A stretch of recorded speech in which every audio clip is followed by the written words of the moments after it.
Hey team, this looks like it could be us. Let's see how we go.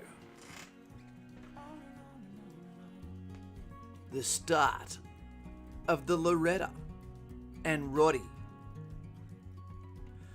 marathon stream for the man down. Let's go. Let's go. Who's going to be first comment? The first comment of the marathon stream, the very first ever marathon stream that we're throwing out there for the love of someone that is part of the herd that had never heard of us until now. There we go. We've got lovely Lauren there.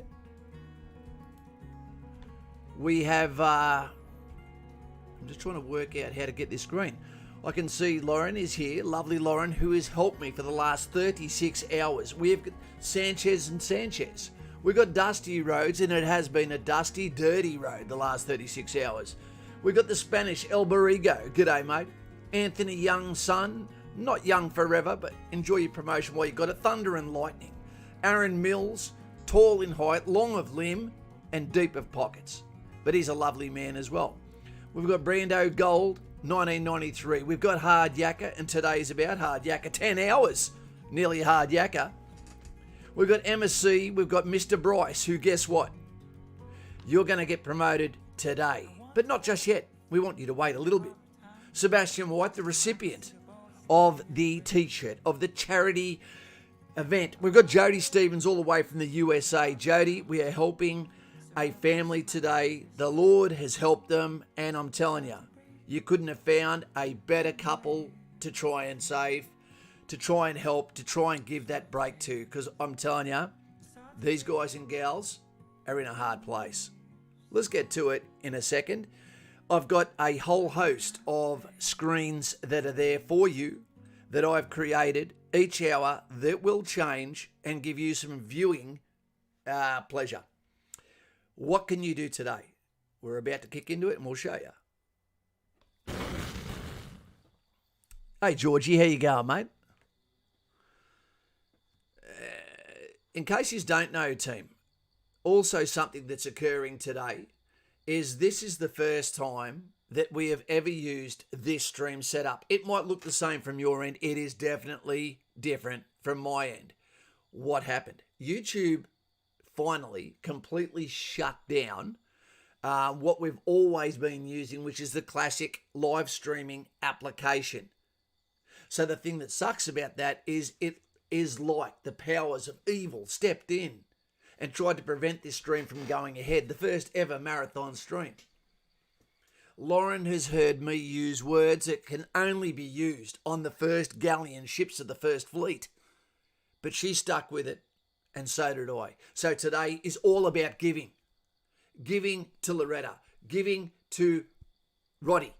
I know unusual names, hard to go with. Who we got there? Overflowing Stage 3 Pit. $50. Did that upgrade in the... where are we? Did that upgrade in our Streamlabs just then? No, it didn't. The donations for Roddie didn't change. Son of a bitch. But we know. Well done, mate. Nutsu cow for you. What I might do is take that donation down, what you can't see, so that people don't think, hey, my donation never got accepted. There's two ways you can donate, team. One is by Super Chat, where YouTube will sneak in and try to take a cut. And the other one is there is a link to an empty PayPal account in the remarks below, which means that YouTube doesn't get any of that cash. And that all goes to Roddie, and it all goes to Loretta, who live in distant Queensland, out in rural property where they could keep their spending low and give him some semblance of nature and a way of life that couldn't be sustained in suburbia. We've got Dusty Roads there. Let's get it started. Congrats on the mod, Bryce. Boom. He hasn't been promoted yet, but it's going to happen today. Guys and gals, we are here for more than 8 hours today to get the job done. This is all going to them, and we're already looking at, more than they probably get in a week to play with themselves with foods, novelties, etc. I'm going to ring Lauren in a second so you can actually see the journey that led to here, how our first recipient we were going to help fell through due to pride. Pride is the killer of most good men. But we didn't give up. We said, what are we going to do? We found another recipient through a fantastic man that I'm sure Lauren is going to want us to call out, and that is Geoff Shafran. Sounds Indian. He's British. So without further ado, I'm going to jump on there. We've got Dave D, who's sitting on a bus at the moment, just finished Kapuka, is on the way to quarantine, only moments away from where he lives, but unable to feel the woman's touch of his wife or the hug of his children on Father's Day weekend. Let's go. So I'm trying to work out how to do it. And if we look at the screen right now, tell me in chat, who is that we're looking at the back of? He just wants his country to love him like he loves it. And what movie did it come from? Tell us. Okay, we've got Lauren here. Can anyone else help the keep tally for the cows? G'day, Stoddy. How you going? Medic. We all need a medic sometimes. Before I jump over and give Lauren a call, what we're going to do is light the flame for the soldier, for the fallen, for respect, for the less we forget, because they're with us too. And today, okay, it can be who you want it to be. I always normally say Benjamin Chuck. One sec. I didn't light the fire. This is for the fallen. To remember, unless we forget, they shall grow not old, as we that are left grow old. Age shall not weary them, nor the years condemn. And at the going down of the sun, and in the morning, we will remember them, lest we forget. And I'm talking about all countries. I'm talking about friendly. I'm talking about foe. I'm talking about when the sheepdog met the sheepdog, despite the fact that the politician stayed at home. Lest we forget. That will be right here. Can't burn me. I've got rations for today as well to get me through. Guys and girls, what can you do today? You can donate a couple of bucks. You know, if everyone can use people power to donate 1, 2, 5, hopefully no more than 10, you know, because we want to use people power. If everyone dips in a little bit, follows the link or donates, this money is 100%, even if we gave $2 today, which we've already surpassed, it's all going to someone who didn't know we existed 2 days ago. That's what it's about. Helping someone who's helping themselves, who's not using identity politics, who is not wallowing in their own filth, wondering why them. Everything they do is for other people as well, and you're about to find out about that. Very fitting recipients. Kano still stalking. Hey, Mr. Patterson. Naturally, I'm going to be on here for a long time today. I've got some tasks for you. And some of those will be dilemmas that we can talk about that give you a chance to not be on the fence, left or right side of that fence. What will you do? If you're now part of the channel for the very first time, can you please put a hand of colour, a thumbs up or whatever, to indicate or let us know that you are here for the first time before I launch. Kane Higgins from North Queensland, Mackay, what was meant to be the jewel of North Queensland, snuffed out after the mines went bust. But Kane, thank you very much for that donation, mate, and that will be going to the lovely Loretta. Here we go. So has anyone said who it is on the screen? We will remember them. Yes, we will, Mr. Bryce. Mr. Patterson. Ashwan. Mr. Patterson. So who is it? Don't make me tell yous. MSC, wish I could donate, but don't have an account. I did my aptitude test yesterday. Not feeling great about it. No one feels great about an aptitude test, my dear. But waiting to get the call to see if I can continue with what I do. Awesome. JC, goes good, mate. You? Awesome. What do we got there? Who's this from? Who's this lovely person? I can't actually see this properly. Wait 2 seconds. Pop out chat. Here we go. That's better.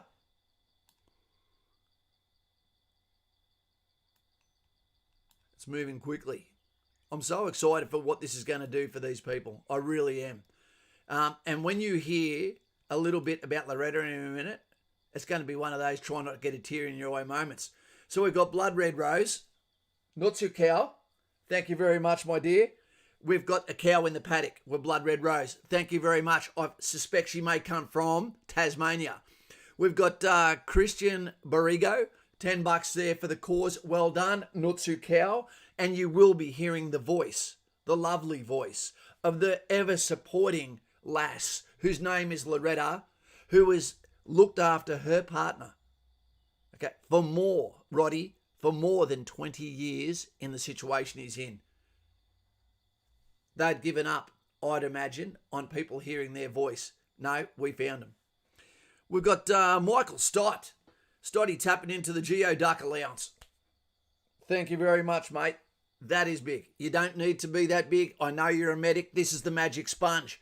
This is what it's all about. This is the time you go, do I eat or do I give the cheeseburger to someone else today? Stotty said no after he looked down. I'm going to give.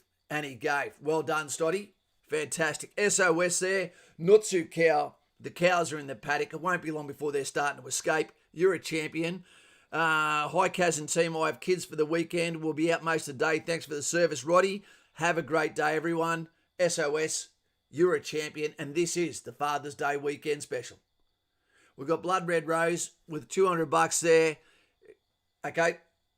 That's too much. Honestly. Nutsu, how do you say thank you for that? I don't even know how you respond to that. But this is all about someone else. As you can see, this has been matched by $500 already by In the Trenches with Kaz Patreon. I could not imagine what this must be like if Loretta even has internet to see what's happening for her. Someone that felt like she didn't exist yesterday. It's about you, love. It's about you. We've got Addy Boy throwing 50 in there. Massive supporter of the channel. Addy Boy, how fitting. Attaboy today. Well done, mate. Nutsu Cow. This is pretty exciting stuff. We've already far exceeded, okay, what some people would have imagined was going to happen. But this is what happens when people believe the person who holds up the righteous way to look after something rather than what we're seeing overseas, where people are just yelling, screaming, and negativity. This is how we help people power. And one day it could be you. Could be your father. It could be your mother. We've got Thunder and Lightning. $15 there thrown into the cow paddock. Hi, Kaz. There's something for the cause. Been watching your videos from the start of the army career and helped me every step of the way. So thank you. Mate, Thunder and Lightning. It sounds like a hard night on the curry and prawns. I'm touched by your tribute, mate. Thank you very much. Nutsu Cow. Team, I am stoked that these donations are so big, I don't even know how to respond to it. I'm flabbergasted. A big word for Kaz, who never went to university and probably even cuffed year 12. But please, I would rather see a flood of 2s, 1s, 3s and 4s. I don't need you to go without because you know what? 2020 has sucked for most. The year of eyesight and clarity. But, you know, when you consider that this has been a bad year for us, and all of us say, whether it be the fires, whether it be the economic situations we're going in, etc., imagine that times 20 or more, and you're about to find out more about Loretta. Because without further ado, I'm going to throw you now onto the lovely Lauren so you can hear a voice that is better than mine. Angelic, if you will. Let's see if she answers. And she has done a lot of work in the last few days, I tell you.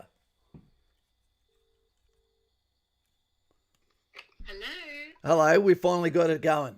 You know, how can I say this politely? I finally got it up. Truly, and all the donations make the headache this morning worthwhile. I could not imagine the emotion that is happening at the moment for lovely Loretta if she was to find out how deep people are going into their pockets or into their parents' pockets. Yeah, exactly. But she is lovely. She is an amazing woman. Mate, just if I stop at any stage, it's because another cracking donations come in. Simon Powell has thrown some Raffy dollars at us. Air Force dollars right there. Hey, Kaz, sorry I am late. Here is some coin for pizza and Dirty Bird account. Time to start the diet again. Nutsu Cow.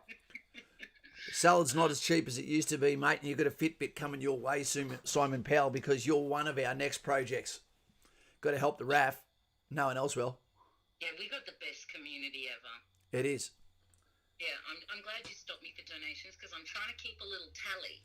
So I believe I've got them all so far. Even Fugly's $20 from. There's a big Yeah. one, Kynan. Cane and Peppers. I know you're probably thinking, why do you call me the Peppers? It's Penhale. I get it. Return the favour for all the help I was given over the years. Nutsu Cow. Cane and Peppers, no problems, mate. Thank you very much. I don't even know how to say thank you to these donations, but you know what? It ain't about me. No, It's about Loretta and Roddie. And it's making me really happy because I just know, like, Loretta and Roddie are our mates now. We made new friends this week, didn't we, Kaz? And it's just to be able to let them see that people care. Absolutely. Can we please go from the start and let these amazing people know what happened that led to this moment so they understand why these people stood out as a candle in the wind, so to speak. Yeah, for sure. Well, everyone knows we were intending on doing a marathon stream so we could find somebody who really, needed a hand. Flubberdubbers come in, sorry, by the way, too. There we go. I'll write that Nutsu down. Cow. Yeah. Saw a hand from Kaz. Yeah, and we were looking for a candidate, and that wasn't actually as easy as it turned out that we thought it was going to be. And at last minute, we needed a candidate, or we were going to have to call the stream off. And we didn't want to do that, did we? We really were at the last straw. And sorry, mate. We're going to have to keep being rude here. Georgie boy. Write it down. He sat out. No, he didn't sit out. He contributed straight up. He sure did. Nutsu Cow. We're looking like the LGBT flag here on the donations. Yeah, it's beautiful. It is lovely. And so I talked to my people, you talk to your people, and as soon as I spoke to my friend Geoff, who does so much for the veteran community, and he never blows his own horn, he's always does it quietly and effectively. He said, well, actually, yes, I do know some people who could do with a hand. And we hear a lot of stories in our community, and a lot of them are sad. But this one is a story of strength and never giving up hope and amazing people who just give back quietly. And we found Loretta and Roddie's story.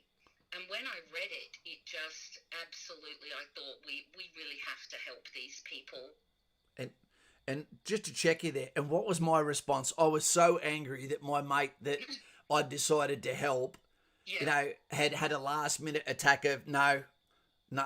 He never even told me I don't want to be that guy. He just went silent. He's ghosting me at the moment because he's a very proud man. That's a problem. And he's cut out. And so I took this as butthurt. I was thinking, you know what? All I try to do is help people, and all that happens is I end up pushing people away with my weirdness, bipolarism, if that's a word. And look, even when Loretta said, I've got a guy that can refer someone, I was like a little kid that got told they're not going to the party, but then... You were a new shade of... Anzac Strong. Not too cow. Good name. Subscribe right now while you're here too, team. What other channel is doing this? Giving it all for Mr. P. Oh, he just asked you not to sing, and he told you to have a shave. Yeah, that was from Mr. P. Mr. Patterson, Kaz has had no time to shave, even if he wanted to, in the last couple of days, because I would just like to let everyone know how hard you have worked to pull this off. It's been I would say a testing time. It was testing, wasn't it? but here we are, and it's all here we are. Loretta and Roddie really couldn't be better recipients of our community's attention and love. The keeper of hounds, Robbie Kent, just when I was about to swallow, has Robbie, you shouldn't be doing this, mate. I know that you're hurting here too. I've just found a small hill where I have 1 bar reception. Nice to see the stream issues got rectified. Robbie is doing it hard down in Victoria, team. And when you see people that are doing it hard, still thinking about how do I stay on the Titanic to give you a seat with leg room, This is why this channel is special, guys. It is special. Nutsu Cow, the Keeper of Hounds is his title. Yeah, absolutely. No, it's really awesome because I need to talk to you about Loretta. Now, I know, Roddie, thank you for your service. And, we're here for you. And, from here on in, I think we've made lifelong friends.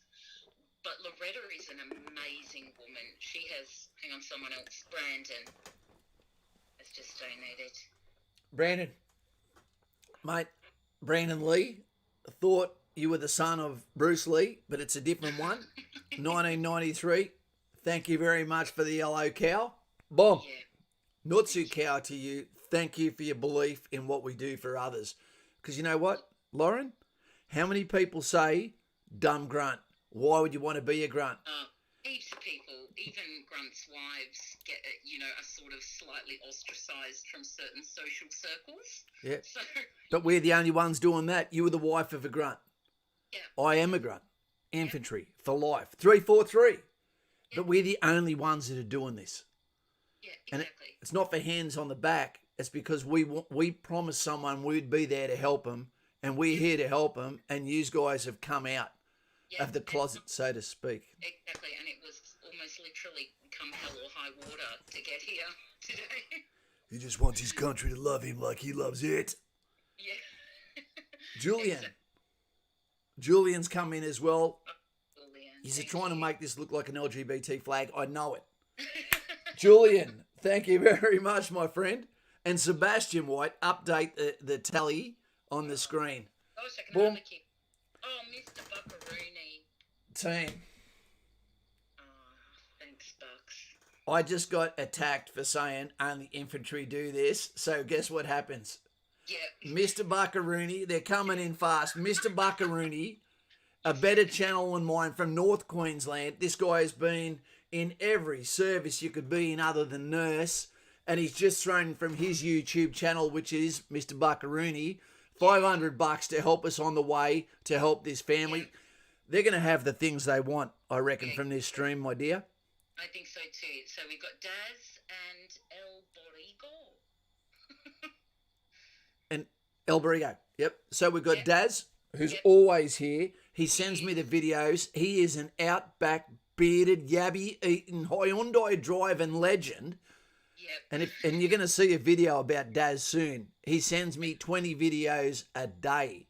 Right. You know, but they're funny as hell. And he really responded to the comments about, are Australians still patriotic? Don't say that around him and his buddies. You might just get a bit of free ham, even if you are a vegan. Exactly. They get the same around me. They get the right hand of fellowship pretty quick. El Borrego, I believe this is your second donation today. Can we just ask? You've only got to pay the passport once, please, team.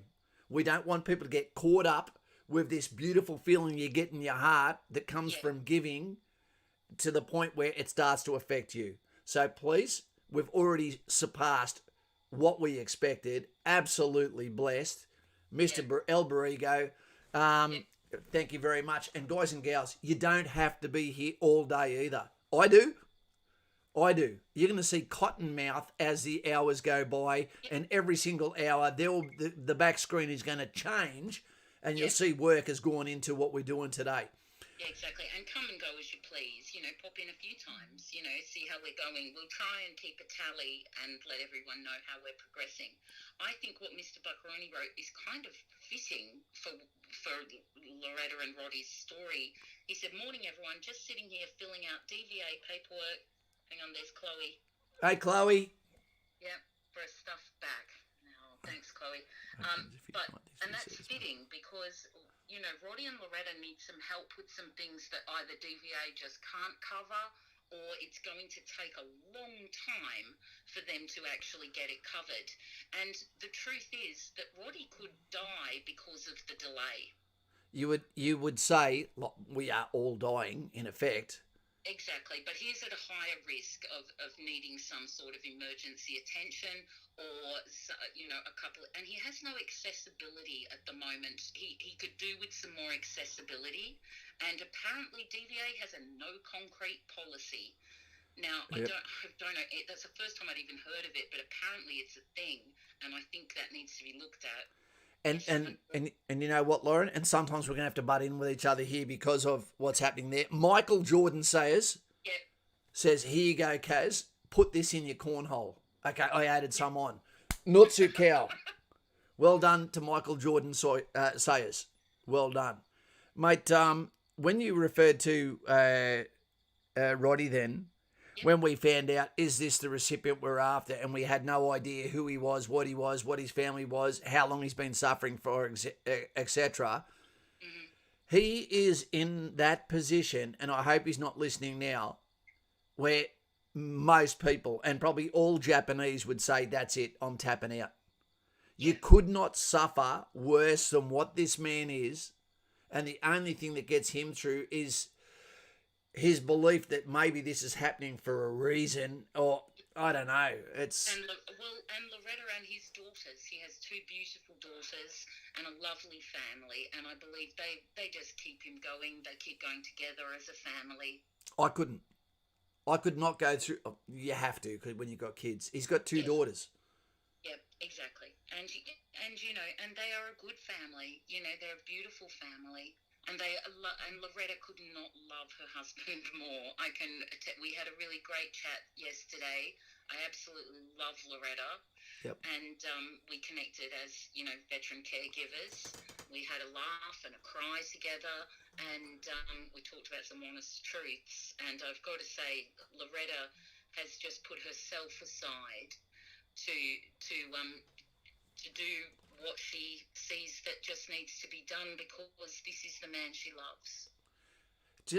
Just to highlight what you're saying there, something that really brought it forward to the ladies especially, what she said a couple of things that were profound, but one that really touched you. Okay, not about what she does in her spare time, but the other one in reference to when was the last time she did something for herself? Yeah, exactly. It's just a really simple statement. I was fortunate enough, my friend Geoff sent me a letter that Loretta had written to DVA, and in it there was just one sentence that people might just brush over, but it really hit me in the heart. And she said it had been like over a decade since she'd been able to go get her hair done. And she wasn't whinging about not getting her hair done. It was just a statement of she's disappeared in having to care full time. And it's very hard for caregivers have to care for themselves too. And that is really difficult when, one, all your finances are going towards accessibility and bringing quality of life forward. And also, the logistics of living with a wheelchair are not easy in the first place, let alone all the medical things that have to be done on a regular basis every day. So it was just hit me that I know what she's saying there. That really, really hit me. That actually brought a tear to my eye. And you'll find out more about Loretta as we go on. But there's some things you need to know about Roddie. He joined the army in 1991. Roddie is currently basically 49 years old. He joined the army in 1991, same year as Kaz. Okay, so I look at it as I've got my invisible wounds. He's got invisible and physical wounds. And he's basically got the worst kind of broken back. What he's got is, and I'm not talking about Brokeback Mountain, he has got multiple fractures in his back that came from an injury. And his body basically gave out on him. So, although he's not paralysed, he still can't walk, but he can feel all the pain that's happening as a result. And because of this, there is no sleep. He has severe sleep apnea. Medication has made him put on weight. He's unable to walk at all. He's unable to get to the one thing that gives him stimulus, gives him a little bit of independence, something that doesn't need him to walk, and that is his little handheld radio shack, which is very similar to Ed B in the USA. And he can't get there because now, being in a rural property, his walker can't get him there, and lovely Loretta probably can't lift him to get him there. No, she can't, and she really wants. She's trying to make him a man shed, and I'm going. Simon Powell will understand that because everyone should check out his man cave. And it is important as a veteran caregiver for us to create a space that is just the veterans. And even for Loretta to be able to say, "Are you sure you don't need me for the next 2 hours?" Which leads us down to the next bit. Because of what's happening with Roddie and his body starting to fail, or has been for a considerable amount of time, this is not a 2020 thing for Roddie. This has been dual decades of sliding down the slope, so to speak, in the shale. He also has to have a catheter, which means when he goes to the toilet, that has to be emptied. It's not something where he gets up and goes to the toilet like you and I. So there is a humility aspect to this. There is a discomfort. There is an ongoing requirement from his lovely wife to come into an area of his dignity which he probably cannot take.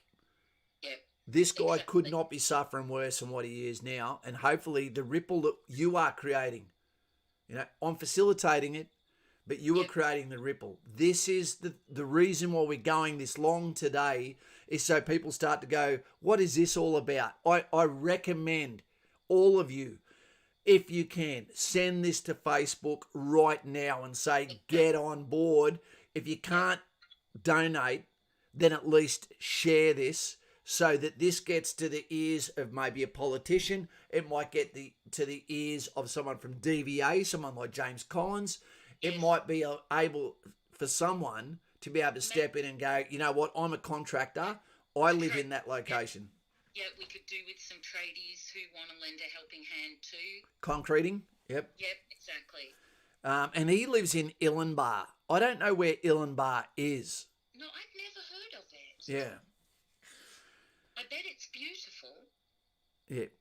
Mr. P, no new subs today. I don't know. I don't think it's working on the front, the bars that I set up for some unknown reason with Streamlabs. So what I might quickly do, so people don't realise, in case they think, well, what is going on with that? How come that's not showing up? What I'm going to quickly do is I'll shut those bars down. Yep. Because otherwise it might look like, what the hell is going on? But believe me, it is getting accepted. Exactly. I just want people to know that Loretta and Roddie didn't come to us with their hands out either. We kind of just heard about them on the grapevine after asking people, and so we just repelled in. And Loretta was very, very grateful that help had arrived. She sounded like she was crying. She was. Yeah, we had a good cry together. That's what girls do, isn't it? Yeah, we do. We cry a lot. We cry if we're happy. We cry if we're sad. What was I going to say? Shit. I need to know when I've got 33 minutes and 14 seconds. It will change at the 1 hour mark. The back screen will change. Yeah, and that's, again, people need to know the reason we didn't just come back on the phone or just go to like a Instagram live or something is because we'd actually set out a plan for this marathon stream. We knew we'd have to take a run up to it. So we wanted to give it to people how we had envisioned it. Yep. Brady just said Illenbar is near Canungra. There you go. Maybe, well, that may be, at the moment, I know that JC, who's our Thin Blue Line recipient, he actually wants to go for a drive, and he's doing his bit for a 74-year-old man to go out and give him some life, get him out the door, so to speak, some mobility. And he asked, where does he live? That might be a little bit closer than what he expected, and if that's the case, that would be a beautiful, beautiful thing. Yeah. Donald J. Trump is here. Make Australia great again, MAGA. Yeah. From Donald J. Trump. What are the chances? Yeah, what are the odds? Thank you very much, sir. Can we get some hype in the chat for the President of the United States giving a donation today to our little stream here? I wonder if that can be matched by Senior Biden. But he only reaches into his pockets to take, not to give, as we know. Exactly. What a pleasure. Thank you very much, mate. Nutsu Cow. Yeah. In the paddock, the pink one. He would have chosen pink for a reason too. He's a good egg. He is. I was humbled, and he may be on the stream later to talk to us. Oh, that'd be great. He's definitely a man that's afraid to speak in public appearances. But yet he's got the best dad jokes. Yeah, I can tell people are thinking, we're lost here. What are they talking about? Mr. Patterson says he escaped from the kids for a bit, but they will be here in 30 minutes. Mr. Patterson is a great guy, you know, He is. and he is having a Father's Day weekend, Oh, you know, with his loved ones, and that is an amazing thing for him. it sure is. There's nothing better than time with like the grandkids. Absolutely. A lot of people have given up a lot today. This is the first time I've ever missed one of my daughter's sporting events. I've got to divorce myself from what I'm saying so it doesn't get a bit emotional, because it really means a lot to me to be there for my daughter. They came past this morning when I was going through all the trials and tribulations with lovely Lauren, thinking this is just not going to work out. And Lauren's going, yes, it is. And she dropped by to give me a hug and kiss, and she believes in what we're doing today, my daughter. And you know, you came back with such a better attitude. She must have calmed the beast. She calmed the beast. And I tell you what, it was starting to come out. Yeah, you know, but he did. It's all good. We're here. my head is hurting, and it's not because I saw my reflection. Yeah. It's all right. Look, that crash course that I took in software and coding this morning, that left me with a little bit of a headache myself. I take my hat off if I was wearing one to those that work in IT, etc. That would blow me to pieces. Ham. Okay, mate, he's late. It's fine. If you went back through chat, you would be amazed at the colours. You know, it is insane how deep people have reached today, Ham. You chat and I'll try and add it up for a minute. Yeah. I've got a little tally here. Happy Father's Day, Dads, says Brady Carr. We've even got Mr. Buckaroony was here. We had a Twitcher named Ryan who also was going to come here and help us with the technical issues to get this up, the Viagra of the stream, so to speak. For those that don't know, the stream changed today. This is the first time that it has changed where you can't do classic streaming like I've always done before to allow you to see things, etc. So when I got on this morning and all of a sudden it went no, I was like, what? I just spent all night preparing things for this stream, and here I am, you know, unable to go forward. And geez, I was ready to quit. I really was, but Lauren wouldn't let me. I wouldn't. Dusty Rhodes, can we get Dicko? Conan's question. Can we get Dicko? Dicko is supposed to be coming out today. He's at children's soccer. He doesn't have kids. He just likes watching them. No, I'm joking. That's not true. He's got two. He's got two kids. He's got lovely Koa, and he's got lovely Liam. You know, who's one of the best Fortnite players on the planet. So he's out there, and he said that he wants to give a cameo performance later on today. So for those that want to see the Dick, he'll be here after. You got to have a sense of humour. That's true. Of course you do. You should see this new screen at the moment, what it looks like. The whole screen is set up. It tells me exactly when someone goes, I've had enough of this idiot, and leaves. It's down to the minute down the bottom. It's telling me there's 47 concurrent viewers. The chat rate's only 4 because I haven't been answering your questions.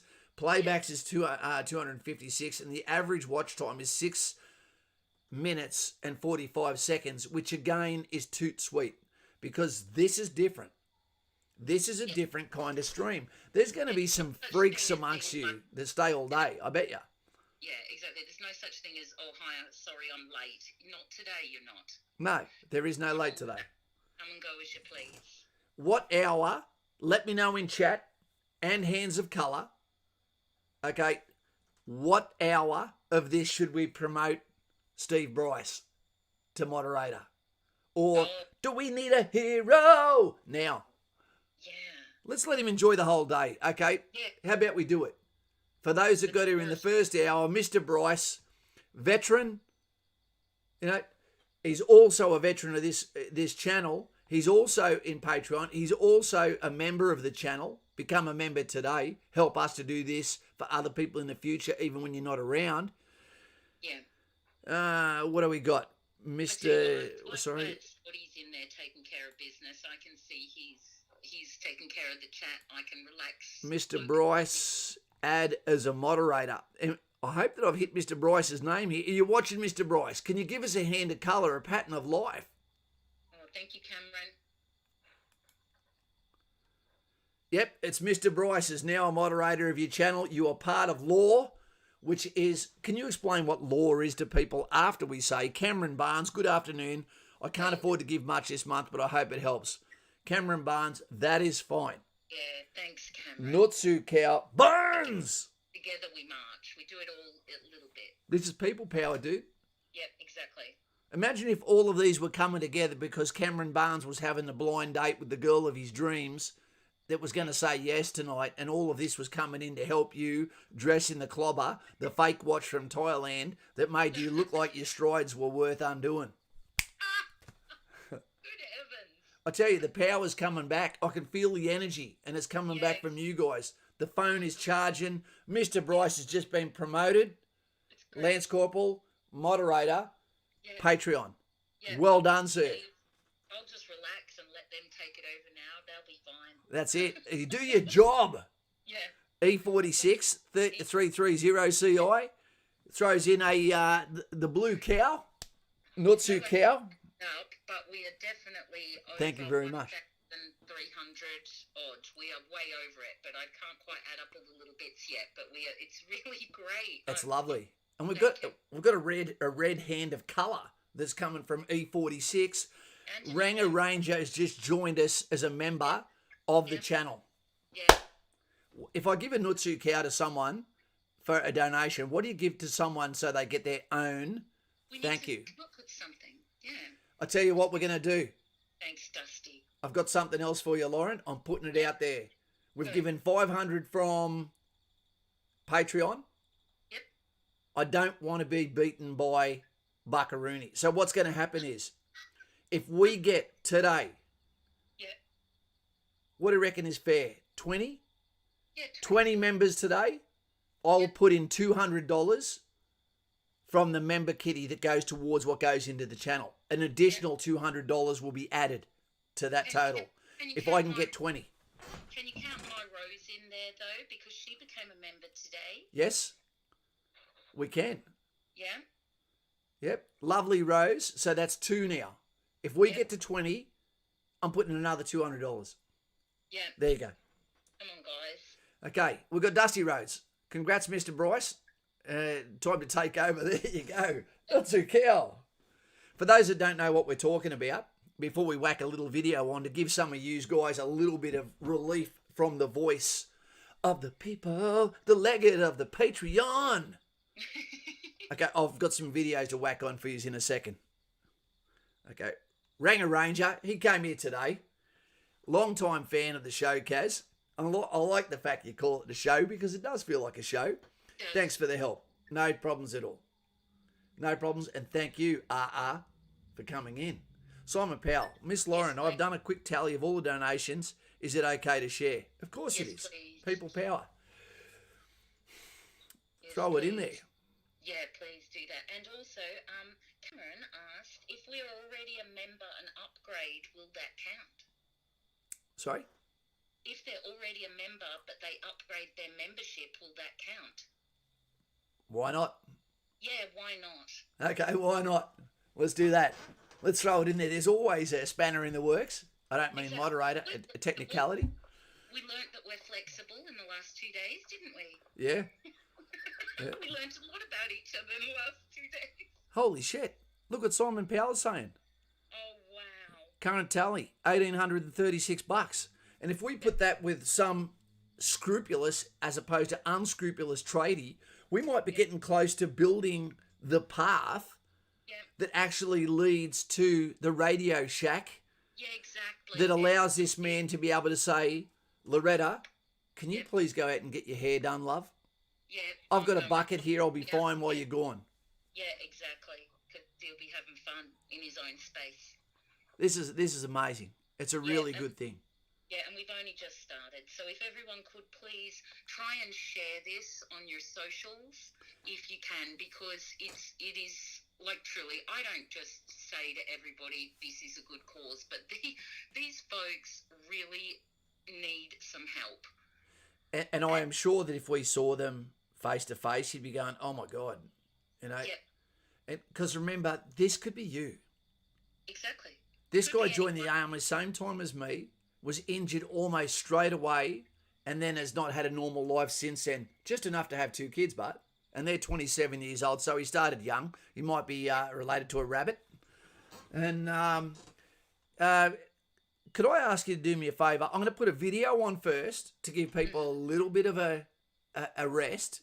Yep, great idea. And then what I'm going to ask, if you can do it, Lauren, yep. In chronological order, when you look at what you got from Loretta, although we haven't got the photos up here, can you please just read through that chronological order, the little things that she does, etc.?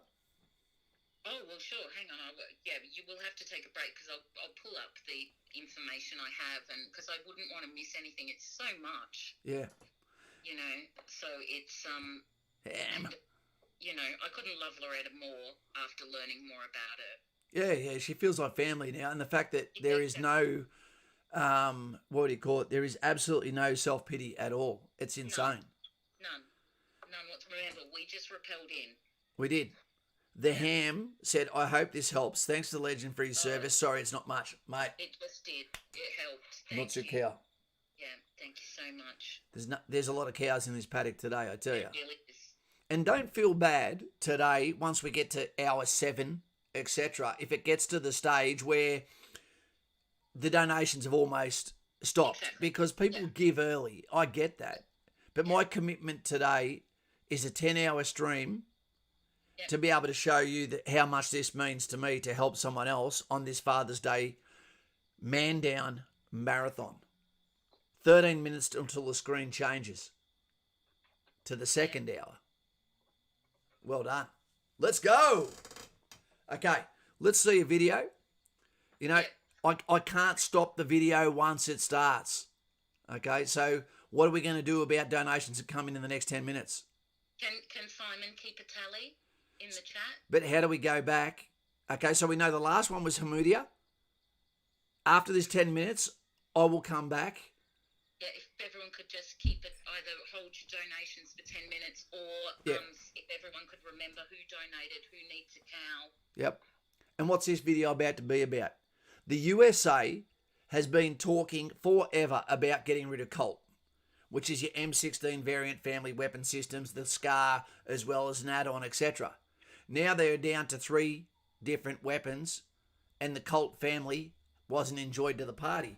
So this guy's going to give a breakdown. I'm going to talk through it so that it is classed as a reaction video as such, but also gives you a little bit of, eye porn to look at the weapon systems that may be coming and why they'd be coming in, etc.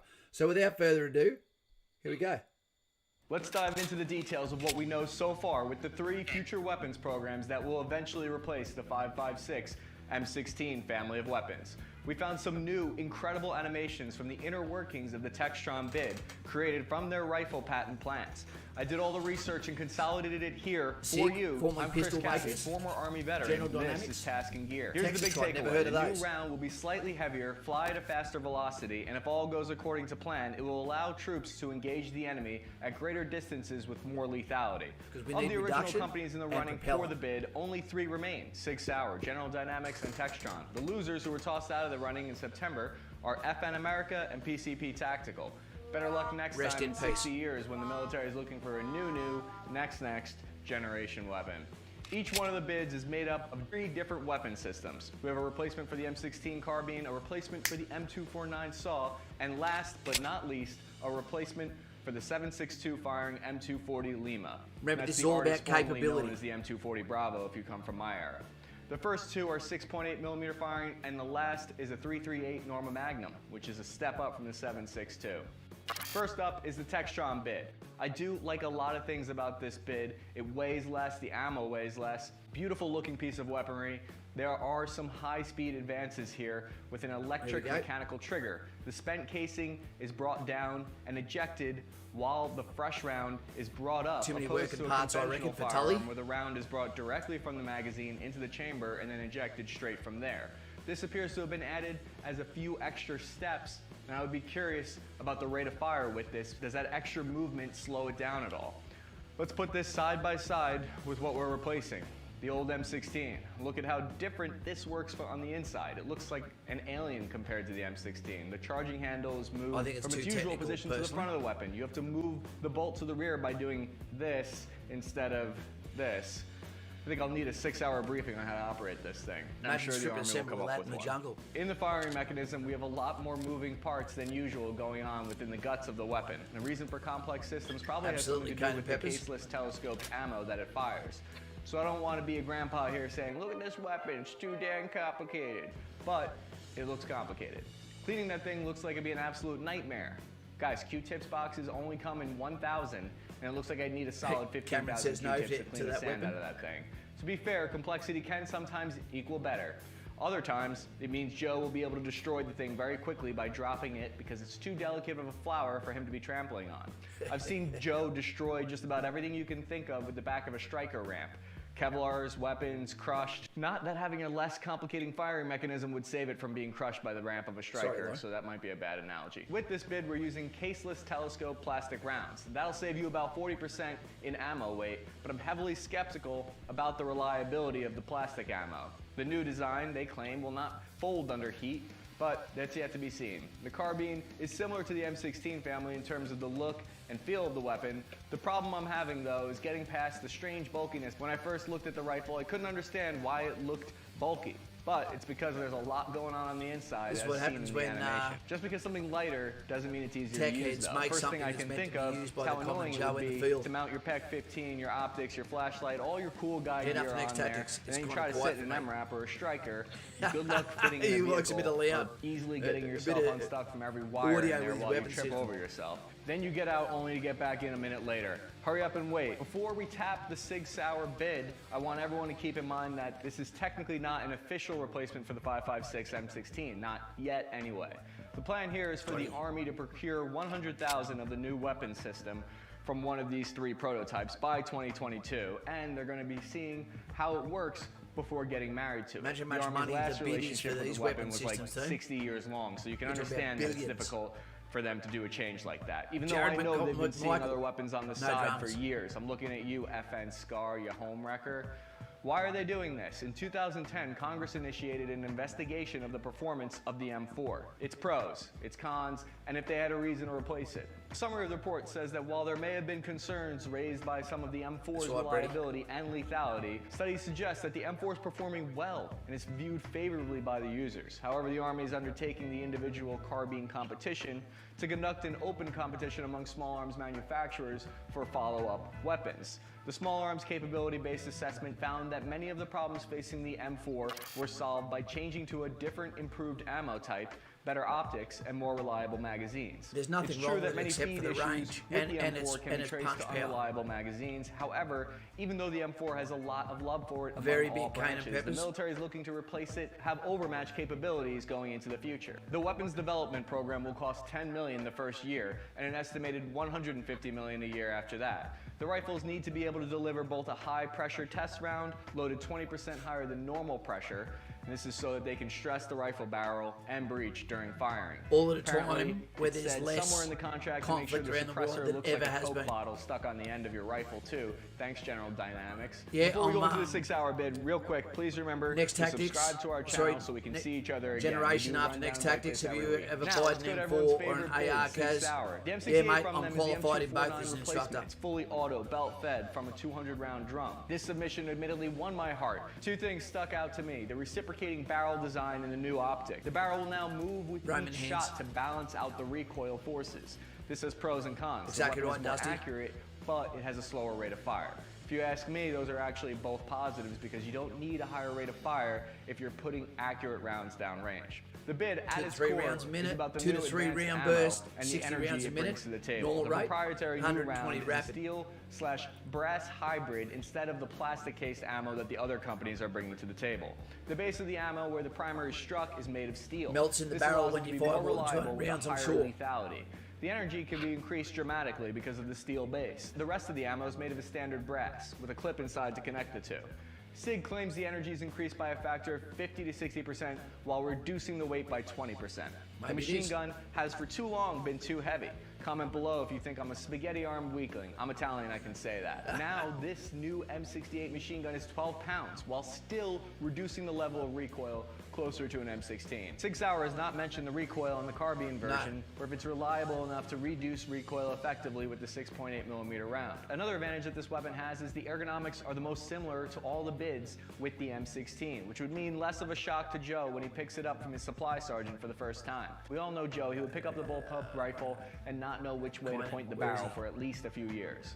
The new optic from Sig Sauer that comes along with these weapons have some really impressive capabilities. Up to 1,200 meters out with the 338 machine gun, you can first laze the target and the system will put the first round on target after that. The military has held the position that they would not replace their current weapons until there was a significant enough leap in technology to justify the massive cost of replacing all the weapons. I think that these bids are getting closer and closer to that point. Sig Sauer worked up a replacement for the M240 as well. And the number one feature of the replacement is the 338 round. And I guess that they figured it wasn't fair to up the firepower of the 5.56 to 6.8 and then not replace the 7.62 with an upped 338, which falls somewhere between the 7.62 and the 50 cal. This prototype, while firing a larger round, still only weighs 19 pounds. This is a very exciting update. The energy on target is similar to a 50 cal. Last but not least is the General Dynamics bid. New 6.8mm next generation squad weapon, or NGSW,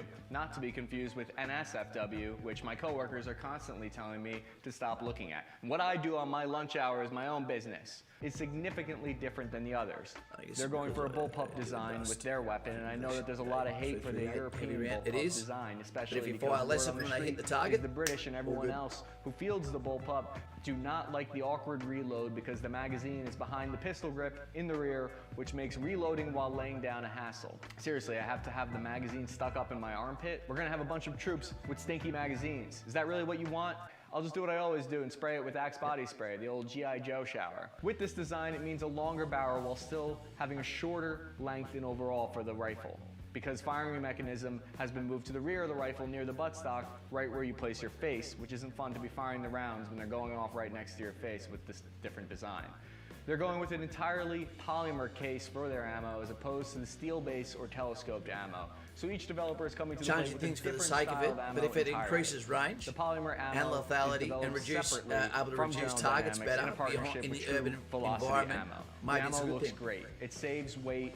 It absolutely is revolutionary. This makes the decision even harder because all the weapons have their pros and their cons. Some save more weight in ammo or save more weight with the rifle. Since the Army usually plays a relatively safe game, I would be surprised if they went with something that is so untested as the caseless ammo, but I'm sure they'll be tempted to go with it because of the huge reduction in weight. Which development bid do you like the best? Which design do you think will win out with the all-seeing, all-knowing Army top brass? We'll have to wait and see which old skull and bones friend they decide to throw the procurement money to. I'm Chris Cappy. Thank you for watching. Thanks, Please Chris. remember to subscribe if you like the... Okay, team. So, Chris Caffey, well done, mate. I think you gave a good breakdown. He's an ex-military guy. Those three weapon systems, I would say the only reason why you'd upgrade is for extra lethality, is for a longer range because of the extra propellant that's in there. If they can make a hybrid round that is lightweight, it makes no difference for those with assault weapons, like similar to what they said, the Sig Sauer, the Texatron, the Steyr, the M4, etc. But it makes a considerable difference to those in sustained fire machine guns, in those that are using LSWs, light support weapons, in those that are using any type of machine gun combination, taking into account its 3.15 kilos, okay, for 200 rounds of 5.56. So when each man carries 800 rounds when they're a gunner, and you can take 20% off that, that's significant. So other than that, I don't think we need to change from the M4. You know, we've got other squad weapons and marksmanship weapons that can assist with that, like we always have in the last 100 years plus. I don't think they need to change. I think this is someone who wants the grass greener, or maybe some lessons that have come out of the Middle East, okay, which is not where we're going next.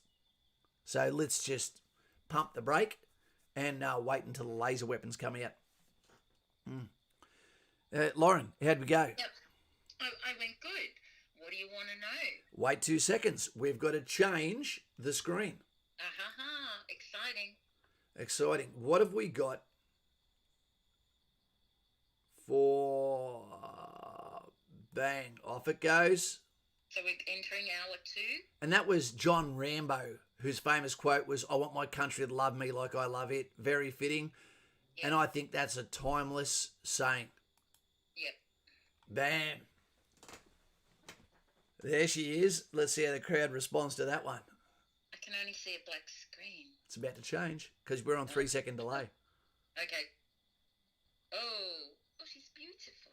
No, that lady's beautiful, but the Karen is the one in the red jumper who's losing her shit. Oh, I didn't see her. Mr. Buckaroony, my unit carried 300 rounds from frontline ammo in East Timor.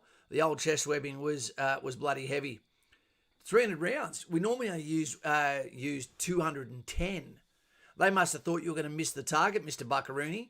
Mate, I can't help but go back to you and say, as a YouTuber that gives to so many people already to different things, whether it be farmers, whether it be hams that he's giving out to other people as well, it's an absolute pleasure to have your time, which is always limited because of how hard you work with you, Roz, your brother Ken, Rafa, your dog, you know, fishing, etc. Mate, you come home from the prison system probably thinking, I just need some time out, but all you do is give in return. So if I had a hat on, I'd put it on, I'll do one for you. For Mr. Buckaroony, there's a hat. I'll put it on just so I can take it off out of respect to you, mate. We love you, you know, and together, you know, we're making a difference. And this is what it's all about. And you're a given bloke. You always have been. Thank you very much. Can we get some thumbs up there? Preferably hands of colour there for Mr. Buckaroony. Generation after next tactics. I can't go into that one, mate, because naturally there is questions that come up. If we speak about it, we get censored. So, which means they shut it down. There you go. We've got some hands of colour there thrown out and some arms thrown out there by the pork boy, old Hamodia. What do we think of this? The first one for the new screen, Mr. Suey. What do we think of Karen on this one? Karen is not the lovely lass in the black and white. It's the one losing her shit down the bottom, probably at the beauty of the one that's standing up. So, Stewie, Nutsu Cow, for starters. G'day, Kaz and team. Great work with the donations. It is great. And in case you don't know, I don't believe that that Loretta even has internet. Not where they live. She hasn't got a mobile phone. Canungra is a really weird area. It's children to the corn. The hills have eyes. Yeah. Do you take your cousin to be your lawfully wedded wife? Yes, I do. Okay, Tasmania comes in and says that's enough. Yeah.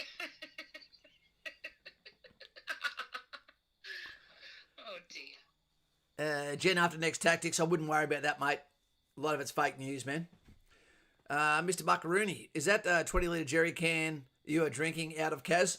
No, it's a 75-kilo drum. Or a stubby, as they'd say in infantry. It's one of the few times I'm drinking water. And because you've got to, I was nagging you a bit yesterday, wasn't I? I was saying you've got to drink water. Yep. Stay hydrated. Jared McMichael, fantastic comment there with the multiple hands of colour there. Yep. That's the way the world is meant to look. It is. How did we prepare for today before we asked Lauren what she's to read out basically the bio of the situation that's occurred? Well, I thought today for anyone out there that's Navy, I better get some me nuts for me gob, so I'll gobble on those after. I went for the these are excellent Carmen's chocolate muesli bars. So we've got bush rations today, and we've got the Carmen's nut bar. You know, you got to love getting some nuts in there too. What do we get for drinks? Righto. Because we're dealing with a lot of old people here, we've gone with Lucasade. Lucasade will get us through. Lauren loves it. Lucasade all week. You were the one that made me think of it. You know? Yeah. It's Father's Day, but you know what? There's no can of fathers. Get a can of father up ya. So I went for mum instead. Yeah, okay now. I never drink energy drinks, but we've got a can of mother. What else we got? Oh, a delicious can of bullshit. That's Pepsi. That's not going in my gob. That was just to show you that fake news. I will allow the opposition into my office, but it just doesn't get the attention that it does if it was. DOS red cans of cola. You've got your rations. Yep. Coca-Cola is the Adgie's mouthwash. Oh my gosh. Oh dear. I don't know how you guys are getting through the day. All I do is quarantine some of the things that we can't say that stand out. For those that don't know, there is things that we can say where when we do, the microphone goes, goes weird. But back to you. Dusty Roads, another Nutsu cow there in the paddock. We got, here's some money for a sugar-free Pepsi, mate. You know what you can do? You can go and eat some KFC stale buns. He's cheeky. We've got your donation now for Loretta. You know, you cheeky bugger. I hope you sit in a car with a smoker. Yeah. Tasmanian Devil, hi Kaz, you should get a bird and train it to screen hallway 11. Or is it another number? No, 11 was my number. And 14 was the number of Dave D, who's sitting in a bus. Now he's got an English accent because he's an officer cadet partially trained. Poor Dave. It was great to see Dave again, actually. Yeah, it is. And he's a keeper, that lad. Yeah. And Ankh-Aladar, you know, after he saw all that Italian hands waving in that last video, has decided to cook some lasagna for the gathering. I'd put it up against garlic sauce, Kaz. Mate, my garlic sauce is unsurpassed. And you know what? You can tell people lasagna, guess what? It doesn't need changing. You can go to Aldi right now, $3. You won't be full, but you'll get some bloody heartburn from it. You know, but my garlic sauce is the next level. Lighter on the garlic so you can slam it down fast. You see people when they have 6 prawns with it and they want to eat the prawns to get it out of the sauce so they can just concentrate on the flavour, not of the ocean, but of the Mediterranean concoction that I've created. If you told someone after 20 years in jail, okay, you're allowed to go now, cuffs off, out of the cell, go home, but he knew that my garlic sauce was going to be getting dished up in the next 12 hours, he'd go, come back tomorrow. Flubber Dubber and friends, got to know, is there a KFC near RMC? Yep. And RMC, funny enough, doesn't have gates, so to speak. You're not locked in. It was land that was donated to RMC, which means it always has to be open for people just to walk on through, which is crazy. Chief of the Army, bam. Chief of the Defence Force had a tree fall on his shed, maybe because of some of the policies he's put out. Aidan Ruth, got some cow, yellow cow, cows of colour, bovine of colour. G'day Kaz, love your content, got my assessment session this week. Let's talk about assessment sessions today. We can talk about everything. We got plenty of time. We got nothing but time. And wanted to thank you for helping me out. Been a Patreon member for a while, and I love you there too. Love to Roddie and Loretta. Thank you, mate. Thank you back to you. And because of that, I'm going to shut my scone-eating cornhole for a second and allow the lovely Lauren to give you the pleasure of hearing her voice. Yes, you put some nuts in your mouth, and I will tell them about Roddie. That's right. And Loretta, because it is truly a great story. And I'll just hang on, I'll have to just grab it again because I did just have it up. It was kind of fortuitous how we, found them really, because they're quite private people, but they, understand. They have the wisdom to know, look, we really need a little bit of help here. And I like the way Loretta goes about it. She's very quietly helping other people, all the while quietly trying to help Roddie. But there is only so much that one woman can do. A few things about Roddie. Roddie joined the army in 1991, like you said. He left his family. He was from Melbourne, and he was at the Land Warfare Centre at Canungra. He absolutely loved serving. And he still is close to the people he served with. On the anniversary of his first year of service, he met Loretta, and it was almost like love at first sight. They knew they were going to get married and be together. They got married 6 months later, and not long after that, Roddie was ordered to work 3 consecutive 18-and-a-half-hour shifts and fight fires in the bush each night as their 2IC. He had only 30 minutes between each shift to get cleaned up and get back to work. On the 3rd day, he was overworked and fatigued, and one of the fractures that he had sustained at Kapuka gave way, and his broken spine compressed his spinal cord, causing an irreversible spinal cord injury. That week, they'd also found out that she was pregnant with a son. Within days, she lost her baby.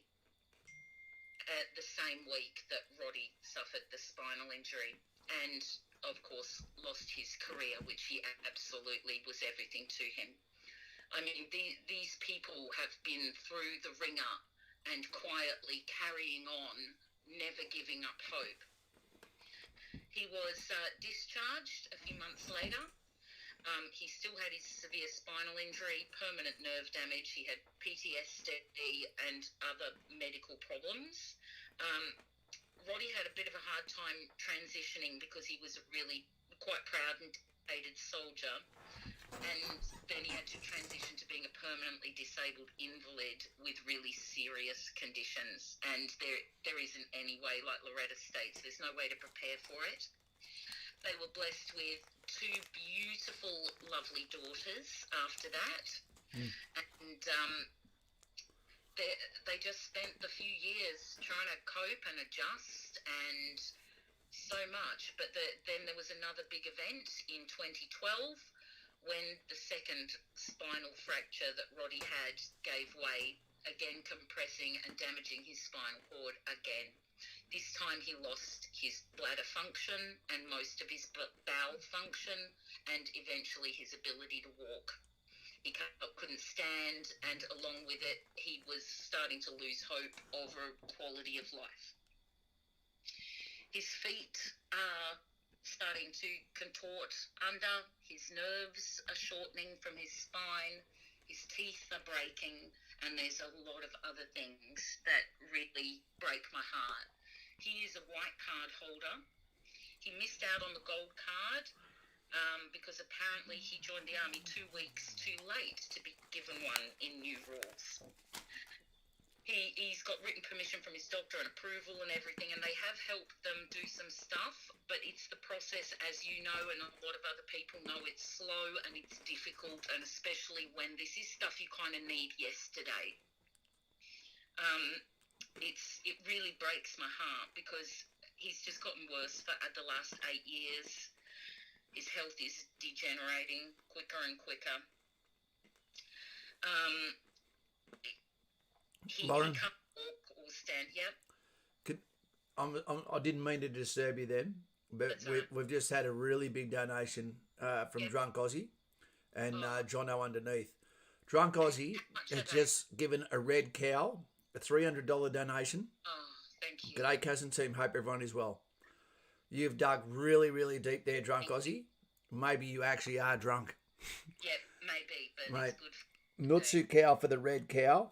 Thank you. Fantastic. Funny enough, the Red Cow pub is just across the road here. There you go. And we've got Jono C as well. What's going to happen is everyone that gets a donation here, we're going to find some way to get you some sort of thank you sent to you. Yeah. You know, so leave it with us, and we'll find a way on how to thank you. Yeah, exactly. How much was Jono's donation so I can pop it on the tally? Jono's he was a blue cow, blue 2. Right, got it. Okay, thank you, because it all adds up. Every single little bit. We all do what we can, and then we're good. Can we just say one more thing? Sorry, Yeah, just sure. so that we don't take for granted just how big a donation that is from Drunk That Aussie. is huge. That's huge. that's a speeding ticket in Sydney, Yeah. mate. Yeah. Thank I you. don't know how to explain it to you. Yeah. It's just how important that is to these people. That this is not all just about money. This is about them understanding that people have got their back. That after all of this time of feeling like you're invisible, like you're silent, like you don't matter, this is a man, if you do the mathematics, in 1991 he enlisted. Mm-hmm. It was only a year or so later that he was horribly injured. 1991. So we're talking about nearly 30 years. He has been just sliding down this slope where he feels like he's losing a little bit of himself continually. So it's one thing to give financial, but to be here, to give that thumbs up, to just show them that there is humanity in Australia and patriotism. It was questioned in the last stream. For a channel as small as ours to be doing so well, so quickly, for someone we don't know, including myself and Lauren, that has been vouched for by a guy that is the salt of the earth, and his name is Geoff Shafran. Yeah. This is more than I could have expected. Yeah, exactly. Because I trust Geoff with my life, so I knew he would give me the good oil, and he did. He knows I don't mess around, and he just wanted to send me to someone who we could help, and he did. And he was already there trying to help. So, it's this is our community. This is what we can do. We should have called this the No More stream. No more are they going to be crying out into the night or giving up from crying out for help. Exactly, because speaking of night, he's got multiple problems. There's nerve pain, but also he has seizures caused by lack of oxygen, and if he gets too exhausted, and these are just his physical problems. We have to remember, you and I have PTSD. We know what that's like, and I can imagine gets triggered quite badly from the physical problems that he has to deal with. I just could not imagine it to be so mentally angry, and to know that when you look at his age, that he was cut off at his prime. Yeah. He didn't get to complete his military career. That was cut short. The photos of him that I've got with his friends, having a beer, excited, with his blue tabs on, with his SLR and greens. He was only 19. And he had the SLR when he went through, same time as me, SLR. And to know that he had his life in front of him, the danger of losing your life to an enemy wolf, no problems. I hope it doesn't hurt. But this is something you wouldn't wish on someone, And he's going through this, but started going through this, when he was still almost a boy. Yeah. And this is nearly 30 years later. Out of control. Yeah, exactly. And I would like to, if I could just read you the little bit that Loretta wrote on the end, because this should give people a little insight into their family and her. She writes, "Still, I married a wonderful, loving and faithful husband, and despite the intractable pain and enormous suffering he endures every day and night, he still has the strength of character to rise above it and to love us and give us a smile. While he has the courage to fight, I will fight alongside him and it will continue to be my great privilege to do it as his wife, not just his carer. I just got to stop for a second. Where do you find a girl like that?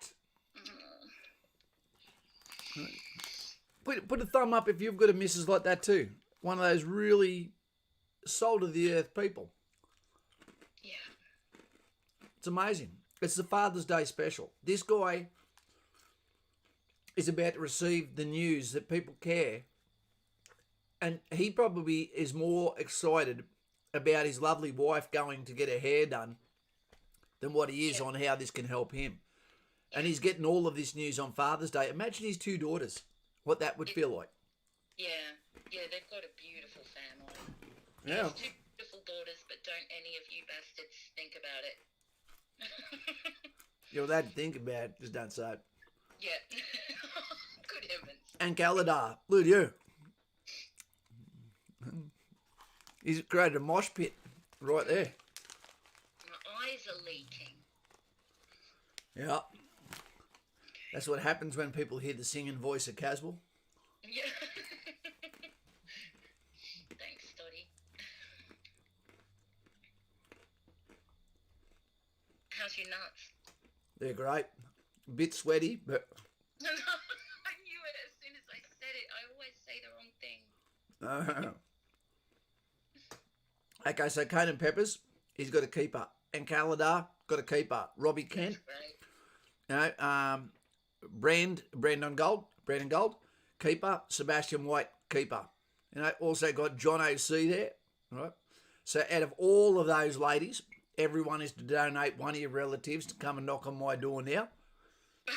I wasn't expecting that. Hey, Tyrannosaurus Rex. Hey, Kaz, do you know anyone in Armoured Corps or Combat Engineer? Yeah, I do. Because I've been considering those and I want to know what it's like and what I got to train for. Well, I can tell you that too.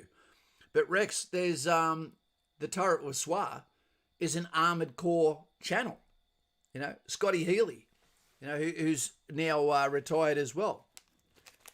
He's more than happy to help people, but ask me what your question is and maybe I can help you because it's one of the fastest adapting corps as well.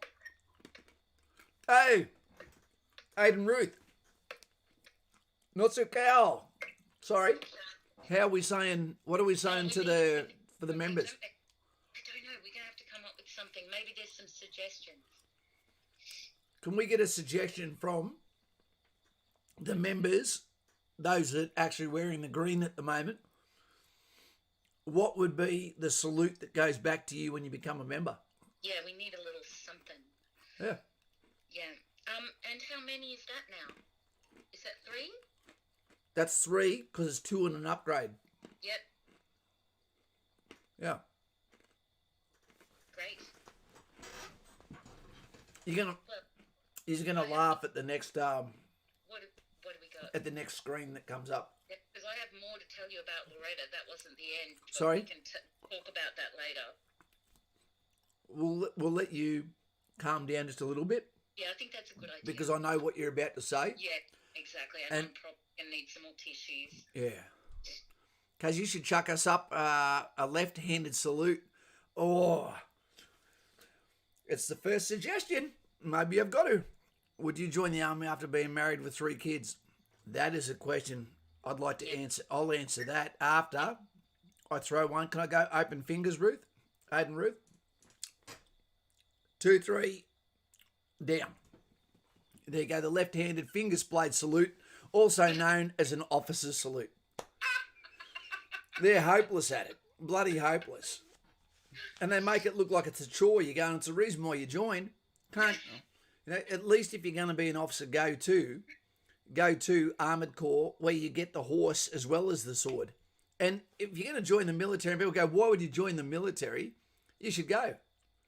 It's the only job, career in Australia where people salute you just for walking in the door and you get to carry around a sword, even though it's blunt like a kid. What a fantastic trapping. So let's go back to that for a second. It was a really good question. Brandon Gold, 1993. Would you join the army after being married with 3 kids? What I would say to that is now you have to make a decision, which is everyone. This is about capability. Is that what they want you to do? And how old are you? Because what I would originally think is you had your time, you had your chance to do that. What I recommend you do is join Army Reserve. Because Army Reserve will allow you to have what career you're doing now, while compensating that with the fun, the adventure, the escape, the tax-free dollars that comes with being in the Army Reserve. You know, I understand you probably want to go, okay, but I need more, a commitment. But are you established in a career at the moment? Because I'd hate to see you walk away from something that's also going to take a father away from children. And to give you that advice on Father's Day would be crushing. It's a one-way valve. Once you give up the old world and you go for that, remember that you also fall in love with the organisation you go to. And sometimes people get caught up in the hype when they're fathers, and sometimes you've got to remember that family comes first, and you don't always get to say family comes first when you're in the military, because Army has its needs, and some of those might be to go outfield for 6 weeks, might be go overseas for 6 months, 8 months a year. So I think that's a big conversation you need to have with your wife. She can't say, oh, I guess it'd be okay. She has to be behind it, ready to move. That's right. Yep, that's a tough one. Okay, what else? Sorry? Question here. Yep. What happens if you walk by an officer and don't salute? 2 things can happen. One, they can stop in the tracks and go, don't you salute an officer? And then you just salute them back and go, yeah, sir, there you go. Stand fast. You don't physically get in the shit, so to speak. You'll get caught up in it. You know, but at the same time, if you walk past an officer, Dave D, for example, and you throw a salute to an officer and he has to salute you back, you have every right to turn around and go, excuse me, sir, can you stop? I just threw you a salute. I don't salute you because I like you. I salute you because I have to. So how about you return that salute because you have to, you know, and then we get back on our way. You can do that too. It goes both ways, because he needs to remember the silver soldier is the statue of the soldier, which reminds him in the mess that he is there as the servant of the Queen to give you lawful standing orders, but also the price of his decisions is you. All right? So it's a badge of office, saluting a badge of office, not going, oh, you're a legend. Yeah. I love your mustache, mate. Yeah. Rob Kent's so cheeky. Yeah. Did you see what he thinks you should do at each new member? What's that? He thinks you should have to take a shot of rum. I'm not a pirate. I'm not in the Navy. I was just going to say, does he think you're a pirate? It's not cold here. We've got Megan's just rocked up too. Megan, lovely Megan. Yeah, We've lit the candle for the fallen. That is right beside us here. We have had now. Sorry, I don't know who that is, guys. I don't know who it is. I'm not answering phones today while we're doing this. All right. I'm sorry.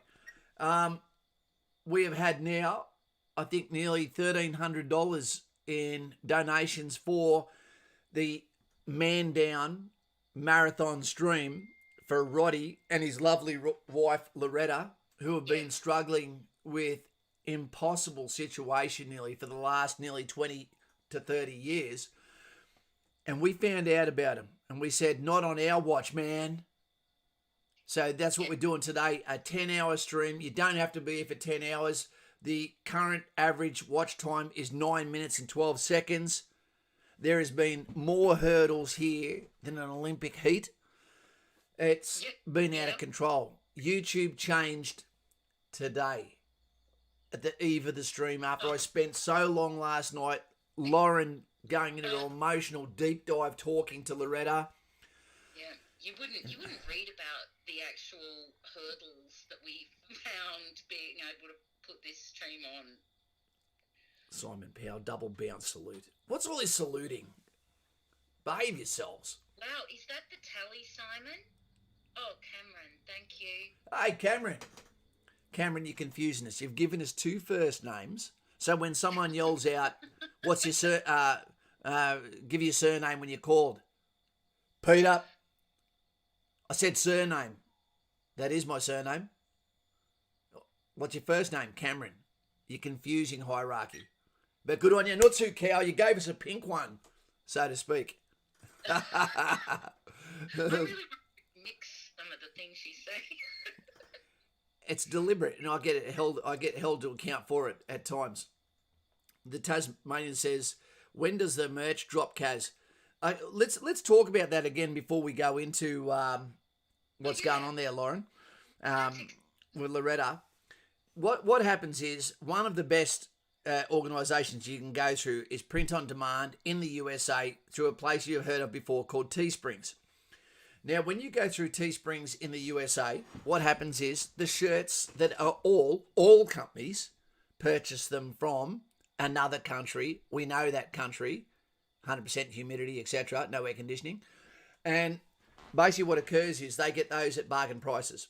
They get the shirt, they do the design, you buy one, it comes to your door.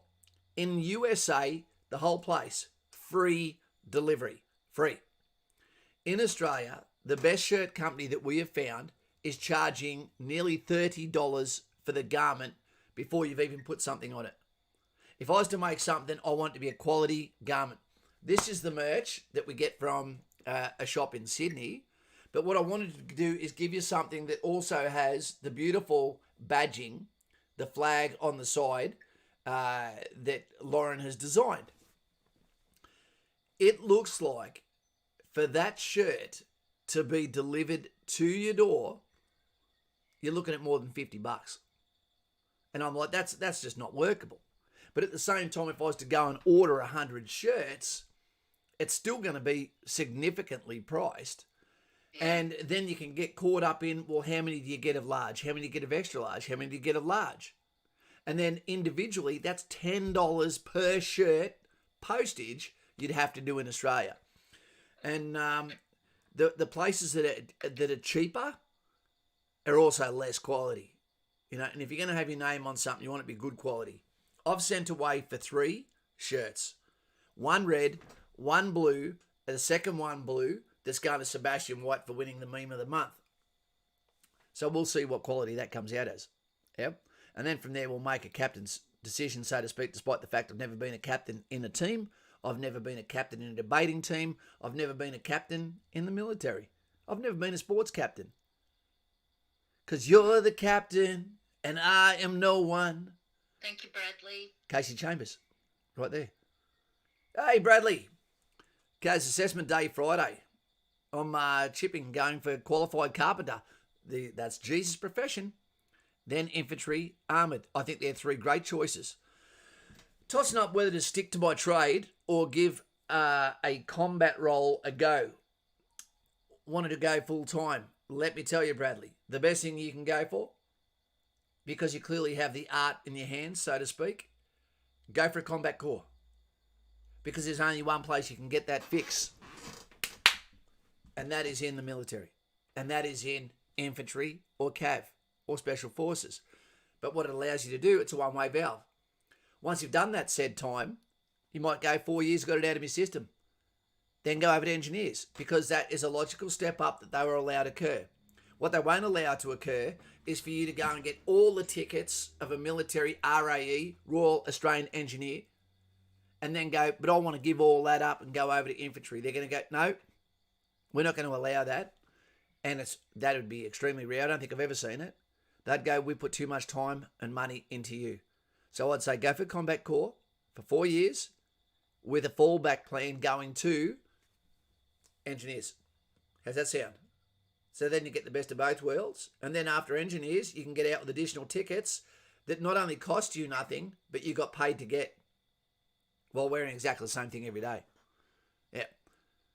And having 3 hours a day for lunch. Simon Powell. G'day, Dicko. Is Dicko here? Yeah. He popped in and he said he's not going to be able to make it today, but he wished you well. You Irish bastard. Be nice. It's the Father's Day. It's the Father's Day special, so I want him to spend his time with his lovely children. Yeah. Aaron, great to have you here. That's Aaron the Hitman Dixon. Mutsu Cow. Okay, no dramas, mate. No dramas.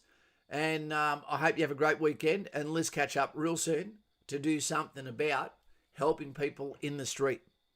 Guys and gals, at another day when your wallet is recuperated, honestly, there is something magical about being part of Patreon. We just had a conversation with a lad who gave up a journalism degree. He actually completed it and had coffee with me. I was 5 minutes late. I'm never late. And I met him locally. We sat down. He needed a haircut. It made sense. He wants to be an officer. But when we finished communicating, what occurred was we went from there and I said, mate, this can't be over here. Come with me. And I took him over, got $100 out from Patreon. Then we went back to Lyndon Arkle, who's one of our Patreons, and he's the manager of Sanchuros in Penrith. And he wasn't there. But this young lady who is always consistently fantastic in what she does, we said, well, this girl doesn't do it for tips because you don't get tips there. So I allowed, we'll call him Gentleman Fred, the officer candidate, to then go and give her $100 and remind her that she is the hardest working person of the... Can I please share it with someone? And she and we went, who? We just said you can't share it. It's for you. And she goes, I'd like to take my father to lunch on Sunday. And you're like... That's so beautiful. You know, that's why we do it. Yeah. And she's not a Karen. No. Fantastic. And I tell you what, she's as cute as a button too. You know, there is something beautiful that when you get over 40 years old, 45, okay, a couple of months off 50, where you're actually able to appreciate a beautiful woman without actually trying to chase the fox, so to speak. So now they understand you being genuine. They understand it wouldn't have mattered if they had been a guy. When they give the same sort of treatment, respect to their to those around them, when they don't realise people are watching, it should be rewarded at times. And that can pass on a lifelong lesson. Yep. Yep. Hey, the tanker's here. Mr. T23, g'day, mate. How you going? Yep. Mr. T's here. Pity the fool. Pity the fool. Cheers, DC. Much respect. Mucho respecto to you and your lovely family, especially Koa, that all she wants to be is this little lovely angel.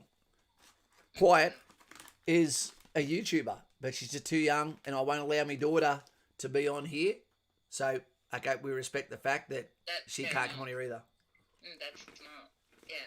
Thank you, Mr. T. Mr. T23.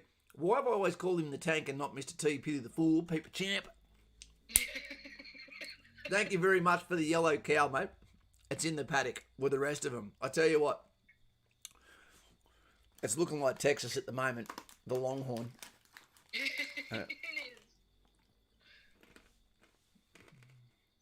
Call him Stoddy, Glass said.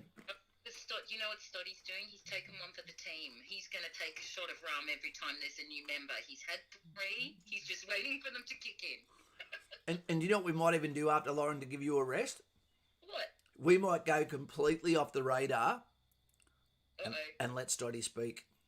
I think we really should. Oh, wait, what? After he's unleashed the Kraken? It is true. Because that would be a rare treat, though. I think Stoddy's the sort of guy, it's like you've pulled that cord on his back and then let it go. You don't know what's going to happen next. Yeah, but it's always great. It is always good. It's great in a conversation when you're walking past Sanchuros, but when you're on a charity stream for 10 hours and you're in the first quarter, Yeah. you don't know what's going to happen. Maybe I'll be the one yelling medic. Well, I'll just shoot it. Give me 2 minutes. I'll go make myself a new cup of tea and I'll do a wee and then I'll come back. I'll just stay on the line. I'll leave you here with my snoring dog. And we were talking about what Stoddy says. Yeah, but I got to do a wee. Okay. But don't hang up. I'll come back. I'll leave you here with a Pash. Drunk Aussie. Hey, Apache, that's a beautiful dog that sleeps on Lauren's bed in the absence of a real man. Drunk Aussie, wish I could see my little girl tomorrow. Do you mind letting us know, mate? What's going down, mate? What's going on? The disenfranchisement between fathers and children in this country as a result of both people working almost as a necessity is a modern tragedy. It is so easy for our children to grow up with an iPad as a parent. You just got to be so careful that you don't give in to fatigue, to hard work, to worry, etc. Robbie Kent, do it drugs, Johnny. John OC, I've got to jump off. Hopefully I'll be back before the stream is over. Stay safe, everyone. Happy Father's Day to your family, John OC. Yellow cow, bam, right in the guts. Thank you for the bovine. You're all part of Channel Law. Lauren is into that sort of stuff. Plays Dungeons and Dragons with the family. Everyone's tight. Fantastic. But this becomes part of the information. Were you there for the time they did the 10-hour stream? Did you see the way Kaz looked like he'd had a stroke by the end? Hey, we've got Lenny. Kaz, did you work in tactics wing at Singo? Yeah, I did, mate. I did. Someone else had said before, did I work at Singo? Yes, I did. I worked at the School of Infantry 3 times, mate. 4 times. One was in 10 IRC, which was the 10th Independent Rifle Company. And I believe that was in 1997, where you go there just to be enemy. Fantastic. My name was Snybor. No, looked like it was Russian, but it was actually Robbins backwards. And we were completely off the radar. That was a different time to be in the army. Then I went to the School of Infantry as an instructor, section commander, where I was up against and competing against one of the best NCOs I've ever met, and his name is Brad Percy. I'm not sure if he's a 6R at the moment. Good-looking guy too, Then I went back again as a sergeant to Tactics Wing Leadership Division, and I was there with Stocksy, who is one of the hardest working, best people I've ever worked with.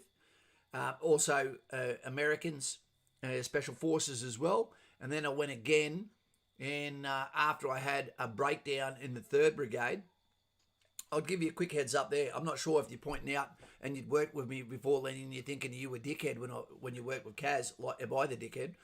But basically, I'll give you a quick rundown, team. When I was at the School of Infantry in FMS in 0809, there you go. So it's a small world. You probably remember me years. What about now? Thanks for your service here, Lenny. Hendo. What I love the most about School of Infantry is you work with other people from other battalions, so the circle jerk disappears and you actually start to get all the benefits of the wisdom that has come all the way from the last 100 years and fed up through the Royal Australian Regiment to where we are now. If you only stay in the same battalion, okay, you're going to have a pedigree, but you're going to have a pedigree problem where you'll only know what your battalion knows, so to speak, unless you learn it on a course. But basically what occurred was everyone knows that I was in Rwanda in 1995, yeah? This is not a sob story. I didn't realise the ramifications of the things we saw, the things we did, what we were exposed to while we were in Rwanda until my child was born in 2011. Now, when my daughter was born in 2011, some of the things I didn't realise were happening with me started to really appear. I couldn't maintain. It's happening now. Concentration. I had anger spurts like that, energy spurts like that. Everything I did was catastrophizing, etc. And ultimately, I went and saw my boss at the time, who was a fantastic boss. And I said to him before I started working there, I'm not the droid you're looking for. This is not where you want to send me. And at the moment, everything is not firing well in my head. Within 6 months, there's probably going to be a problem. Wow. I was the prophecy. It did. I hit the wall real hard. And that broke down all the relationships I had in my area of influence. If it wasn't for an amazing medic warrant officer, who I won't say his name on here, who allowed me to go and see the psych and then say, look, dude, you've got to start dealing with this yourself now. But once you start to do that, you're also walking down a lane that you can't come back from once you say, I'm having problems, and your job is working with weapons. So ultimately what happened was I ended up with a phone call after I was going to shit. And that phone call was from a fantastic major, and he was in, and he's got his own problems with his family, and he was in the School of Infantry, and he goes, can you give me a hand on your chest that you can give me one good year, that I'm not wasting my time with you? And I said to him, if you take me from here, where I was at 3 Brigade headquarters, and you can, which is Townsville, and you can take me to the School of Infantry, I will give you the best year of my military career. And I did. And then not long after that, I just couldn't keep the thumb in the wall. And again, the glass broke. But I gave him that year that I said I could. And I met some of the best people, whether they be trainees, or whether they be staff, or whether they be US servicemen. It was fantastic. And I needed to do that. And ultimately, that is where my career ended. Okay? So, that was my time at the School of Infantry. It was an absolute highlight. Yeah. Well done. I'm back, Kaz. Hey, she's big, as they would say in New Zealand. Yes. Is it true that we are now officially in a recession? I believe it is. Wow. I believe it's a bad one too. And it just goes to show how generous everybody is. It is. It actually typifies it. We want to acknowledge that it is hard times, and we appreciate you giving so much. Yep, it's true. We've got Dustin here. That's a nice name. Sounds like a surfer or a skateboarder. Hey, Kaz, currently serving in the US Army. Thanks for your service, mate. I'm totally behind you. And look, not everyone agrees with this, but I don't sit on fences, mate. Bam. That's all I'm going to say. Is that on the screen? Bam. So I'm in your corner, mate. That's me in the corner for you and your buddies, like we always have been. Have been for 10 years as a driver and trying to transfer to Australian Army as a drivers. Any experience with drivers or people who have transferred from foreign militaries? Yes, a lot. Yeah. Most of our lateral transfer actually comes from the UK because they actually have the same commission system, military system, judicial system, etc., and highly transferable skill sets and chain of command. US is completely different. The way you do everything is different to us. And I don't know if that's a deliberate thing when we consider we are more, as part of the Five Eyes, with you guys than what we are with anyone else. It's not easy to come from the USA to Australia is what I'm getting to. You need to be but there is on the website, there is special things you can fill out that will let you know, okay, coming from a foreign country, this is what you need to know, this is the steps to go through, etc. So look on that, get your questions, mull it over with your family. You've done 10 years now. Don't jump out of your career until you have some assurance that, that is a positive venture. Because at the moment, our military is jam-packed full, like a sailor on payday. Yeah, it's not that you can't do it, and certainly give it a crack. Yes, Dottie, we got another member. We did? Yeah, before. Oh, that was... okay, sorry, Stoddy. You need to do... Sorry, Stoddy, I was wrong. We did the salutes. I can't believe how generous everyone's been today. I know, it's really lovely, isn't it? Yep. Aidan Ruth become the voice of the people. Okay, which means 1 month from now will be promoted. And for those who are in there now that are actually already got the Lance Corporal stripe that are wondering, when does the session command happen? For the members, those in green there, that happens on the 11th. We get about 10 people just go, bam, to session commander. You better do what they say. They're the squad commanders. Yeah, I love it. I love watching the little members. And especially when they get promoted, I get excited about who's next. Right on. Lenny, fantastic bit of advice, wisdom there. Lenny's an ex-service serving member or still serving member and was in the tactics wing while I was there too. And he's saying having kids changed everything. When you have kids, it's like the selfish stick disappears, or it's supposed to. I can't believe how much my life changed overnight, where everything that was a negative about me disappeared. I picked up some other negatives, but she always comes first. I say that while I'm here with you instead of hanging out with her in netball. 10 minutes and the screen changes. Oh, that's exciting. Hey, Kaz. Yeah. We've got someone who's been lurking, but they've finally said hello. Where's that? Brady Ryan. That's a good name. Said, yeah, hey Kaz and team, been lurking on the channel for a while. I really enjoy the content, has been really informative and super helpful with my enlistment process. Oh, Action Jack. Thank you. Hey, Action, how you going, mate? All the best, Roddie and Loretta. Boom. The yellow cow. Sick cow. Yellow. Jaundice. First fleet. I wouldn't eat that beef. And we got B Stubbsy. G'day, Kaz and team. Set to go to Kapuka next February. That's just long enough to chill you to your feet, you know, rather than Channel 7 chopper. Mate, I look forward to helping you guys in any way we can to get you through that door, to keep giving the institution the best people possible.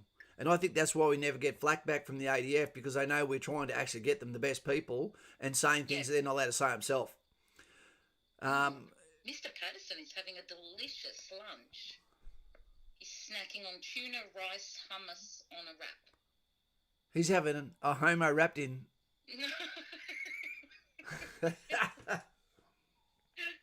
Sounds delicious.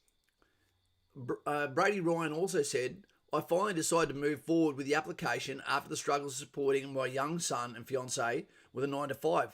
Following my father's footsteps, he served in Iraq and East Timor. I wonder if he knows me. Maybe. What call was he in? It's easier to ask who knows me rather than what it is for me to know them, because a lot of you guys and gals have got names that can... There's 1,000 Ryans, Taylors, Smiths, Browns, etc. So when you say Kaz, well, they're going to go, dickhead. Or, yeah, I worked with that guy. You know, mixed opinions. But well done, mate. Well done. Hey, we just got another one. So what do I have to do here? The left-handed salute. You don't have to do anything. Stoddy, you do your stupid salute, and Stoddy... The officer salute. And because of Adrian Wilson, not so cow, mate, Stoddy now has to have a shot of rum. Yeah, exactly. And he's a student, so that's expensive for him. Yeah. He normally uses it for removing splinters. Just drink, Stoddy, says Cane and Peppers. Here he goes. I hope it tastes like a mother-in-law's kiss. So how many is that now? Is that 5? That's 4. No, that was 4 last time. That's 3. 5 now. No, it was 2 in an update before. Now it's 3 in an update. Well, then you made Stoddy take an extra one. Did we? Yeah. Sorry, Stoddy. Sorry, Stoddy. You're 1 up. Sorry for that chore. Being a member is about the best way you can do, because you get a promotion. You know, you actually get to look at other people, and if they don't agree with them, you can tell them not to be insubordinate. We've got Minty Fresh here. I'm super late today, but hey guys, you can't be late today unless you turn up at 10:01 tonight or whatever it is, or 8:01. Minty Fresh, in case you don't know, mate, this is a 10-hour stream. Yeah. You know, we have raised more money than Biden in the last in the last hour and 53 minutes, while also getting 3.5 members. So, mate, it's been fantastic. There's been a promotion. We got a promotion for Mr. Bryce, Steve Bryce. Yes. We got massive donations across the board, including a $500 dark red bleeding nose 3RAR donation from another YouTuber named Mr. Buckaroony. If you don't know who he is, he's worth subscribing to. Oh yeah, for sure. He's got a few more miles on the clock than Kaz, but he's all right. Yeah, there's Aiden with $10. Oh, thanks, mate. Kaz, I know you weren't an officer. That's right. I had respect. But you did work with many. Could you go into any sort of detail about what the day-to-day life of an infantry officer, lefty/lieutenant/captain is? Absolutely. No problems at all. We can do that for you. We've got all day. We've got all day. We've got nothing but time. What a cool name. Foolish Domination. Hey, did I miss out on much today? Foolish, you didn't miss much, mate. You know, we've got another 8 hours to go. That's hurt me just to say it. All right. Oh, I just realised that means Aaron can't even bring me a coffee or a KFC leg later. Oh no! Can we get one delivered? I'll ring up my little one later and ask her, can she bring something to Dad in lieu of tomorrow's Father's Day? Because he went off a bit. Okay, so we're going to talk about that. What else were we just talking about before? Yeah, the officer thing. You, the day-to-day life of them. Oh, okay. Justin Bridges is hunting a popular hobby in the ADF. Nah, it's not, Jason. Not really. It's normally because you're coming back from deployment. You come back from field or whatever. So all you want to do is either get on the beers, get on the girls, or get on the Mexican food, or getting on all three at once. The big trifecta, you can't beat it. So Aiden Ruth, so being an officer, day in the life of an officer. Okay, guys, let's take it easy for a sec, and I'm going to answer this question to Aiden, boom, Ruth, new member, Yellow Cow. Now, I don't know how I get it out like that, but it's even saying we've got an excellent connection. So look what happens when you dodge some topics. Yep. Funny. Anyway, so an officer. Don't compare yourself to a private soldier, and private soldiers can't compare themselves to an officer. What it's like to be in the role. Because you don't see an officer in the morning doesn't mean that he hasn't been there before you. An officer will start the day normally as a follow-on from time they've spent in the mess the night before after knocking off after you. So around the 7:20 mark, the platoon commander will normally be there. If he's not there, he'll have told the platoon sergeant that he's going to be away with the ACAJ, okay, or with the OC or with the 2IC of the company, getting instructions for what's coming up next. Then he'll do his individual PT, where he gets to go away and do something. And in the absence of doing PT, he might be away shaving his legs. It's what they do. Or cycling, wearing fake sponsors on those said tights. Never understood that one. Come on now, you haven't even gotten to the cheese eating or the olive eating yet. That's right. You know, I can't eat a prawn. It's so dirty. But what will occur is the officers will do individual PT, and that's not because they're not invited. They're just not part of that bonding session, and the the management of either PDIs or the section commander with his soldiers to train them, so he can be accountable for the training of his soldiers, so to speak. Gemman82, thanks for the service, Kaz, and continued quality content. Thank you for trusting us, for being here, and giving part of your Saturday and your shekels to say thank you. So thank you back. It's a game of tennis, my man. So the officer really comes into view about 9:20. At 9:20, everyone's done their PT, they've done their training. If it's individual training, he's still not going to see them. He's going to be in his office, and he's going to be doing mandated things for either the CO, for the or information's been passed out, or preparing the next field, preparing for what's coming up next, so to speak, on his list of things to do. Lunchtime, goes away, has said olives, pretends to like the taste of the promenade, or whatever it is. Not allowed to drink through the day, and then goes back to doing his paperwork, etc. He is the corporate administration guy with the platoon sergeant, sharing that, but also the overall captain of the ship. He doesn't get in the way of the meddlings of section commanders, 2ICs in barracks. However, at any time he can say, I need to come and have a look at this, and we'll normally be doing some sort of bastardized training program that is to do with the preparation for something that's coming. After that, he has to be ready to go at a moment's notice to go to either the OC, the major of the company, and then after work, he doesn't get to just go home. He will then bond with the Lord of the Flies within the either officers' mess or whatever instruction he's got. You don't see officers ever have an early knock-off. There's always something for them to do, especially when they're lieutenants. Okay? But when they're outfield, all the paperwork, into the bin. They will sit in the centre of the position, eating the noodles that were made by the SIG for the platoon sergeant, who's doing a lap of the position. And they'll basically look like they're dying of boredom, waiting for the orders to come down. Prepare to move. Warning order. Okay? They normally get information at night time when the call signs are at the halt. So quite often they look like that.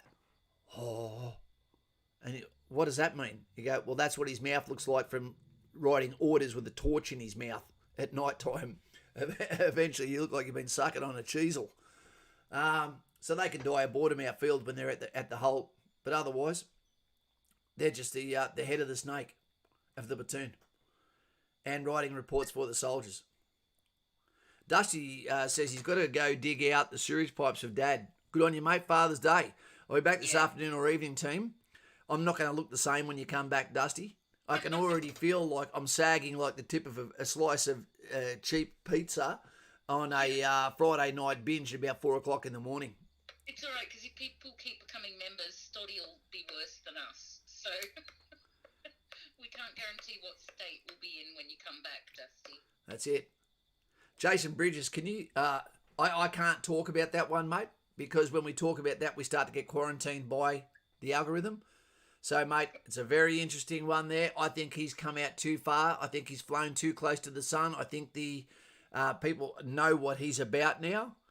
And I think his life is going to start to constrict a little bit. He can't hide from this one. Yeah. Thank you, Adrian. Adrian Wilson throws us an orange cow. Yeah. Hi, Kaz. I have an enlistment date of the 14th of September. That's like next week. Your videos have been very informative at what to expect. Thanks, and keep up the good work. Adrian Wilson, where's my list? Normally it's a bad thing when you get put on a list, but this is not. Yeah. Let's have a look at the those that are diddy mowing from the village of normality, and make sure, Adrian, that you're on here. And mate, did I throw the Nutsu cow up for Adrian? For the orange cow? Yeah. I did.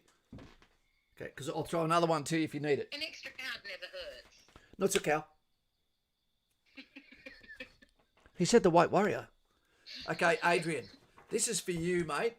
I'm going to put on a pair of glasses at the moment, you know, pretending I'm an officer. I think they've got clear glass when they put their glasses on to make it look like they're a little bit more in tune. Look at that. 10% better looking straight away. I should wipe the chip grease off it. That was the chair, by the way. So, Adrian Wilson. Wait 2 seconds. You're not alone either today, my friend. On the 14th of September, Adrian Wilson. So, September intake. Let's work the 7th first, which is on Monday. Thank you, Nicholas. We've got Terman. Sorry, Nicholas Metcalf. G'day, mate. Not so cow. Sorry to scare you with the binoculars here. Thank you for the yellow cow. NM. Metadata. Mate, thank you for being here and doing what you do, mate. And I hope these glasses haven't turned you off. So the 7th September we'll deal with first. This is the people, for those that are here for the first time. Can you put a hand of colour up or a kiss or something to let us know if this is your first time ever here? And if it is, can you please tick like so that maybe YouTube allows other people to see us, because we're doing a good deed today, and let us know that you're here so we can give you a good welcome as well. Yeah, and we don't normally ask you to share the streams. We do always love it when you do, but if you were ever going to share a stream to like Facebook or Twitter, if you've got it, then this is the one. Georgie boy, sat out. Thanks, George. Nutsu cow puts another yellow cow in the paddock, the Asian cow. Okay, so 7th September. George, thank you very much, mate. You have not sat out today. That's multiple donations that have been made by Georgie. Yeah, thank you very much, mate. Whereabouts in Australia are you from, George? And sat out. Where does that come from? 7th September, Buffer is going to artillery. We've got Mitch is going to admin. We've got Andy Me, which is going as well. We've got Terman, who's been here forever, and he's going as well. And if you're going on the 7th, let me know. Stat.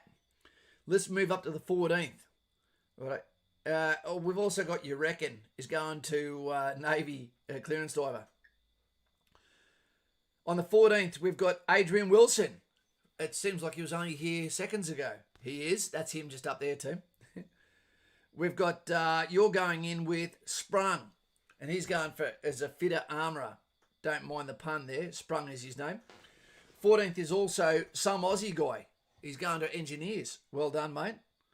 We've got Snowy Mountains. Good to have you going too. Chris, I'm not sure what your date is, but I've got your name here. We've also got the young guy. And we've also got Mastox. And we've also got Peter Cram, who's been here forever. And so there's a whole bunch of people. And then we've got the 22nd and the 21st. JJ is a submariner. He's going off. Thank you, Aiden. We've got Corey C. I'll be 2 seconds there, Aiden. Corey C. is going the 22nd. We've got Ronan, the Grey Warrior. He's going as aviation technician. We've got Mitchell, who is going on the 21st as well. At the same time, we've got Blue Bowls, not Balls. He's going in as well. And on the 21st is also Morgan, who's also going to the Navy with JJ. So it's a fantastic push there. And I know there's many more of you who are probably also going during those time periods. It's important that we know, and the reason why that's important is so that you understand you're not alone and that the importance that you have by being here. I have never had yet a single comment from a single person that has come back in the last 4.5 years we've been doing this and said, you told me crap, you told me bullshit, you led me astray. That has never happened once. Not once. And we're about to hit 500,000 views for this year too. So thank you very much, team, for a niche channel. That is mucho respecto. 8th Rudin, multiple donations for this stream. Don't get carried away, team, if you're having the rum that killed Michael Stott. Thank you, Kaz. I really appreciate your insight. I'm a little worried about the olives, but hopefully recruiting gives me the green light for enlistment. You've just got to put them down, man. You've got to practice. It's like Brussels sprouts. As a matter of fact, I should have had one here for when we hit the first 1,000, second 1,000, etc. Well, we're over 2,000. We are. Yes, Simon Powell just put up a tally, and it's $2,321.36. That's beautiful. Isn't it? Yep. And it would be more than that because, remember, mine is not listed on there and it's 500. Yeah, there you go. Yeah. I don't know how much that path is going to be for them. Look, every little bit's going to help. Yeah. Yep. Maybe they should all bet on something illicit and put it all on black. See how it goes. Oh, no! Drink the slab, drink the slab, drink the slab. Stoddy's done. Listen, look at him. No, he's not. He's found a bag of chips. He's eating something. He's okay. He's a mess. Because he counted your donations, Okay. so that he's included in the total. Ranger, we don't have a full-time infantry. Will Clifton, we don't have a full-time infantry. WA doesn't have full-time infantry. Who doesn't? WA, they're saying. Oh, no, they don't. But they've got Special Air Service Regiment, yeah. But you can do Army Reserve over there. Yep. Just Well, don't... Anthony, Sorry? Sorry, Anthony O'Neill's just got his phone for a little bit. Hey, team at Kapuka at Digger James. That's not good. That means you've been injured. Currently, the PDI has our duty NCO is letting us use our phone for a bit, so I got lucky. Whoever would have thought that getting lucky means you get time to talk on your phone? Make sure there, Tony O'Neill, that you use some of that time to ring your dad and say Happy Father's Day. Yep. An important time. Don't let your platoon forget that it is Father's Day, and it's a very overlooked day. It really is. Yeah. I had a fantastic Father's Day poem that I wrote that I normally read out on Father's Day, but I'm not exactly sure where it is at the moment. It was a beautiful one. That one will have to come back to you. Yeah. What else did we have? Did you want to speak? 2. It's the 3rd hour. It's time to change the screen. Gee, that's gone quick, isn't it? Yeah, that's 3 hours down. 2 hours down. Goodbye, Karen. Did everyone notice the 69 there? Star sign. No? It's a zodiac symbol. No, it wasn't. I just twisted it on its side. Well, I'm going to see it as the zodiac symbol. Bam. So there we go. This soldier needs a medic. I'm just going to give you guys a quick, so you get to appreciate this one. I loved it when I found this picture. Fantastic. What I'll do is I'll quickly, so you can get to see it and enjoy it and take my face off for a second. I use Typorama now for my slides to get the difference in the fonts, etc. And that's it's a $27 one-time lifetime thing to give you guys a little bit more immersion when it comes to credibility. I know this is going to get Stoddy a little bit excited at the moment, but we've shortchanged him. He's only here for 50 minutes with the medic on there. I hope you enjoy it. Stoddy, that can be you. All right, and Stoddy's gone. So, you there, Lauren? Yeah. Yeah, okay. What's happening? I'm just going to move this here a bit so that Stoddy can see himself in the screen for a little while. There he is. There he is. Yeah. Okay. That's what he looks like every time we say medic. Oh, look. Where do I see? Hey, team. Acapulco. Okay, we saw that one. I'm going to a new platoon on Monday. Anthony O'Neill. Righto. Anthony, you need to remember something. Okay? When you go to that new platoon, naturally, they have been bonding big brother style with each other, except a little bit of standoffishness at the start. All you need to do is go in there and be the best version of you, mate. Don't try and change the world. Don't try and tell them this is going on. This is how you should do it. This is what's going on. Otherwise, it could be a hard landing for you. So just go in there and work your way into their friendship. What week are you going back to, and what week did you get to, mate? Timmy Doust. Yeah, I think Tim sort of walked in. He might even need a quick recap of what's going on. Can you give him a quick recap, please? Yeah, sure, because he's a little bit confused about all the donations. My cotton mouth has already begun. That's all right. That's all right. This is an endurance run. It's not a sprint. So, Tim, this is for Loretta and Roddie, and they have been doing it hard quietly, and they need some help. Roddie is an injured veteran, and he needs a little bit of accessibility at his place. So he needs like a ramp, and there's a couple of other things they could put money towards, like a generator. So if his machine goes off at night, then the electricity will just kick in automatically so he doesn't have a seizure. So also, Loretta is just such an amazing person. Like, she gives so much. She's devoted her life to her family, and not just her family, she's devoted her life to helping other people too. So everything that you donate, other than what YouTube decides to wrestle out of us, is going to go to Loretta and Roddie. That's it. That's it. And tell him how long we're going to be gobbing off for, mate.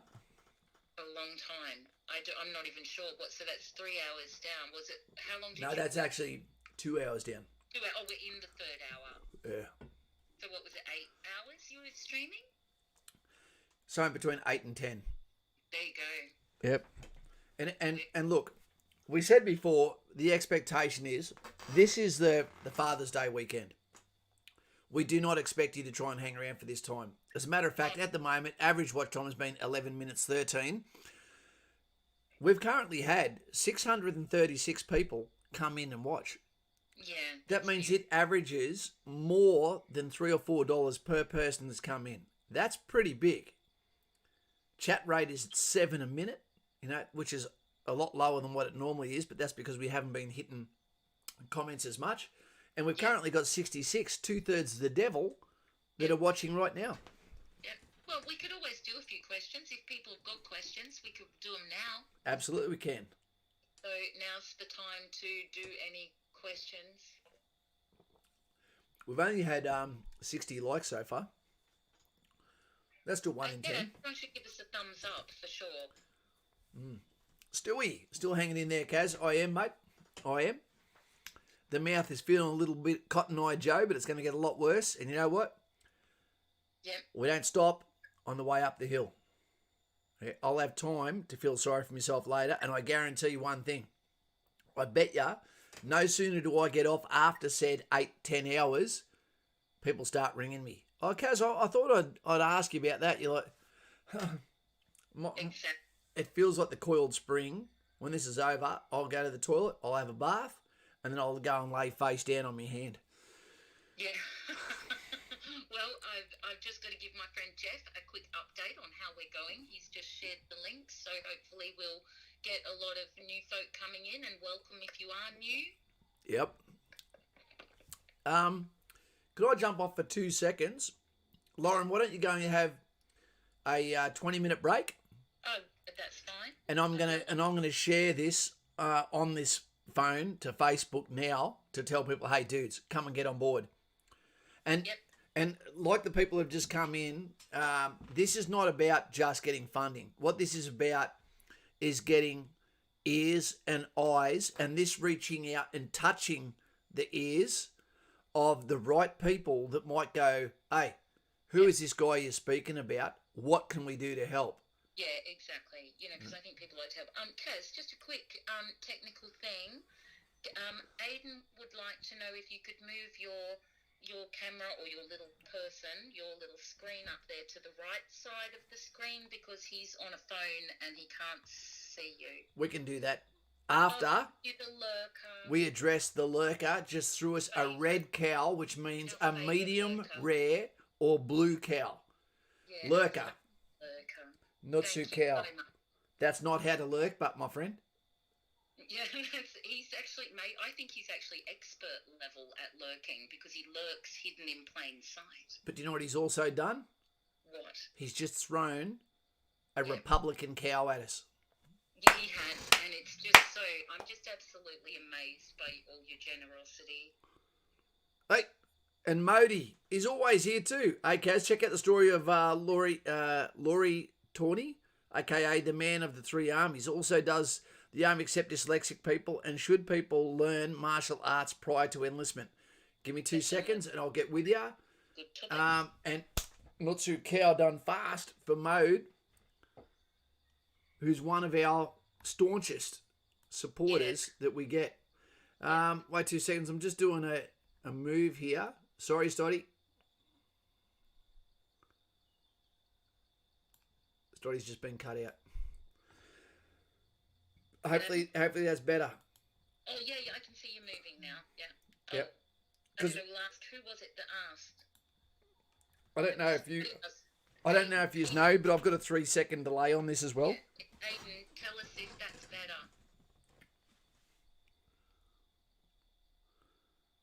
Lurker, do you have any question for us, or are you actually continuing to lurk, sir? Continuing to lurk in the bushes. The man of three armies. I'll probably look into that after, but let's get to the other bit, dyslexia. I don't know how that will affect people in the military. Again, because it never affected me, and I never came across it, I don't know if that meant they were barred from joining. I don't know, matey. Maybe you need to go beast mode if they do. Did you get it? Martial arts prior to enlistment. No, not so much, mate. No. Can it help? Yeah. Does it hurt? No. Not unless you get injured. But you actually don't need it. Remember, team, this is about becoming a professional soldier, not becoming a warrior. A warrior is someone who is a beast within themselves, and as a solo individual is able to be basically a force multiplier by himself. The power that comes with a professional army that started with Romans is using standardized training. So an accumulative result happens by having more people there who are technically proficient and able to know exactly how you're all going to move based on a macro command that can come from one field signal, one whistle blast, one chat on the radio, or one word. So you don't really need it. Okay. Does it give confidence? Absolutely. Does it give capability? Absolutely. Yep. I think boxing is one of the best personally, because it's great, because it's better for fitness. Yeah, I think by all means do something like that in your own time to improve yourself as a person, keep your health up, and some of those disciplines can be quite meditative. So it's, it's certainly good for you. And it's so important to have side hustles, Exactly. that make you better at being you. Oh, thank you, Minty. Hey, Minty Fresh. Big fan of the channel, Kaz. Keep it up. Not too cow, mate. Yep, Not too we're cow. a big fan of yours, Minty. And we are. Minty's been here forever, and it's a name that really sticks with us. I've got to tell you guys. Hey, Jet's back as well. I'm back. How we going, guys? Mate, we're going bonzi here. We've gone way past the $2,000 mark, considering that there's also the, what do you call it? My donation, okay, is not included on that one because... It is included. Because is it? Because it's sitting just over here. We've added it into the... Okay, there you go. Farewell and adieu to good Spanish ladies. Song, farewell and adieu to you, Spanish ladies. Look at Do you him. know that song? I do know that song. We'll rant and we'll roar like true British sailors. I can't sing a sailor's song. I won't do it. No, but it's sea shanties, yeah. Another cow for the paddock. Timmy, look, mate, it just... All today. It has been a fantastic response. I don't even know how you'd explain this to No, I'm overwhelmed. to Loretta. And even if it means that, is there any chance, Lauren, you could, so we're not ambushing Loretta, hop off and just give her a little bit of a heads up? Yeah, sure. Because that might go towards, and ask her what would be a good time for her today if we were to give her a call. So, because she's an emotional woman, she cannot believe that people are actually considering and thinking about her and her partner, and none of it is what she's thinking about her. She's just, I think, so tired from doing it by herself. Yeah. So, I think so too. It gets pretty lonely out here, looking after veterans. And we are not easy to look after. Not really. We're hard to stay friends with. Yeah, that is true enough. But we get good at just chucking sandwiches at you and walking away sometimes is the answer.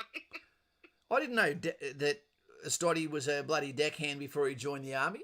Was he really, though, or is that the rum talking? It could be the rum talking. And Simon Powell has gone to sleep on his keyboard. Oh, no, it's $2,444.35. Excellent. That's lovely. Imagine if we find out that that's enough to get that footpath dug. They wouldn't have any spare cash. None. Yeah. Because there's always something to take the next bill.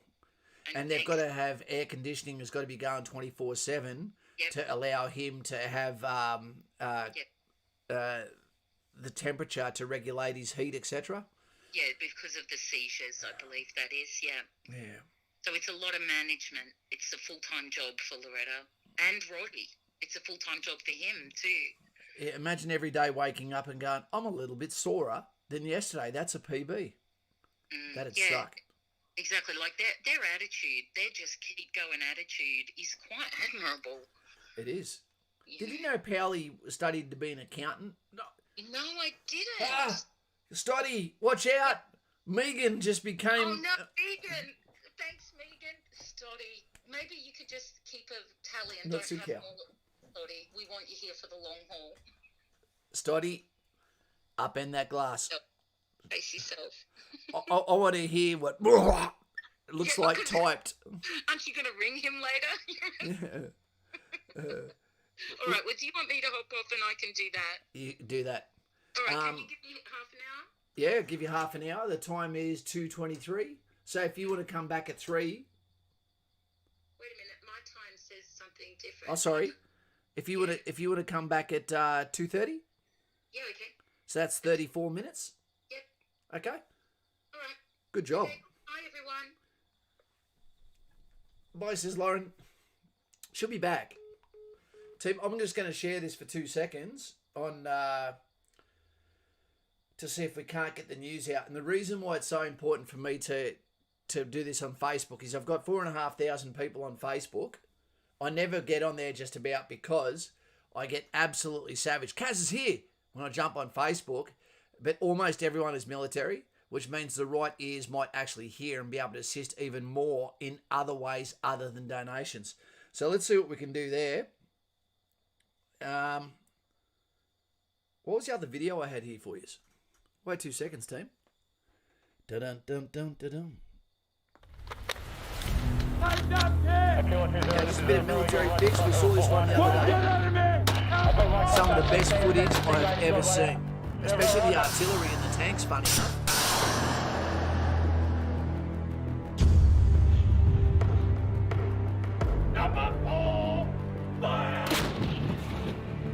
Facebook.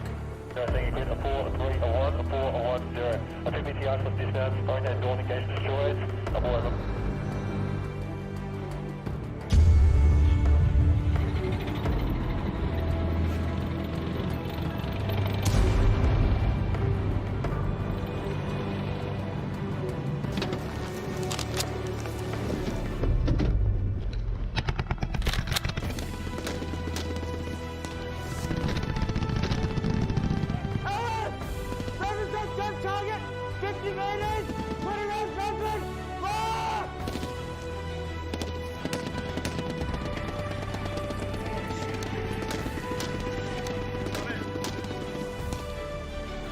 AME, leaving holding area, wheels on ground, ETA 1607 over.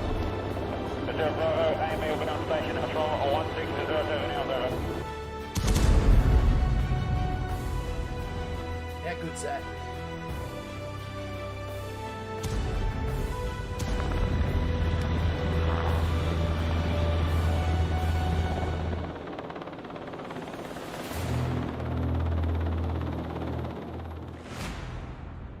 Stoddie's just going to 762.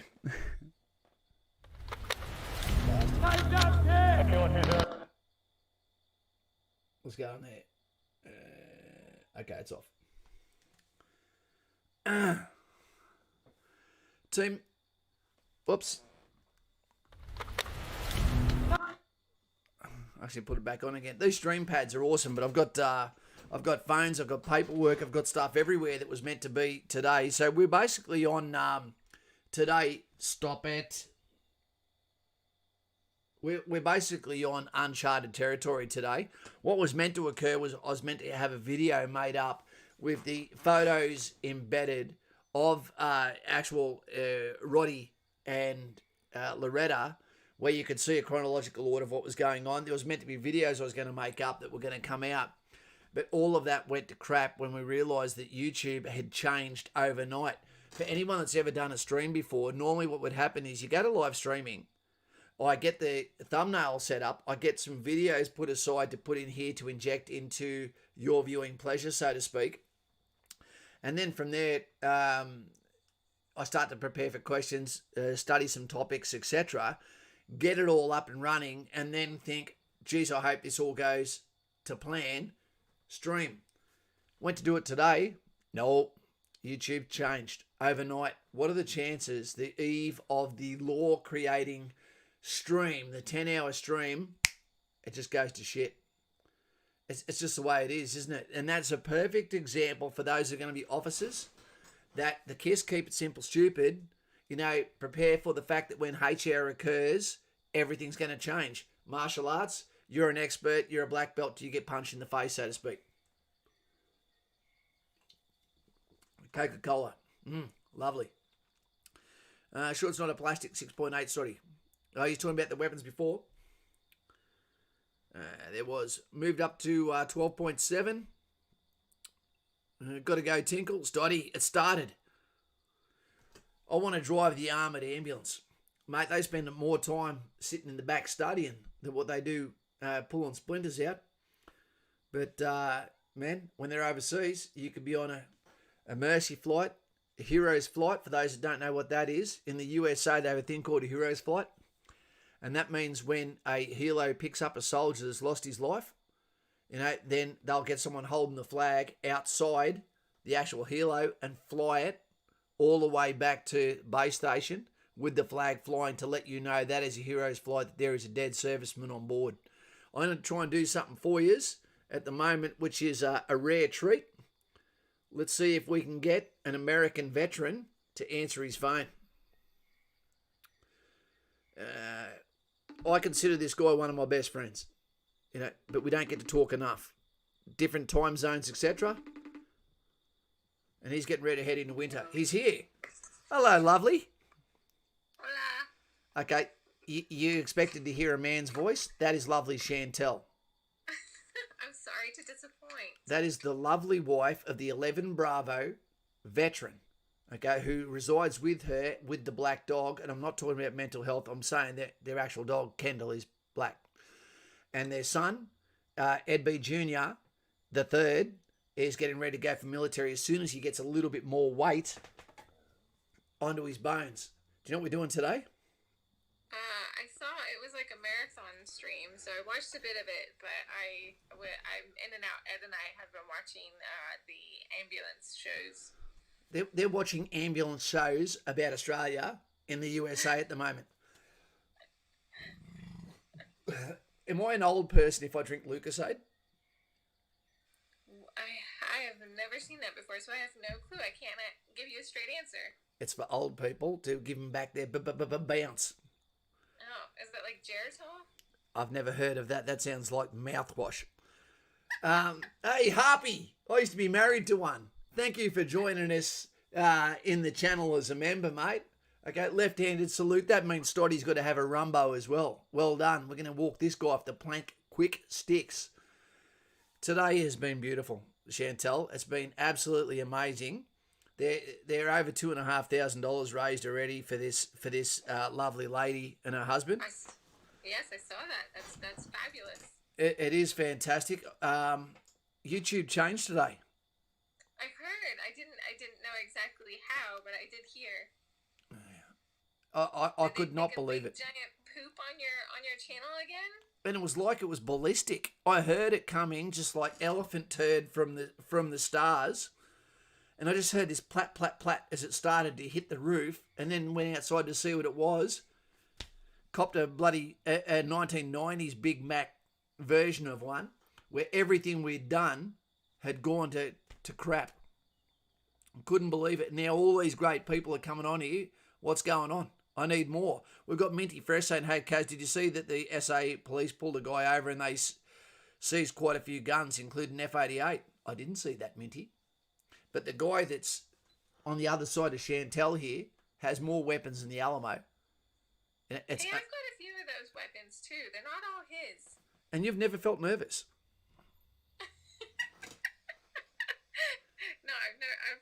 No. The only time I feel nervous is after he tells me stories of things that have occurred when I've been so blatantly unaware of them. You can get ram raided by the police in Australia if they find out you've got a Nerf gun painted black. That's what the gun laws are getting down to over here. It's out of control. That's horrible. They're definitely not as bad over here, so... No. Is there any chance, as a special request to the channel, that Ed B can put his clothes back on and maybe go and rack a shotgun or show his M4 or one of his weapons for the crowd? I will go make that request. Let me see. Because he's taken his medication, of course, so it's made him a bit loopy. Medication and guns? That's a siesta right there. You look lovely too, by the way. Oh, thank you. Yeah. We've got a black envelope over here, which is for a lady that in the US that has a lot of kids and works tirelessly for the veterans that go every day to have their coffee at the McDonald's. Apparently she's just Omni is one of a kind. Minty Fresh, still good, says Stoddy. Yeah, you wait for it to kick in there, man. Drinking the Pirates Brew. If he can. If he can't, he can't. Let me see. I just turned you off, by the way. You turned him off. Well, yeah, I turned him off. Go figure. Medication turns us off. Oh, gosh. No, I turned off his CPAP machine so he can't breathe. Ed B and I ran into each other. He'd served his entire career as well, and just a discharge. He found me before I found him. I answered his call, and then we realised we'd served the same amount of time. You know, he was at 11 Bravo, which is 343 Australia Infantry, and yeah, just a fantastic guy, fantastic family. And whenever I've got advice where I get told, pump the brake, how about you settle down? How about you shut up a bit, Kaz? It normally comes from him. Okay, let's see where I get with this without blinding me off. Let him sleep if he wants. Oh, I did, but hold on. Oh, there we go. So, Ladies and shotguns. this is his KSG shotgun. He actually just got it back from a buddy of his. They swapped. So let me see. It's been a minute. So bear with me. I gotta learn how to do this one. I don't know how to do his gun. I know how to do mine. I can go get mine. Look in the other end and see if the batteries are in it. Yeah, right? And that's got dual magazines, hasn't it? It does. This is one I don't necessarily want to point it, but I don't know if you can see it. So it's got you can stack them down in here, and they have these little tiny ones called Aguilas, I believe is what they're called. And you can fit 25 all together between one in the chamber and then the rest in the barrels. How many times does he want to miss? Usually, that's why he says, that's why he doesn't run, because he carries a gun, and if it takes more than 6 bullets, then you'll see him running, and if you see him running, then you need to follow. Because obviously, it took more than 6 bullets to kill whatever is chasing after him. Zombies. Something. Okay. I don't know how to do this one. Yeah. There's probably like a certain button or something that I'm not paying attention to. Yeah. I figured it out. That's all I got for you guys. I can get mine, but mine's a lot heavier than this one. So. Can you just hold your?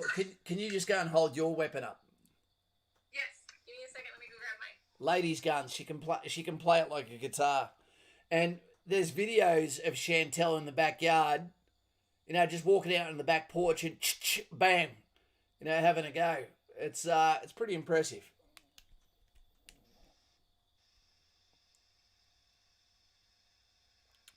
So this is Ed B's wife. What's she got? This is not the house you want to break into, team. Okay, so this is mine. It's 2545 Sharps carbine, and of course with the ACOG sight, TwitchCon sight on there, and it's like I said, 2545 Sharps with a special size.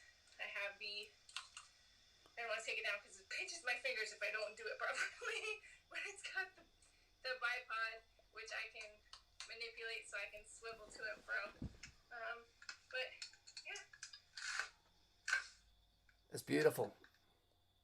This is what I shoot squirrels with. No, I don't shoot squirrels with this one. They would turn into pink paste. But How many squirrels do you need for a soup? at least 10 10. squirrels for a soup. Okay, got ya. At least, yeah, because you need a mess of them. That's what they call 10 is a mess. That's it. Well, I'm getting knackered arms here, so I'm going to let you go, but I just wanted to ring up and say thank you, love your family, and mucho respecto to yous. And next time we might be helping someone on your side of the ditch. Sounds good, man. You guys take care. Do awesome things. That's all I hear about you guys. So take care. Happy Father's Day weekend, right? That's what I hear. Yeah, that's it. All right. Well, congratulations to all the big daddies out there. Yeah, and you make sure that Ed's your daddy this weekend. I will do my best. I'm just trying to get him through the night so he breathes properly. Okay, love ya. Take care. Love you guys. See you, bye. Bye. Fantastic person, fantastic family, fantastic toys. Yeah. She's her dad's daughter. She's a lovely lady, and very close relationship with her pa. So well done, USA. We've got another 22 minutes until we change the slides again. Questions back to you guys. Michael Stott, Lauren's at the moment might be talking to Loretta as we speak. Hey, Kaz, can you be my bush mum and make sure I don't comment like it's 3 a.m. in the morning? You're starting to tell too much now. Bush Mama. So what's going on? We've got such a regular group of people that are here all the time. You've almost got no questions. The Titanium Cup is just here, team. Boom. I've just got to clean it to get rid of the taste of old cola out of the bottom. And then we'll be back to normal. Hey, Ruthie. Kaz, are you able to discuss routines of artillery in the field and barracks environment? If you haven't worked with them, it's no stress. Look, I haven't actually worked with artillery much at all. The reason is they're normally set aside. And where we're our field, they'll be in areas. They have the gun set up, and then they have a gun line, which they sit back from their weapon systems, that are always ready to go, that are locked onto targets. So at a moment's notice, not too cow, they can run over there in action and do that, just like our mortars, just like our direct fire support weapons on their tripods, the gun lines, etc. Artillery have got an unusual organisation because it's very rank heavy as opposed to infantry, where we might have one officer, for an entire platoon. I believe they've got one for each gun, plus another officer for the gun line. So it can be pretty rank heavy, which means there's always corporate level, beside you, which can be very sort of uncomfortable, for those that are at the private level or gunner level, sorry. So I don't know a hell of a lot about them, mate, but I have worked a hell of a lot with forward observers, etc. They are not part of the gun line. They'll operate with infantry, with armoured corps, etc. And those guys need to be able to be fit enough, they need to be proficient enough, and they need to have a personality that allows them to bond with large groups of people, without crossing the line over, knowing their place, so to speak. And they normally also have an NCO and an officer with them as well, which can be very complicated for them when they just want to rack out as well, but be cognizant that they are the lowest rank and don't want to get over familiar with someone that finds out all their secrets and can use it against them. Mr. P, he's back. Sergeant to a gun. There you go, Sergeant to a gun, says Mr. P. I don't know if it's changed or not. I don't think the guns have changed much either. I think we're a little bit behind. We still use a gun line. I'm not sure if we use self-propelled guns, which can be in locations and triangulated between each other to simulate the gun line, etc., from different locations for force preservation, etc. Let's hit the goal, team. We actually never said. I thought it would be too much to ask. I thought 2,000 would be a lot for this stream. Now, how do you even say thank you for people that have come together at a moment's notice, Father's Day 2020, economic retention, help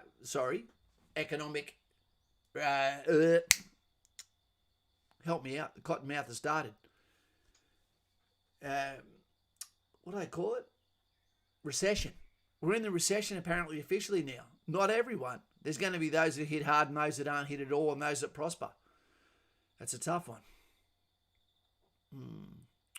We need to self-propelled gun howitzers and missiles. We need to get... Okay, there you go. So there's a lot of corporate knowledge on here that we don't know about. Who knows about this corps? Who knows about that corps? Who's now redundant in a corps? Right? Not that redundancy ever necessarily happens, because what occurs is you will still have the old ways of doing things. There are ways of assisting in technological leaps, etc. Where are we? We've got 15 minutes before Lauren gets back. My co-driver for Bathurst. Spartan Mouth, be back soon, Kaz. Have a good one in the meantime. Take your time, Spartan Mouth. Take a couple of hours. You can, I can't. It's fine. Aidan Ruth says, I just found it fascinating that Artie can send a round to a 10-figure grid reference. Yep. From kilometres away. It's certainly impressive. They can, but they don't. It looks good on paper. It says they can on paper. They can't hit a 10-figure grid from 10 kilometres away. I don't believe them. Why do I say that? If they've got a 25-metre casualty radius, I'm not going to let them land it, 25 metres away. Because 10-figure grid reference means that's down to the metre. 6-figure, 100 metres. 8-figure, 10 metres. 10-figure, 1 metre. I'm not gonna allow that precision when you've also got factors into that, which is wind, temperature, etc. Human error. I'm not going to allow that. But we've got to remember too that our danger close, that we don't have fears of the past about the rounds being too far away, and walking all the way from 400 metres away and walking that back onto our troops as danger close. You sort of want them on the ground now. F-35s cost a fortune though. Just don't crash them. Jamil, how you going, mate? Good to have you here. Is this our first time having you here? If this is your first time here at all, team, just let us know. Give a thumbs up. Let everyone know, hey, this is my first time here. And we'll find out a little bit about yourself. Okay, is there any tips for RMC? Anton. Oh, tips for RMC. Don't get caught up in the Lord of the Flies. What I mean by that is peer pressure. Understand that when you go to RMC, you're there for 18 months. Don't wet your powder by trying to be the best too early. Pace yourself. Be the best at everything. If you get an opportunity to train physically, then do so. And the reason why I say this at RMC is you don't know what corps you're going into until you prove yourself. And there'll be certain positions within RMC, the Royal Military College, that you want, and there'll be ones that you don't want. And when people have control of your destination, final destination, the last thing you want is to voice where you don't want to go in case that's exactly where they send you. RMC is where you're supposed to make your mistakes, where you're allowed to make mistakes. Better to do it in training than to do it abroad. When you're at RMC, you need to know that you're always being watched. You need to know that although you're in a cohort, really it's just about you. Make some, within your sections, okay, what you need to do is, the advice that we give to Kapuka is to sit down with the guys in your section and let them know that each day or each week, if you want, as you go through third class, second class, first class, while being mentored by classes above you, Lord of the Fly, so to speak, that you sit down to do AARs, after action reviews. So when there is some complexity in training, there is roles and responsibilities that have to be met within the lines. Sit everyone down. Leave your egos outside. Sit down together and say, what did we do good today? Okay, we did this. Okay, what did we do today that went shit? And don't say about something being shit if you don't have a fix for it. You know? And then create that fix. And then from there, okay, are we all ready to let all the bullshit that happened today disappear and tomorrow's back to 100 points again? Yep. Okay, do that. Because then you create a mechanism that's not part of the rank structure. It's not part of the training continuum that allows you to bond, to all get a mouthpiece where you get a chance to speak without necessarily blaming. And other than that, make bets. Challenge each other. Who's going to be the best at push-ups by the end of the 18 months? Who's going to be the best shot by the end of the 18 months? Who's going to have the most amount of charges or referrals? Who's going to be the most shit? You know, what corps do you want to go to? Put it on paper early. Have a board. Lock people into decision. Who's going to do the worst outfield? You know, make all these things up and then enjoy the ride. Long time listener, first time watcher. Great to have you here, Jamil. JJ, so to speak. Cunning Peppers. Simon, I'm still glad we're getting them. Kaz, I want to be one that destroyed any military vehicle. To be, Kaz, wouldn't want to be the first one that destroyed any military vehicle. Simon, I am still glad we're getting them. Okay, the F-35s. Gotcha. We got a tank killer, a guy that was called the tank killer. Because when we were at high range, when you get into the Leopards, this is before it went to, moved on to the Abram. We were doing a one-over of these tanks, and this guy gets in there, you know, what was his name? Heffernan, I think. And all of a sudden we hear this, and a tank is just filling with foam, like it had an internal fire in it. And you've basically got to have cerebral palsy to get your hand in the right angle just to press these buttons. And he found those said buttons and basically flooded the tank, which in effect basically ruins it until it's been resurfaced, etc. So he did that. Bloody infantry. You can't trust us inside your toys. That was the moral of the story.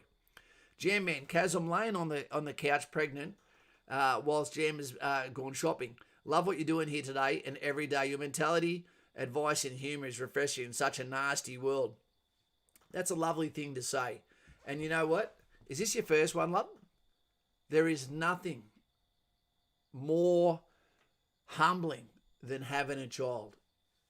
Okay, I'm in my second life, so to speak. So I was military. Now what defines me is being a father. I love every second I see my daughter, but I still count the time down till she leaves to go to her mum and go, oh, thank God, as I let out a breath, then feel bad for my choices. You know, it is the best thing, and I know it must suck for you guys.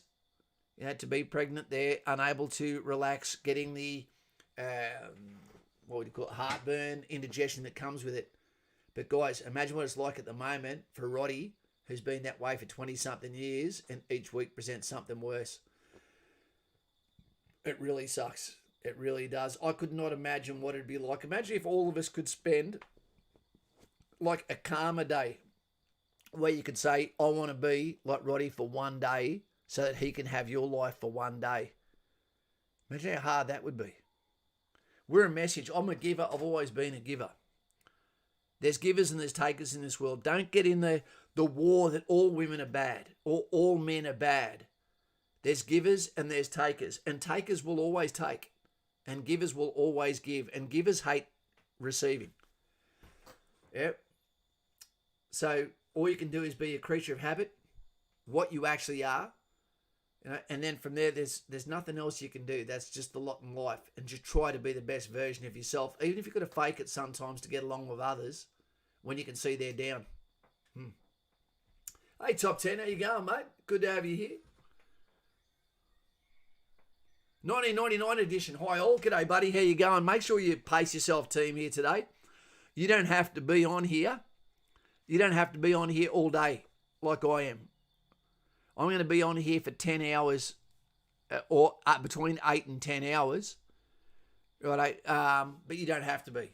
This is all about doing my time in the trenches today for the lovely Loretta and Roddie, you know, and the fantastic referral that came from Geoff Shafran, you know, to find these people who were basically out in the Ulus near Canungra and unable to do anything to improve their conditions. So that's why we stepped in. We always like to help strangers. This was meant to be one of my mates, but he got attacked by the pride pill. That's okay. I respect that. All right. So things work in weird ways. YouTube was basically felt like it was broken to me. I've never seen this set up the way it is here at the moment. But we're good. We're good to go. It's bloody hard being on this side, I tell you now, because all I've got is figures and shit moving everywhere on a screen. I feel like I'm about to epilepsy like my sister. Rex, this is my normal Saturday in lockdown. Got ya. Someone before was saying that they're not just Dave D, but people are heading towards the hotels now after just marching out and about to go to 2 weeks quarantine. I do not understand this quarantine. How come it can't be just sit in the dentist chair, grab this bud up your nose, down your throat, big swabs?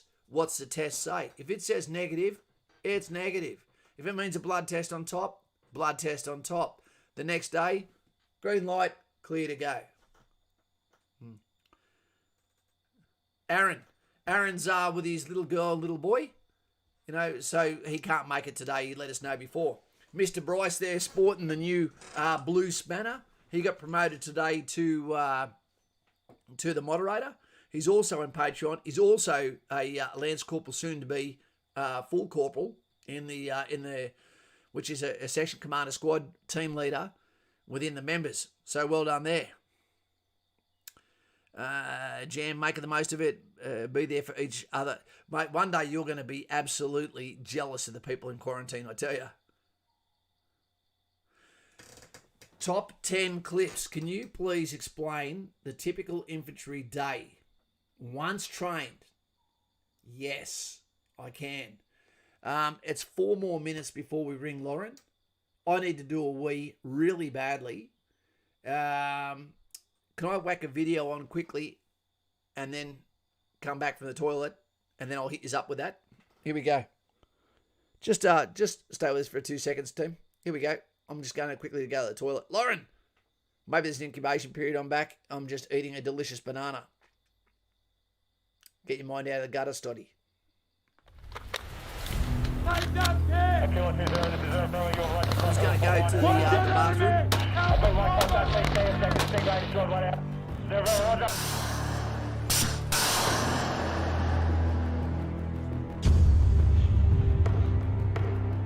Number 4, fire! Everything is 4-3-1, 4-1-0. I think BTR from distance, point and don't engage destroyed. Abort them.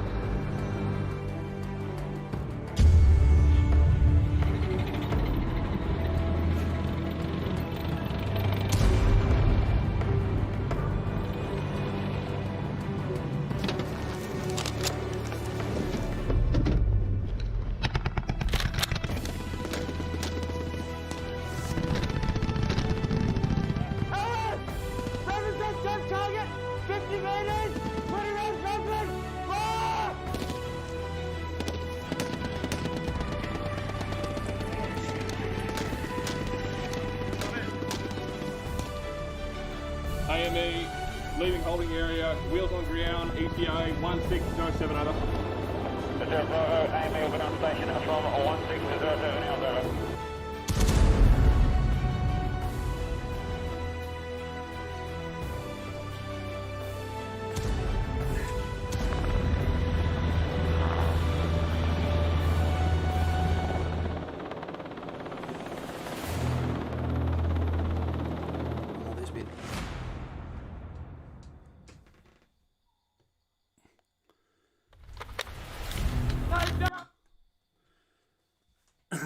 Stoddy's been super cool and groovy, Mr. Patterson. How was your lunch?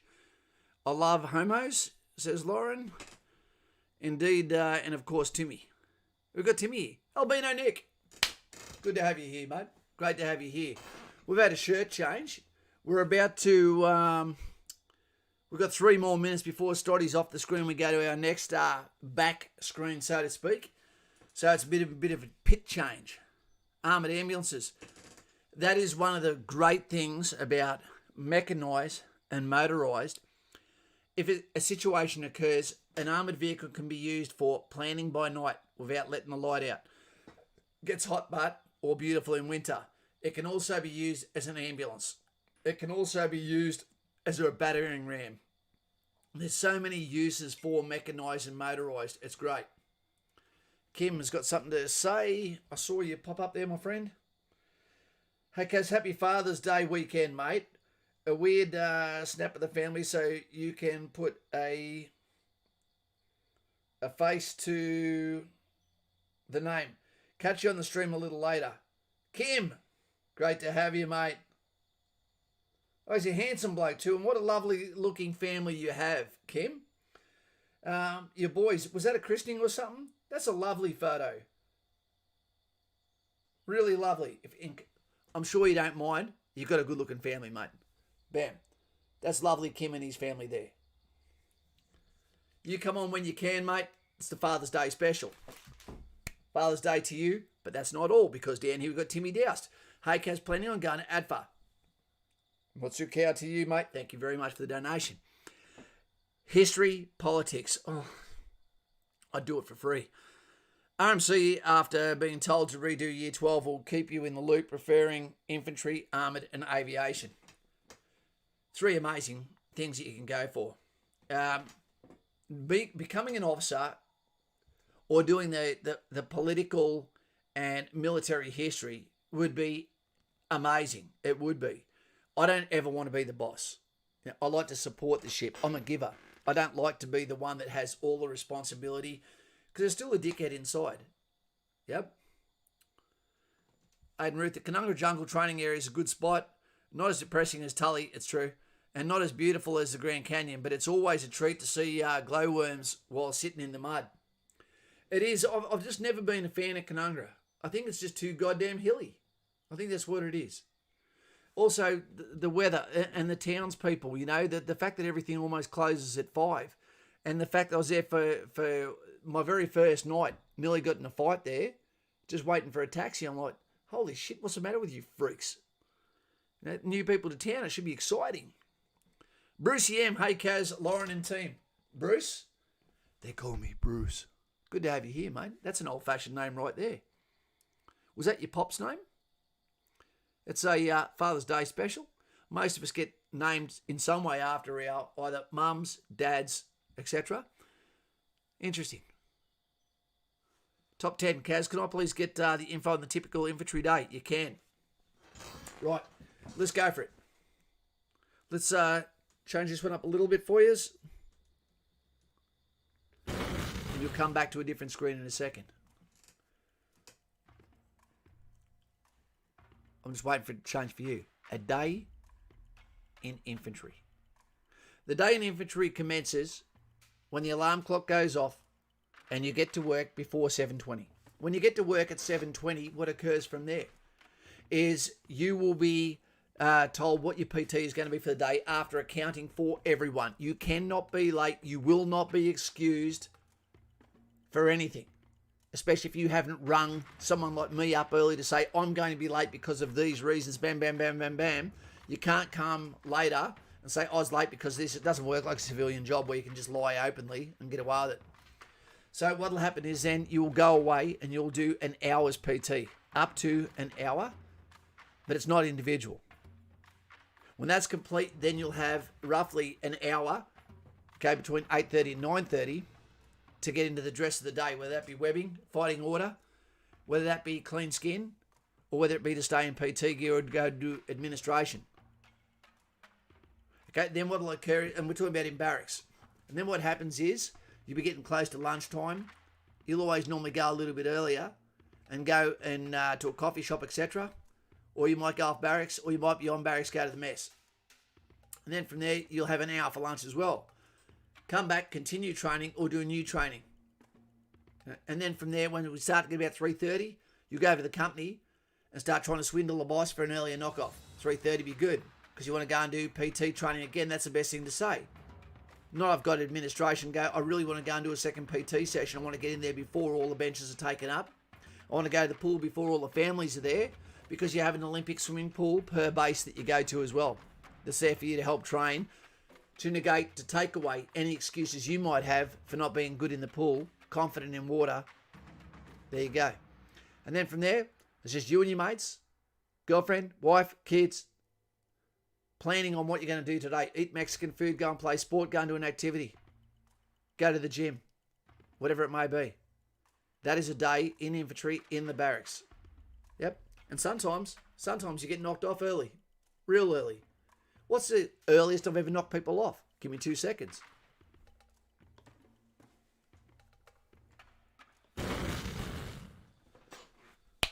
Robbie Wool, thank you very much for the yellow cow donation. Very much appreciated. We know where it's going to. Straight to Loretta and Ronnie. And it's going to be great. I can't wait to ring Lauren in a second and find out what their response was, if she got through to them or not. And it's always good to have Robbie, who's one of our longest term subscribers, channel law enthusiasts. Let's change the screen up, shall we, Lauren? So we're in the third hour, yeah? About to be in the third hour. No, are we tipping into the fourth hour? Bam. There we go. New screen coming up. So we've been going for 3 hours and 4 minutes. Empty that purse, Popeye. Rob, how good are we going today? You don't have to stay here forever, mate. But I tell you what, we've had some really good responses with an average view time of nearly 12 minutes. So make sure you tick the, this is that time again to tick the thumbs up if you haven't already. You've only got to do it once during the entire stream. Also love axe is one of my favourite weapons. Yeah, they're pretty cool, man. Pretty, what would you call it? Pretty tribal, so to speak. Lauren likes that one. That's a pretty tomahawk. It wouldn't be good if you were on the bottom, would it? Is there anyone here that needs to subscribe to the channel that hasn't subscribed yet? I'm handing with a tomahawk. Oh, handy with a tomahawk. Axes get stuck in the bone, just saying. Did you guys know that the on the nice swords, that the actual pommel, the grip of the good swords, especially the Wilkinson swords, is actually made of shark skin? And shark skin, it goes back to the dawn of swords, because the blood doesn't cause it to slip when you're holding it. Would you recommend, Megan says, would you recommend living on or off the base? I reckon living on the base was an absolute delight, and I got to do it for so long, and there's many reasons why. It's cheaper, administration, you don't have to maintain lawns or any of that sort of stuff, and you always have someone beside you, near you, not a best friend, a friend that is there today. It's amazing. There's always a group of people just yell out, who wants to go to Mexican? Who wants to go boxing? Who wants to go to the pool? Who wants to go and have a beer? And there's always, yeah, mate, I'll go. Before you know it, you're not paying for petrol either. Someone else wants to test out their brand new car. It's fantastic. When you live off base, that's normally because you have a partner or because you've bought a house, and then you get other people to come and pay to live with you that serve with you. That makes sense. That'd be smart. Poor Sharkies. Ahoy, says Venom Hades. That's a cool name. I'm really starting to get a bit of cottonmouth here. I'm going to give Lauren a call and see if she answers. Ahoy, vermin. You don't get to hear that sort of comment every day. Where are we? Where are we? Where are we? Are we getting tired, team? Whoever would have thought that people would be paying to watch me talk? Hey, how you going? Wait 2 seconds. Bruce throws an orange cow. Nutsu cow. You're very strong, Bruce, throwing cows around. I know, especially orange ones. Yeah. I'm just feeling I didn't get more chance to actually get the Nutsu cow video up, that we could have had it on the stream pad. Did you like that, though? What's that? Did you like the... I made Yeah. I liked all that. I like that, and we had one from Ed B too, where he comes out and shoots and loads his shotgun and says $2 now. You know. Yeah, great. You need to just start using them regularly. Yeah, it'd be good. And that's what that's what people can do on the Patreon phone. If you're on the Patreon phone, that means you can actually send clips to us, and we can do videos just of Patreon clips, etc. You know, it'd be a really funny mosh pit of clips there. Oh yeah, it'd be hilarious. Did you end up ringing Loretta? I did, but I couldn't quite get through, so I'm imagining she's nicked out. But I thought I'll pop off later and maybe in the next hour and try again. Okay. Because I know she was just really wanted to, I think, say thank you to the community. And she doesn't have internet there, does she? I don't believe she gets very good even like mobile coverage there. So, you know, they really have they've created quite a peaceful little sanctuary for themselves. I understand that. You know me, I like to just hide in my garden or go out into the sticks. Lauren, can we ask you now? Can you pass on what Loretta creates? Because I really feel like I want to tell you all more about Loretta and why she just is one of my favourite people in the whole world, and I only met her yesterday. I said to Loretta, after the haircut story, I said to Loretta I wanted to check that she was doing her self-care, because that's so important. If you are the carer of a veteran or even the partner of someone who's serving, I would suggest you spend a lot of time on self-care and loving yourself, because you can be the best support you can be if you love, take care of yourself. Mm. And so I asked Loretta if she was doing self-care, and she said, oh, yeah. And I thought, yeah, you're the basics, And she told me that what she does to feel good is that she gives back. And this is going to choke me up, so I'm prepared for it. I've got a hanky. She actually creates, for no profit whatsoever, burial garments for children and infants, and it's called Purple Hearts of Love. And in the description here it says, Purple Hearts of Love make handmade burial garments for God's precious children aged 0 to 6 years who have lost their fight for life as a result of filicide, familicide, homicide, abuse, or neglect, made with love for those who deserve to be loved. So in her spare time, to make herself feel good, she sews these beautiful burial garments with so much love put into them that this child, who maybe had never actually felt love in their short life, is loved so much. That's not only is that heartbreaking, but the fact that there is a need for that is a tragedy in itself. That's Timmy, you go and have a nap, mate. That must have been really hard to listen to. And well, I had already thought, these are the people we've got to help. And when I was just chatting to Loretta and just checking in on her like we do, us wifeys, we check in on each other. And to hear that she did that, I just thought, these are the people. These are the people I really want to give back to her. It wasn't a hard decision, was it? No, it wasn't, because, it says that these garments are provided free of charge as they are needed, so that the bereaved families are not faced with the difficult task of choosing burial clothes for their little loved one. It is hoped that these garments never have to be used, but should they be needed, it is a great honour and privilege to provide them. So this lady has, I think I've met someone who has a heart bigger than you, Kaz. She probably does. Mine is a... You have a giant-sized heart. No, but it turns off sometimes. Yeah, no, it doesn't. Self-care is very important, Roddie's saying.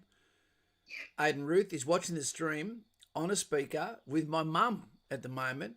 We'll be here all day. Aiden Ruth, thank you very much. And to your mum, what's your mum's name so I can say, hey, mum? Yeah, exactly. And hopefully to the ladies that are listening to that, or parents that have had any sort of interaction with tragedy. I know I've had a lot. It's an actual horrible thing, and the mortality of children, sadly, was very, very common until recently, and so now when it happens, it's an even bigger tragedy. Yeah. Because it's unexpected. It's so beautiful to know that there are people out there who, they don't know these children, but they are willing, they're just so desperate to show love. And the truth is they would show love when they're alive, but we just can't get our hands on these kids. They can't, we don't know until they're gone. But beautiful to know there are people out there doing things like that. Yeah, and Stoddy just threw a really nice comment here. Lauren has a big, fat dinosaur heart. Oh, thanks, Stoddy. I think we all do here. I think we all, and collectively, we make a big, giant heart. What if there's a heart attack? Is it a heart attack if you fall in love with someone quickly? Maybe, but we fall in love with everybody here in the trenches.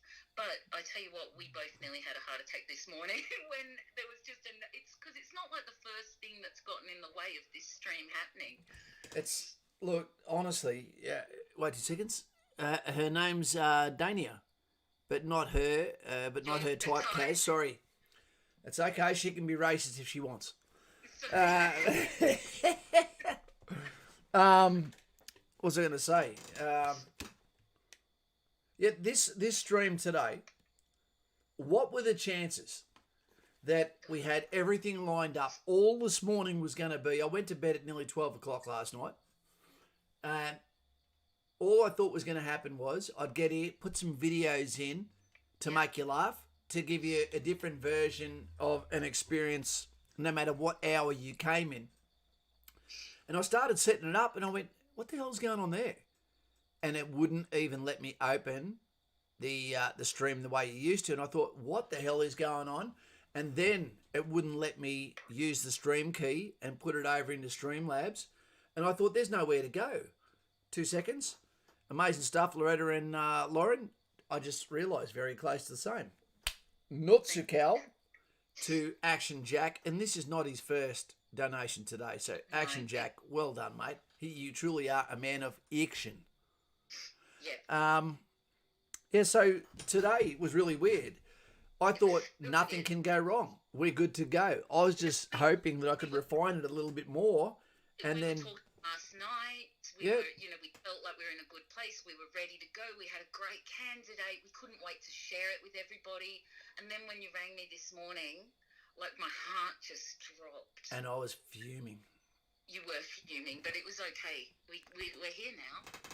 That's all that matters. Yeah, we are here now. But I tell you, I really didn't expect that hurdle this morning. And I thought, how many people have I told you need to be there? This is important. It's the Father's Day weekend special, the law. Can you explain what LOR is? Yeah, Law? I'm pretty sure most people will know. Most of the young ones will know because they'll understand from their games all have lore, backstory, the little details that if you're a noob at the game or a community, you won't quite understand. Like there's a lot of people come in and say, "What's the cows? Why are you counting cows?" Well, we know why we count cows, but if you're new here, you might just want to stick around and see, all our little ins and outs. And the lore is all the things that have happened. We're actually developing some deep lore now, Kaz. That's where we're up to. Wait 2 seconds. JC has just thrown in the orange cow. They're great. It's great being connected with great people. What a great cause. And it is. It feels amazing. Nutsukal. Thin blue line. Yes. That's very rare that you get money from a copper. Oh, come on. He's reversed the fine. Well done, sir. So JC's just thrown us a reverse speeding ticket, parking ticket. Thank you very much. Thank you, JC. Stoddy says he understands Tayor, which is tactical area of responsibility, Tayor. Let's talk for a couple of seconds. Mr. Bryce has been promoted to JC. He's down below you now. Steve Bryce, give us a message. What does this mean to you, Brycey, if anything? What are some of the law-making moments we've had? I'm doing a little bit of a quiz here. Or are we asking the subs? Or... We could ask them. What has been... Okay, let's ask them. Put in comments below. This is your knowledge. Yeah. Whether it was from the old channel or this channel. Or when the old channel went bust. Yeah, or that, the death of a channel. What was the most memorable incident that has happened on the channels? Pardon me. Yeah, the Battle of the Trolls was epic, Stoddy. Was that the Conor McGregor fight? That was the one. We had like 4,000 people in chat, and most of them were angry. And Stoddy and I were trying to hold it together, and we didn't even have moderators at that stage. That was when Conor McGregor fought Khabib, and then Khabib jumped out of the ring, and the fight started, and then the fight started in our chat because I think you may have accidentally made a slightly clickbaity title. Well, I wrote something on the title that I still believe was accurate, that Conor McGregor has just ended his own career and basically may not get out of this alive, because he'd been insulting someone and their family members from Dagestan. You know, and then when we saw, even when the fight was over, it wasn't over. Then it spilt out. I thought, this is going to go the whole way. You don't realise that you're not tough enough to be able to deal with what you've created. And so people came on there thinking, oh, what's the go? He's kind of lost his career. And then we had people from both camps throwing punches at each other and throwing punches at the regular subs who were, a lot of them, kids, you know, so... It was out of control. It was out of control. I think one of the moments too was when it was right before the channel died last year. I'm trying to think what his name is. Starts with T. It's a nice name. We were just there, and all of a sudden, bam! A $500 donation just came up saying, "You've got me to Singo. I'm stoked. I just wanted to say thank you." And we were trying to give it back to him, going, "It's too much." I remember. Yeah. Yeah. And Tim just said the fall of the first channel. Of course, that was epic. And how amazing was it that everyone swam out of the wreckage, held on to Flotilla while it was around, and then found the new channel. And they're still coming in who are just finding it. It was out of control because we were about to hit 15,000 subscribers last year. It was crazy, yeah. And we had 350 something videos out, and most of them productions, not just streams. I try not to think about the videos. It was on so many different things that can't be repeated. It was the bayonet is obsolete. Is not obsolete. I forget what it was, and it nearly got me in punch-ons with my own mates. There was all sorts of these videos that were just gone. Accommodation for families. There was so many different inspirational videos that were doing so well, and fitness videos, etc. Yeah, you had also. You know what was memorable for me because it really helped me was the how to lose my lunch lady arms. You know, my tuck shop arms. I loved that. All the little tips. Was it the boxing one? I can't remember, but I remember that you said it was okay if I used cans of baked beans as weights. It's true. Don't clash thumbs, but that'll hurt. Aiden says his favourite bit of lore from the channel is the non-consensual haircut that you had with the bluntest shaver. Well, that one's back out on this channel, but where I lost the bet and got my head shaved with basically what felt like a handful of forks. It was that was terrible. He was digging, not cutting. That was really bad. Here's one from Timmy Douse. His two favourite videos were the rank breakdowns. Oh, okay, that's a really good one. And the Aussie section platoon organisation looked like it had many takes. I did. Oh, dude, I lost it. And that one, I was so angry. The next door neighbours, I've got immigrants on either side of where I live, and sometimes when I go off a Gran Torino bloody expose, where I'll even go and research cusses in different languages to scream them out. You know, when I go outside, one day it can be, hi. The next day, you can hear clank, clank, clank of doors shutting as they go inside and go, is it safe? Carrying their children inside. JC, I forgot about that one. The Ghost Pepper Challenge. Oh, yeah, that was good. That was where another YouTuber tried to take me on. It was the same one that cut my hair, actually. That's Jackson. Or Scar TV, as he liked to be known as. And I tell you, that was bad. That was Carolina Reaper shit right there. Yeah. You know, Matt Stoney just ate 12 wings from the same sort of batch. And it was that was a day. The videos were too long, but they were way too long. I didn't know how to edit out stuff. But they'll always get better. That's one of my favourite things when you look, because you've recently helped me set up another YouTube channel, and I'm enjoying watching it change, how I do it and everything. And so it is the evolution and the mutation of what In the Trenches is, and look at the beautiful thing it's become. I like that, the mutation.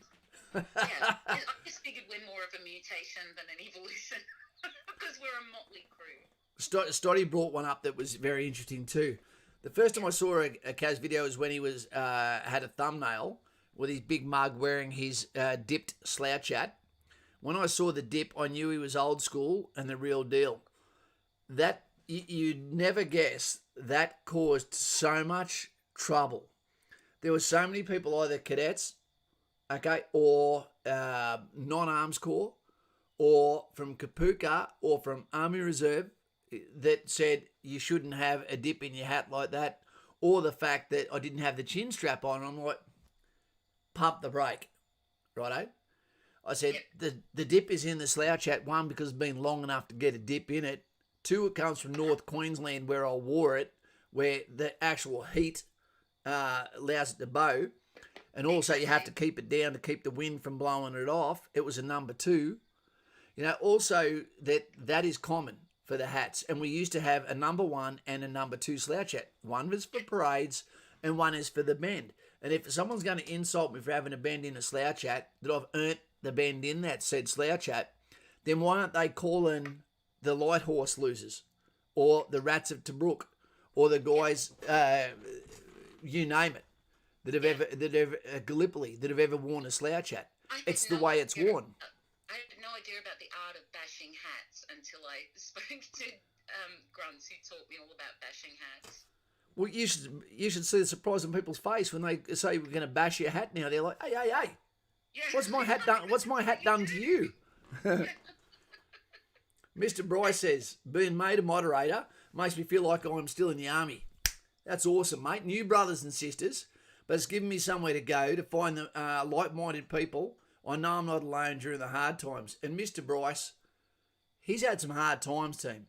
Yep. But what we've done is we've created a platform that is all about teaching others how to fish. It is about giving them something that was different to just keno, TAB, some beers at the counter, or potentially getting lost in your mind after a marriage has fallen down due to military service and wondering where can I go to reignite and rebuild myself.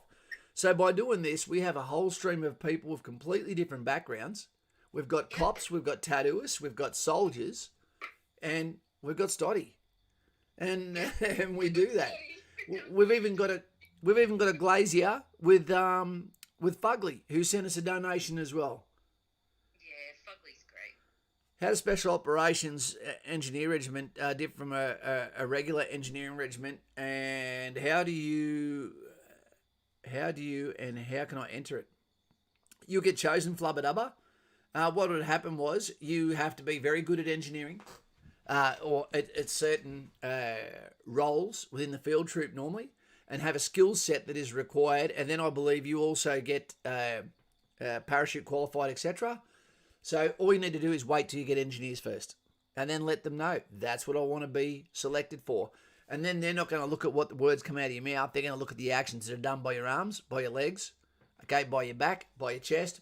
They're going to look at what your ability is, because you represent your entire corps, and the Special Forces fraternity don't take it well when someone gets sent over that isn't the real deal. Flubba dubba. Notsu cow. Thank you very much. Not just for this donation, and not just for this comment, but for everything you do for the channel, mate. Yeah, exactly. You know, and you've chosen a name that makes you definitely stand out. I want to know about his friends. It's Flubba Dubba and friends. That's a good point. There you go, Timmy Douse. Do you want me to finish that statement for you? Great-grandfather was a rat. Of Tobruk? Is that what you're going to say? A rat of Tobruk? There's a big difference between my grandfather was a rat and my grandfather was a rat of Tobruk.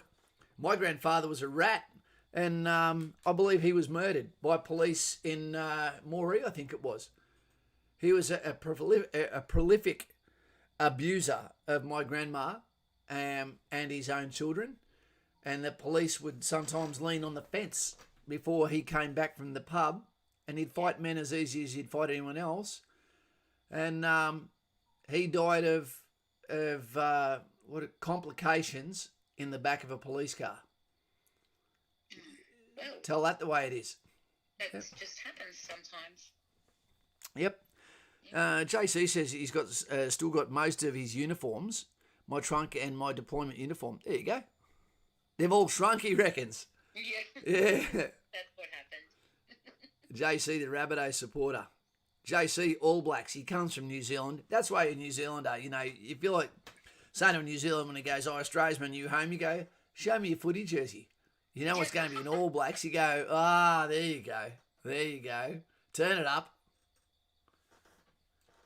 Aiden Ruth, whose mum reckons I'm not her type.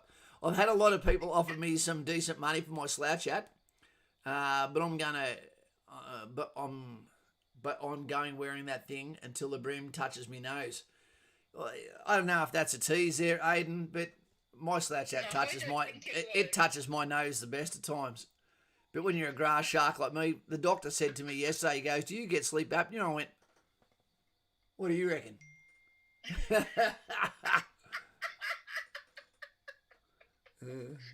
funny. Geez, sleep apnea, I tell you. Yeah, What's it? Someone mentioned hats. They're all my hats from my career. Look at all those hats. Where are we? Look at JC. Let me see. He's got everything. Must have some lag. He's got his police hats. He's got his military hats. It's 3 second or 5 second delay. That's a lot of hats. It is a lot of hats. A Tasmanian knows a lot about hats. Yeah, exactly. You know, I thought we had a lot of hats. He's got a lot of heads. Yeah. How many sleeping bag hoods is there in a Tasmanian sleeping bag? There'd have to be at least 2, and then another 2 for the cousin as well. Yeah, well, come on. Now you're going too far. You know, JC is ready for any situation. He could just go pick which hat suits it. Yep. Like a superhero, and off he goes. There he goes. And heroes don't need capes. Okay, that's right. But I think I've got one. I'm not sure where it is. Aiden Ruth. Okay, yep, we saw that one. JC, they haven't shrunk. You're just getting closer to Sergeant. Yeah, that's probably true. Lasagnas are in the oven. I'll send a photo when they're done. No worries there. And Calada. Yeah, Okay, Rob the Kent dragon. said he sent you a photo for me. Who did? Rob Kent said he sent you a photo before he said he sent it, so it's probably a bit further back. Okay. Keep talking if you can, Lauren. Huh? Keep talking if you can. Oh, yeah, you did. That's what I meant to show you before. Are you watching, Lauren? Yeah, I'm watching. Okay, New Zealanders, JC, look away. Don't want you to get excited. Oh, come on. They're Mongolian lambs right there. Oh, look at them. It's a lamb train. A what? A lamb train. Look at how they're all lined up like that, cuddling. Yeah, there you go. No, they're pretty cute. Was it cold there? Must have been.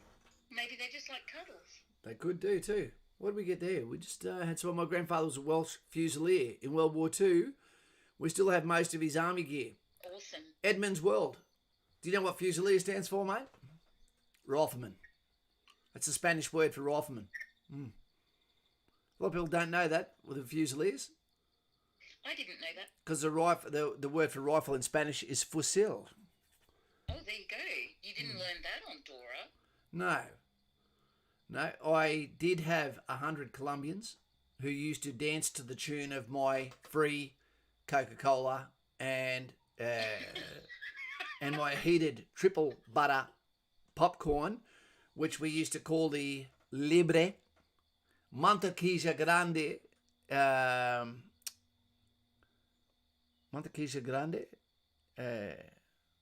yeah, anyway, it was the popcorn with extra butter for free. You know, and Jesus, they were treating it like it was a Colombian present. It was crazy. Oh my gosh, JC has just cracked me up. Someone asked me if I share sheep, but I told them that I don't share my sheep with anyone. Yeah. That's funny. I have no live ammunition or range produce on my person. One of the funny things, JC, is almost every single person has taken a souvenir from the range, and the fear that goes through your heart when you come back out there and they say it is an offence both civil and military to remove ammunition from a field firing range, this being such a range. If you have any on you now, declare it and nothing further will be said. Nothing's gets said. If at a later date you are found with range produce or ammunition in your possession, you may and can be charged. And that goes for a civil court of law as well. And when you know that you've got yourself something in your pocket, and you're like, it was just a souvenir. It doesn't make any difference. You can get in the shit. A rack of lamb. They're orphan lambs, Lauren. Oh, there you go. Yeah. We found an orphan lamb once, my sister and I, and my dad had heard it bleating in the paddock across the road from where they had their summer house, and he was hoping that we wouldn't hear it because he knew if my sister and I heard it, he'd have to go find it. Yeah. And we did, and my sister kept it and raised it, and it mowed her lawn and was their family pet for a long time. Her name was Penelope. Pit stop. Catch the pigeon. Yeah, that's why she was named that. That used to be a cartoon when we were all growing up, too. Yeah, I always had to be Penelope Pit Stop when I played it with the kids on the street, I get that. What was I going to say? How are you going? Are you? How's your energy level? It's not too bad. But that's like another 5 hours to get to 8 o'clock. Yep. It's a lot. It's a lot, but we can do it. We've only just begun. Yeah, really, we can do it. Remember what I said yesterday? You're like the little guy swimming the English Channel with all that Vaseline all over you. That's disgusting. It sounds like a Roman wrestler, like a Turkish wrestler. I don't like anything to do with moisture repellents, lubricants, suntan lotion, any of that shit. Yeah, hate it all. You a tired man? I am tired, Ham. Survival Man 343, how you going, dude? I should bring up Amanda really quickly and say, hey, can you drop me off a coffee? You could give it a whirl. Keep talking for a second, because the chances are, this is my ex, I probably might get told, go and smoke a boot, but we'll see. Keep talking, Lauren. You want me to keep talking? Yeah. Amanda won't hear? Well, she will, but she knows that I'm streaming for the greater world. Okay. All right. I'll look at the comments. Someone give me a question.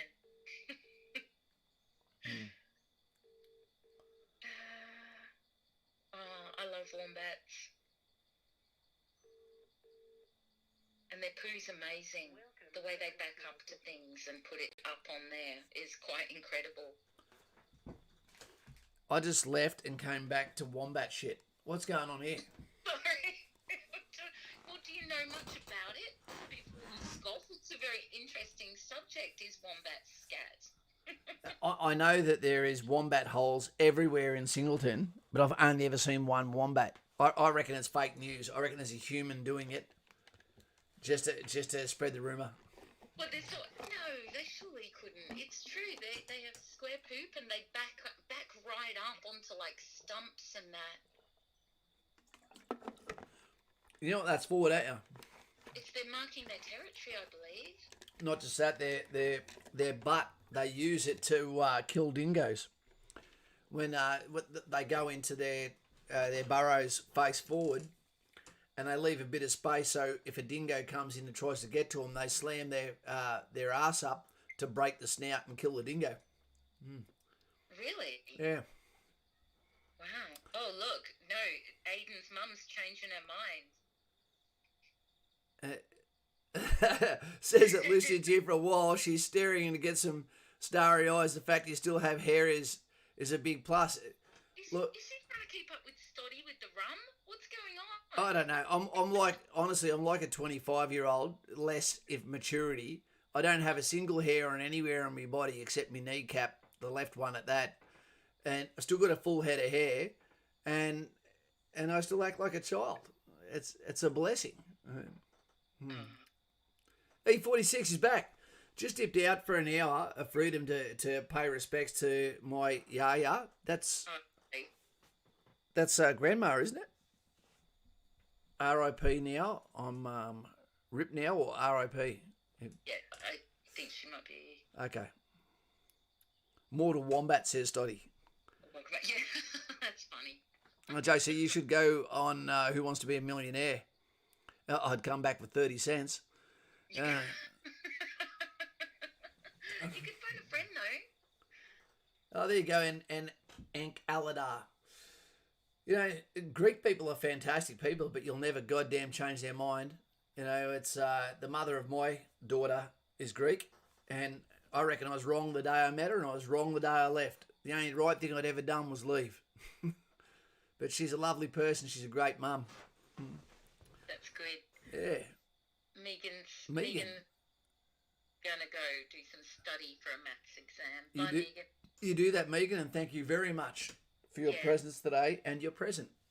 It was great. It was really good. Let's have a look. What I'm going to do is I'm putting this over to you guys now.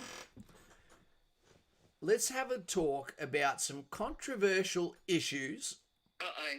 Stand the flags. Yeah, you've got to stay in the flags, but it's something that you can find on Google. Look up what's a controversial subject. What is a bipolar subject? I mean, something that separates people's views, where people are like, oh, yes, or no. You trying to start a brawl? Nah, not at all. George Sadout's back again. Oh, You know, thanks, George. the yellow cow comes from East Asia. Smaller, weird-looking hoofs. It's great to have the yellow cow here, George. We're still going. You know, when you were younger, were you boy George? That was crap, wasn't it? Yeah, it was a bit of a dad joke, but it's Father's Day tomorrow, so you're allowed to. It's a pity I can't get to read out any of the poetry that we used to read out. We used to do a lot of poetry on here too, team. Yeah, I really like Kaz's poetry. That's part of the law. Yeah. There's poetry. There's heaps of law. You know. Yep. Haven't even mentioned some of my favourite moments. Is there any in particular that we're allowed to talk about? Because remember, there's also the list of names that shall not be mentioned too. Yeah, we've got the Voldemort list of people whose names we shall not mention. Dead Indian, so to speak. Let's see what these guys have got. Oh, There you go. are you cooking for bloody Garfield and Caladar? Look at the size of that lasagna. I thought you were talking like a $3 one from bloody Aldi. He's probably made it from scratch. But oh, lovely. He's made it from scratch, but not from scat. No, let's hope. That's fantastic. It looks lovely. Almost everyone on the channel are people that are actually part of the channel here all the time. That actually, look at them. Almost every person is either a member or a bloody or a what do you call it? A moderator or someone who's on Patreon. Everyone. Yeah. We're a great community. We are. Where's the new blood? Rory's here. Hi, Rory. But if you just came in there, you'd be going, "What's this crackpot on about? What the heck is going on here?" Who's this dork?" If there is anyone that's just coming on now, in case you're not sure what today is about, today is all about, okay, and for those that came on a little bit later on or have had a break, Geoff Shafran. You know, do you want to talk to? I still don't understand the real context about Geoff. Well, he's a little bit of a grey man. Do you mean he's older? Sorry? Does that mean he's older, does it? He's about our age. Yep. And so I think more mature is a better way to say it. Well, I'm out of that one. Yeah. Well, and he really does. He has like a really big heart for the veteran community, and if anyone's in trouble, he has actually got a really big voice in Canberra for the veteran community, and he always speaks quite quietly. So it's a really quite amazing what Geoff has actually been able to accomplish in really by himself. And okay, and what message are we saying to the younger people that are still yet to serve here? What sort of message do you think we're telling them by showing, that you have the support before, during, and after? I think it's a very valuable message that's only going to gain steam. Yeah, but I guess it is, because I think sometimes I even take the veteran community for granted, but there is always someone there to help if you need help, but you do have to just reach out and tell someone, hey, I need a little bit of help, and then our community will always pass the hat around or just get it done, whatever it is you need doing, because I know sometimes we just can't, you can't wait how long it would take to do some things. Rory Kay has been here for a little while now today, and he was saying, wow, there's some big cows. Look, honestly, mate, I didn't expect it to be that level. We've got Mr. Buckaroony who threw in a 500, from his YouTube channel, Mr. Buckaroony from North Queensland, and he doesn't have money to spare. We've got Drunk Aussie who threw in $300. We've got multiple people that have thrown in $200, $100. The lurker, it's been all day. You almost don't want to mention any in case you're forgetting one. Exactly, like my Rose wasn't going to miss this. Yeah, that's right. She put in 2 big ones, didn't she? Yeah. That was from all of us. There's a lot of us here. It was lovely. Yeah, Shaka Zulu, he's here too. Good to have you here, mate. That's a patron of colour. Well, you don't know that, do you? Well, it's one of my favourite movies. It's a great movie. He's a great character in history. Yeah. Yep. And apparently he was a pretty good dude too. Yeah. Mr. Bryce says, I've got to know, Kaz, when you live out in the western suburbs, is it a crime to not wear flannelette? I've got a flannel I put on, to get out there so I can, hide in the crowd, so to speak. Just give me 5 minutes, Kaz. I'll be back. One of my granddaughters is at my door. I'll be back. Hey, Minnie, how you going, mate? Yeah, it's Minnie Lou. It just started off so fast, and it's really been a blessing today that our channel has made a difference to someone. And although it feels good for us, imagine what it feels like for people. This is a guy that's been suffering for nearly 30 years. The things that we take for granted, when you go and walk and do a piss now, he can't walk and go and do a piss. He's got a catheter that catches all that needs to be continually emptied. And sometimes he can't even do that himself. His partner has to, which means that's intrusive to his self-dignity as well. He can't get up and go for a walk. He has seizures. He can't sleep at night. His body can't regulate temperature. He can't breathe properly. He's always in chronic pain. Yeah. And he has PTSD as well. He battles those demons also. So. And you'd just be thinking, how long can I go on? Imagine knowing that there's never going to be a day that was better than yesterday, but maybe there's going to be now. Because one of the things he needs is a path. So this can end up being the fuse, the pebble in the water that creates a ripple that makes someone else go, I'd never heard of this guy. I'd never heard of him. I hadn't either. And he joined the army the same year as me. Look how different my life is compared to his. Look how different Benjamin Chuck's life has been compared to mine. He's a lovely bloke, good-looking guy, kickboxer, commando, helicopter pilot, all of that stuff. Lost his life like that. Gordon Chuck, his father, lovely bloke. It's just insane how it can be anything. It doesn't have to have military context. But our lives, the flip of a coin, can change so quickly. Yeah, there but the grace of God go I. Yeah, it's and sometimes younger people don't realise that it's this knowledge that we have that is why we're so scared and try to be so demanding to young people sometimes. Be careful, don't do that, don't hang out with said dickhead. Because JC knows what happens, the way the story ends. I know. Lauren knows. Yep. There is things you can do today that seem harmful and fun, but are the same reason why you never see an old person with a Red Bull helmet on. There's probably a couple. Yeah.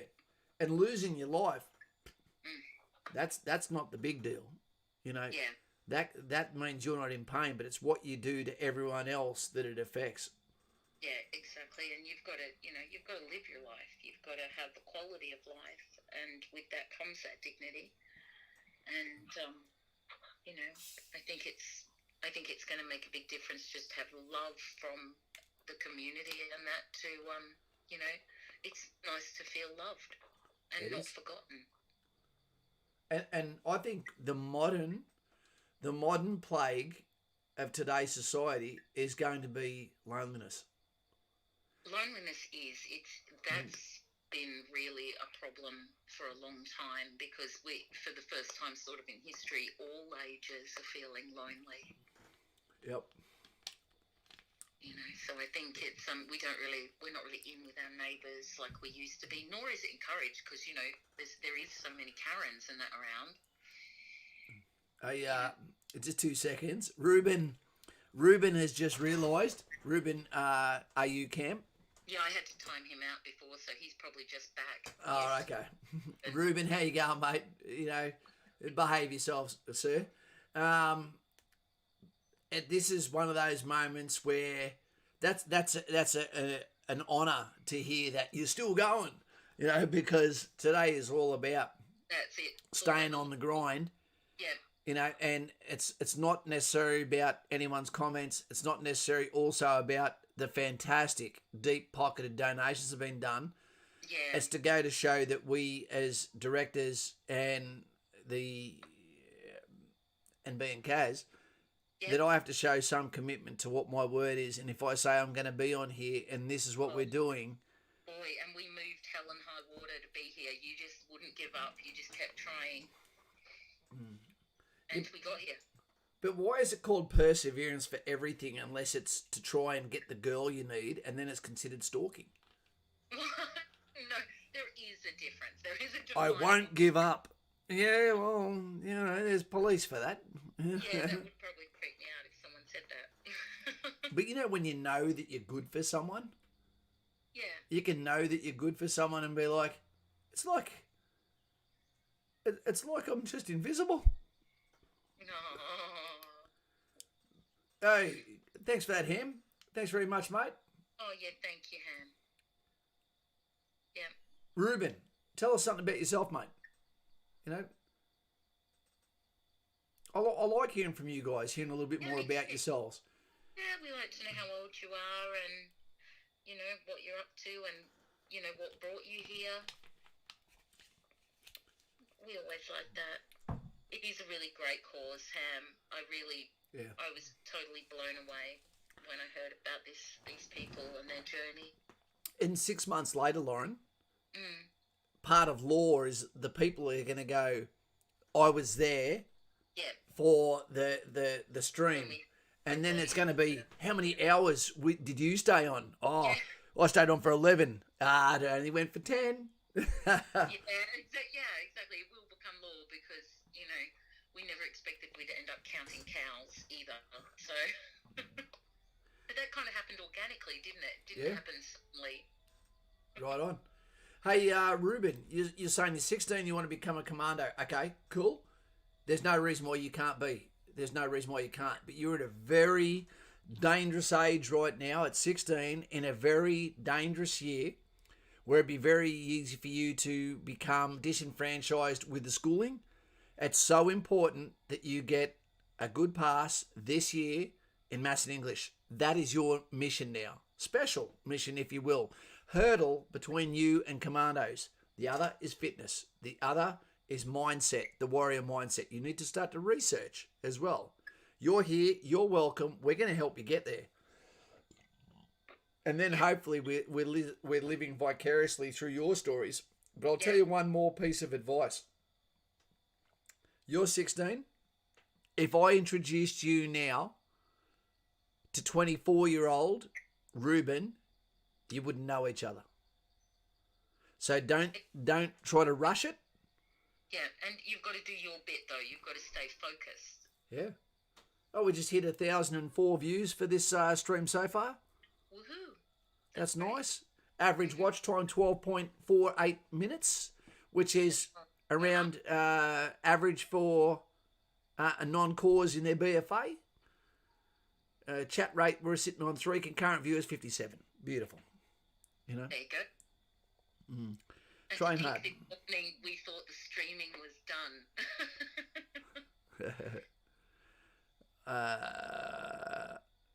done. Michael Stott reckons he had a tough beginning. Both of his parents showed up late for his birth. Hey, it's Senor Daz here, the Hyundai driving, beard toting.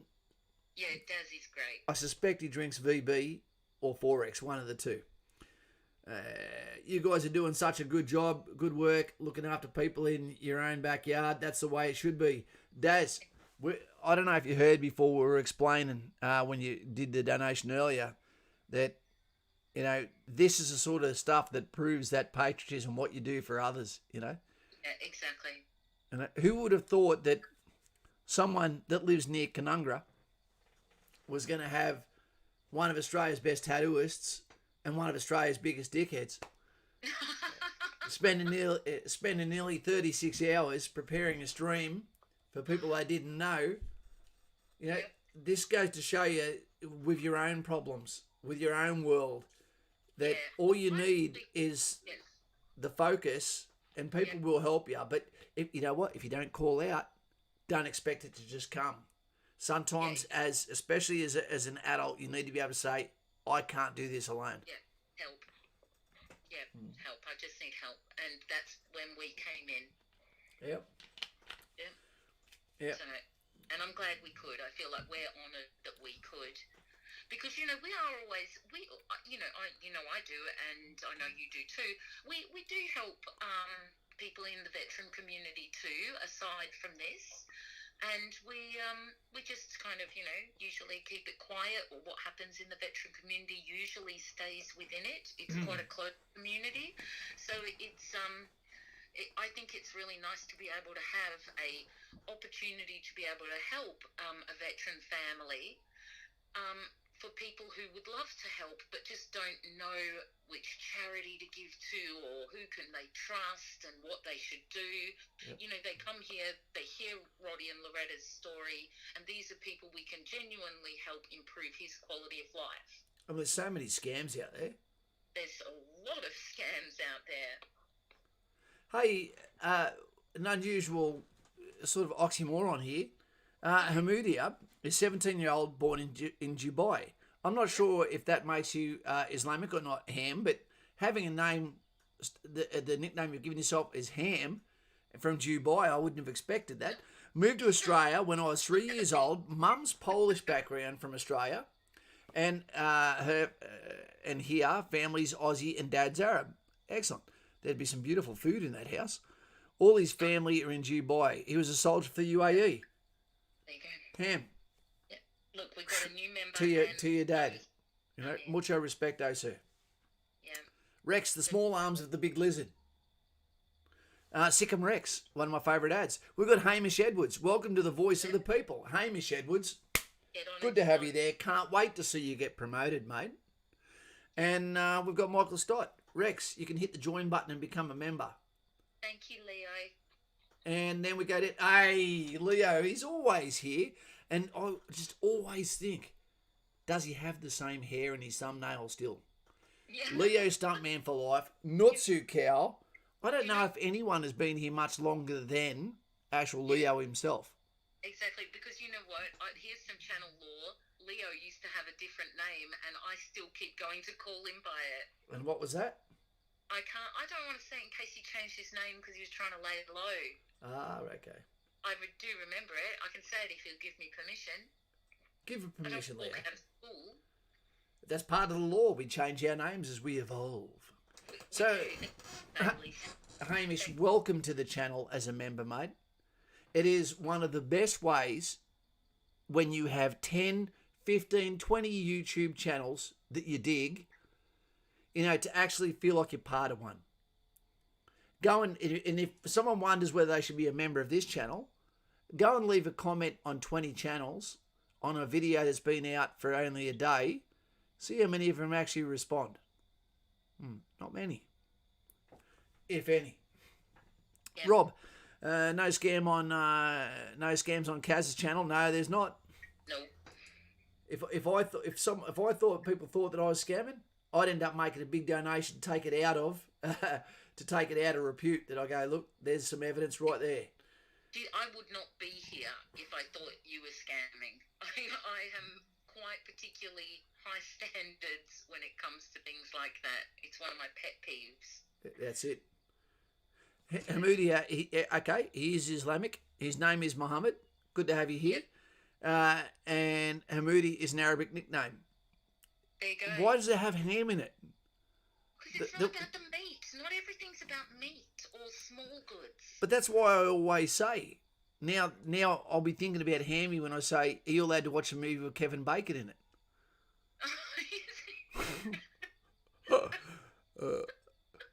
Hammy says, I don't know if you know Peter Andre. Yeah, I do. What's it after? He was his bodyguard. Oh, there you go. There you go.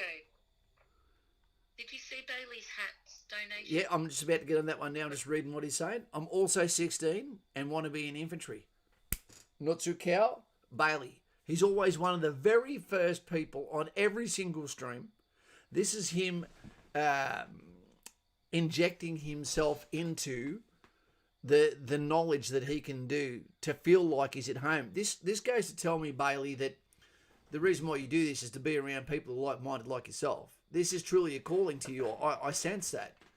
And, mate, 16, the sad thing about that is 100 years ago, we had 16-year-olds who were lying about their age to join the military and then potentially not coming home.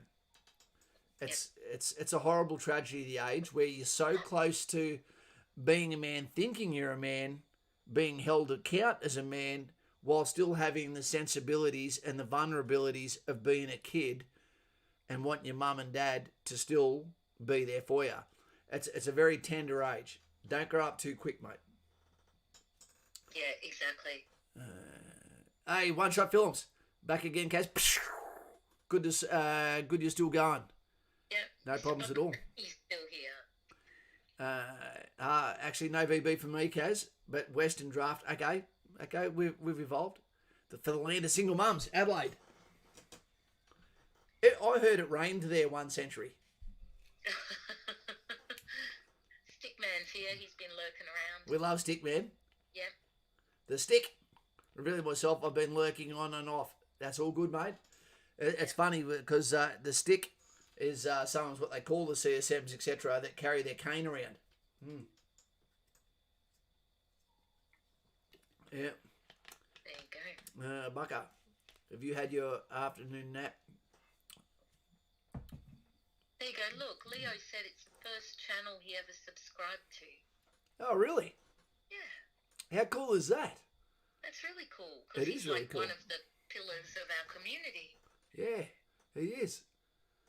I've got channels at Death by Vlog and also New York City Couple. Absolutely love them. I was the first ever patron for Lauren. Yep. And for Death by Vlog with New York City Couple, I think it was. And they sent me a stone from one of their travels. So I'll go and get it after. And it was a rock. And to have a video where you saw her pick up my pet rock, Amanda is her name, lovely lady.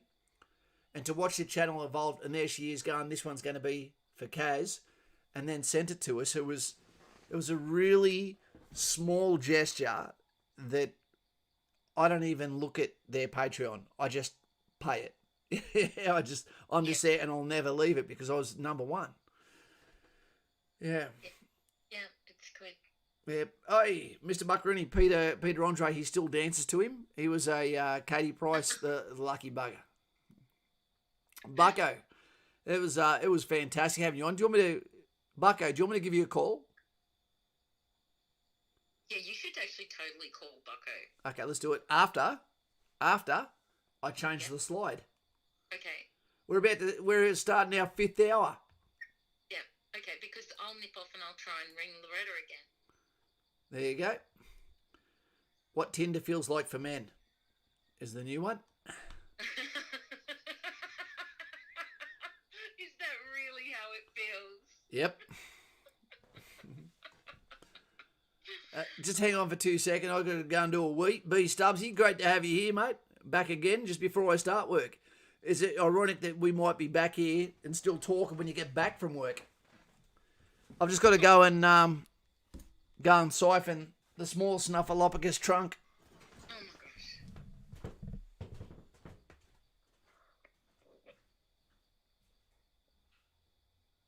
Talk, Lauren. You want me to talk? Yeah. Okay. Has anyone got a question for me? I have limited knowledge, but I'll try my best.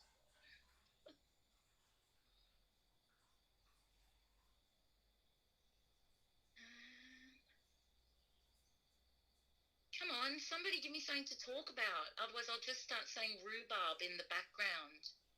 A controversial subject. I'm not going to talk about a controversial subject. The weather's actually really beautiful today, Mr. Buckaroony. It's actually really nice. We had a pretty stormy night the other day. Oh, Aiden, that's an interesting story. How did we end up supporting each other like this? Well, we're just friends.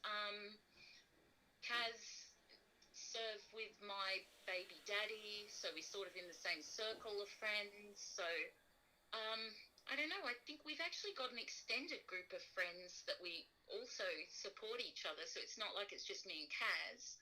We have lots of people who we've known for a long, long time. So it's really, I don't know, that's just it. We were just friends. And then you guys came along and the rest evolved. Can you get Kaz to have a Zoom catch-up session? Oh, God. How hard is Zoom to use, though? You should have seen us this morning trying to figure this out. You know, we have limited technology. How many tattoos? My tattoos are so big, Mr. Patterson, that they've kind of all melted together. So I don't know about counting them as individual. So, welcome back. Nice quick change. I went for for Mr. Buckaroony, I went for the Queensland supporters singlet.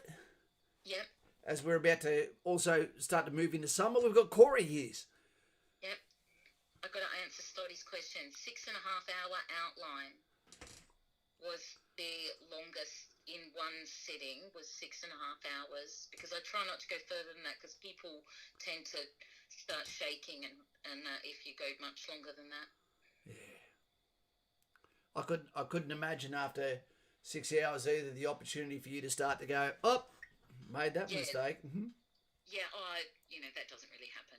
Yeah. Not materials, Hey, where's Survival Man from? I thought you were Aussie, Survival Man 343.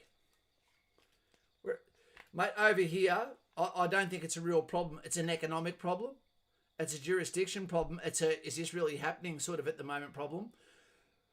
But other than that, mate, I think depending on who you ask, you're gonna get a different answer, mate. Some people are getting horribly affected. Absolutely. Yeah. Where are you, Survival Man? Yeah. Mr. Patterson, I'm more like a calico cat. I have patches of tattooed skin and then patches of fair skin. Mm-hmm. I've got fair skin on my butt. Oh, thanks for sharing. Do you know what I haven't done today? What? 100 push-ups. Well, there's plenty. Hey, maybe you can do them on camera. Mr. Buckaroony said he would chat to you. Okay, I'm going to do it. Okay, well, I'll say goodbye and I'll come back in like 20 minutes. Okay, the time is now 3:40. Do you want to come back at 4? Yeah, all right. That would be 20 minutes. Okay, darling. Okay, bye. Bye, Bye, everyone. Hey, team, put a thumbs up there if you're also a subscriber to Mr. Buckaroony. If you can. Because we're gonna whack him on. I know Mr. Patterson. He is definitely one. And I think Robbie Wool is as well. Here we go. Hey, Bill Nutty. How you going, mate? What a channel to be part of. Top drawer, Kaz. Not too cow, mate. Thank you very much for what looks like. Afternoon, Kaz. How are you, mate? G'day, mate. How you going? We were just thanking Bill Nutty for his donation there, and thank you for being on board. We're pretty stoked. We've got a whole bunch of thumbs up saying people that are your subscribers already. Oh, beauty, mate. Yeah, that's a great one, mate. How can I say how thankful I am for you supporting our channel with your $500 donation earlier on, mate? It's a great cause. I don't know if you heard Lauren speaking about this lovely lady. I'm not sure if I'm more brought in by what a lovely woman Loretta is, or by the pain threshold that poor bloody Ronnie goes through, and his two lovely daughters on the day before Father's Day, you know? Yeah. Mate, I knew that anything you get involved with, Kaz, it'd be a good cause, mate. And I told you probably a few weeks ago when you rang me, I thought, you know, if Kaz is in on it, I'm in on it too, mate. We always support each other, and that's what we do, supporting a fellow bloody ex-soldier, and it's the least I can do, mate. And it makes you feel good inside, doesn't it, when you're helping other people out, and you know, every cent helps. Or even the guys coming through with the smaller donations, it's all going towards a great cause, mate. And I'm going through DVA stuff at the moment, Kaz, and I know it can get really frustrating and that, and I'm luckier than some other people, mate, and I'm just glad I can help out, mate. Really, really proud to be able to help out in the trenches with Kaz, mate. Well, Mr. Buckaroony, I've got to tell you something, mate. If anyone has a reason to use a bit of to have not identity politics, but to have a pessimistic look on this world, it's you, but you haven't got it. For those that don't know, and please, you know, if you feel like jumping off here now and getting on to Mr. Buckaroony's channel to look at it and tapping the subscribe, then do so, because this bloke has been in the army, signals, he's been a police officer and a prison guard. And the whole way, he's had a fantastic sense of humour the entire way. And although he deals with the other side of the tracks so often and sees mistakes that will last a lifetime for what may have been good people at one stage, but have had to become a different version of themselves, Mr. Buckaroony, how do you keep positive? And what's a couple of bits of advice for these legends? Well, mate, the whole reason I get involved in this, Kaz, is because for those that don't know, guys, I'm 55. I'm over 55 now. I'm not a young man anymore, Kaz, and you know, I joined the army when I was 17, mate, and I did 20 and a half years. So, you know, I did my 20 years, which everyone tried to do back in my day, mate, because we had that DFRDB pension, the big carrot at the end of the 20 years, you know, mate, and I got to that carrot, and I ended up getting out, and I had a great career in the army. I'm paying for it now with some injuries catching up with me, and then I got out of the army, mate, and I did almost 6 years as a Queensland copper, and got to see some pretty horrific stuff during that, mate. And then I got out of the police, and I joined Queensland Corrections, and I'm now a prison officer at the Townsville Correctional Centre, which is a high security prison there. And so I'm in my 12th year doing that, mate. So for the last 18 years, Kaz, I've been surrounded in a real negative environment, mate, dealing with not very nice people, dealing with some bad situations, mate, and I've seen some terrible things, not so much in the army, mate, but in the police and corrections, I've seen some horrible stuff go down. And the reason I do this whole YouTube thing and get involved with channels like yourself, mate, that are helping other people out, is it keeps me in a good headspace. And otherwise you can just plummet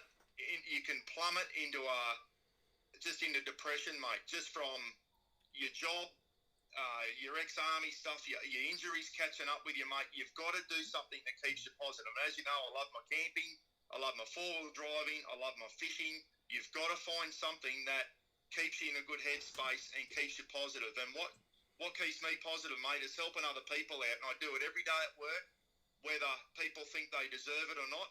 There's some people in there that don't deserve anything, but there's people in the prison there, mate, that have just had a bad day and have made a silly mistake and have landed themselves in prison. And there's still hope for them, mate. They can still punch out the other side and become good people and do a bit for Australia.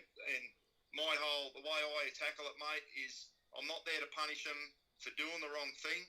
They're in prison because they did the wrong thing. That's their punishment. Yep. My job is to try and help them stay positive, talk positive to them all the time, especially the young Indigenous lads. We've got a 70% Indigenous population in the Townsville prison. A lot of those young lads haven't had the upbringing you and me had, mate. They didn't have an opportunity to join the army. They didn't have an opportunity. They brought up in communities where going to school wasn't their thing. Some of these guys are flat out writing their own name. They can't even sign their own name. That's the education standard they have. So they didn't have the opportunities you and me had, mate. And they need people to help them out. And, mate, I get a buzz out of helping people, whether they're prisoners or people on YouTube. And as you know, I do a lot for charity on my YouTube channel. It makes me feel good inside, mate. And I've seen you do it firsthand, mate, when I met up with you down in Sydney and you gave that money to that young female busker. What a great feeling that was, mate, seeing the look on her face that day when you gave her a couple $100 from your Patreon, money. Geez, that was special, mate, wasn't it? And it just leaves you with a good feeling, and you've got to keep yourself in a good headspace. And anyone there that's suffering from depression or anything like that, you've got to find a way to keep yourself motivated and keep yourself just trying to stay positive. That's the big thing, mate. And mixing with good people like the subscribers that you've got on your channel, mate, the subscribers I've got on my channel, they're all good people, mate. Yep. And this YouTube thing is one of the best things I've got involved in because I've met some mates for life. And you're one of them, mate. I've met some mates for life through this YouTube stuff. It's fantastic. Mate, you've actually tapped it on the head there. You know, it would have been so easy to have gone from a career of yours and mine where you've climbed the rank ladder, where you can potentially be engulfed inside your ego and not look backwards and understand the day you get out of the military, your rank means nothing. But now it's up to you to use your journey, so to speak, to be able to help those from making the same mistakes you'd made, to keep them out of the corporate farm where you work now. And it is just a real privilege to be able to say to people as we go into our second life, you're about to do that now too, that, you know, it's actually a positive one. It's not a backwards one, because so many people do a backward step instead of a forward step. And YouTube is new to Australia. You know, people look at me like, what are you talking about? It's been here forever. You go, no. You know, people don't really know. There's not that caliber of Australian channels where people can make their own Australian version of what they want to be like, not to be. 2 seconds, mate. Liam O'Brien, hey, Kaz, thanks again for the time out for your day the other day. Really appreciate it. How are we feeling at 4 hours? Mutsu Cow, thank you very much, Liam, and it's all a pleasure for me, mate. And I'll tell you something.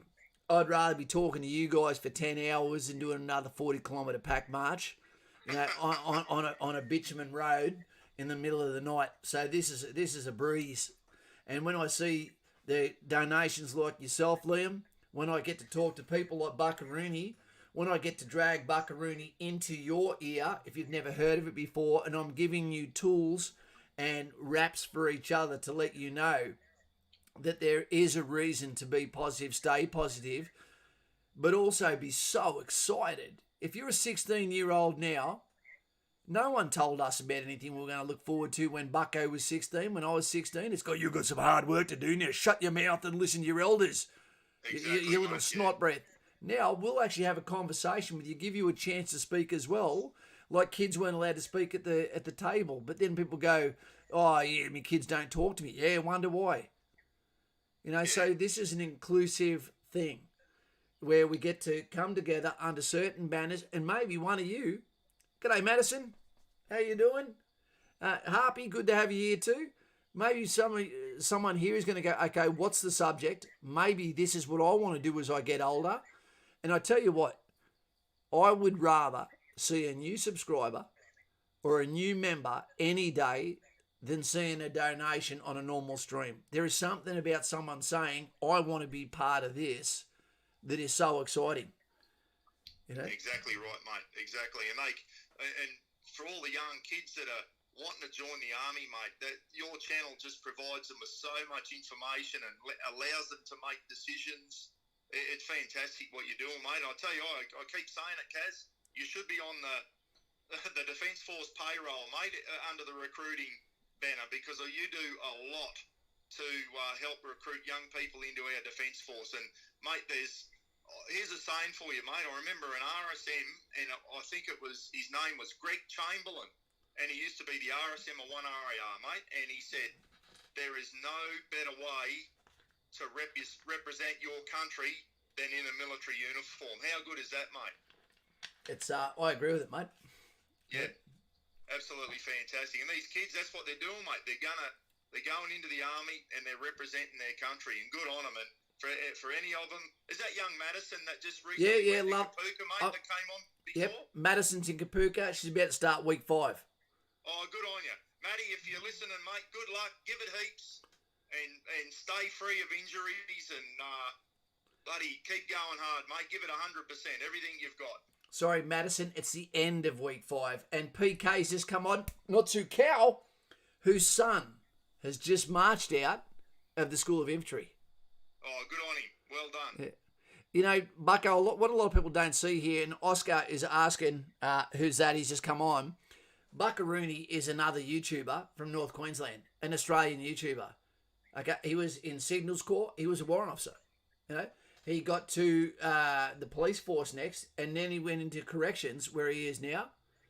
You know, so he's been a perfect servant of the state and loves mud crab as much as anyone that has ever loved the state of origin jersey, which is maroon. Thank you very much, PK. I'll be with you in 2 seconds, my friend. And I do class PK as a friend.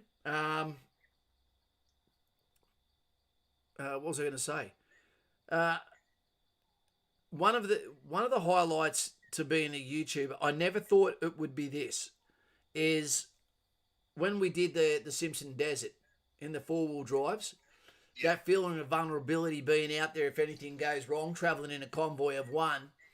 The most beautiful thing was when we stopped at that town where the Midgie lights or whatever are, and we gave all those footballs and the football jerseys to the Aboriginal kids. That was fantastic, mate. Booyah, I think it was, wasn't it? Yeah, that was the one. That was one. Booyah! Special, mate. Booyah! That was special, Kaz. That's we've got a work camp, a prisoners' work camp out at Booyah, the Townsville Correctional Centre, and the prisoners actually go out there and assist the council and all that type of stuff out at Booyah. It was a lovely town. It was absolutely clean. Yeah, I've never been there, to tell you the truth, mate. I don't think I've been to Booyah. Yeah, it's nice. Overpriced fuel, but... Yeah, mate, you pay... The further out west you get, the dearer she gets, mate, eh? Yeah, it does. But those kids, they were polite. They were stoked.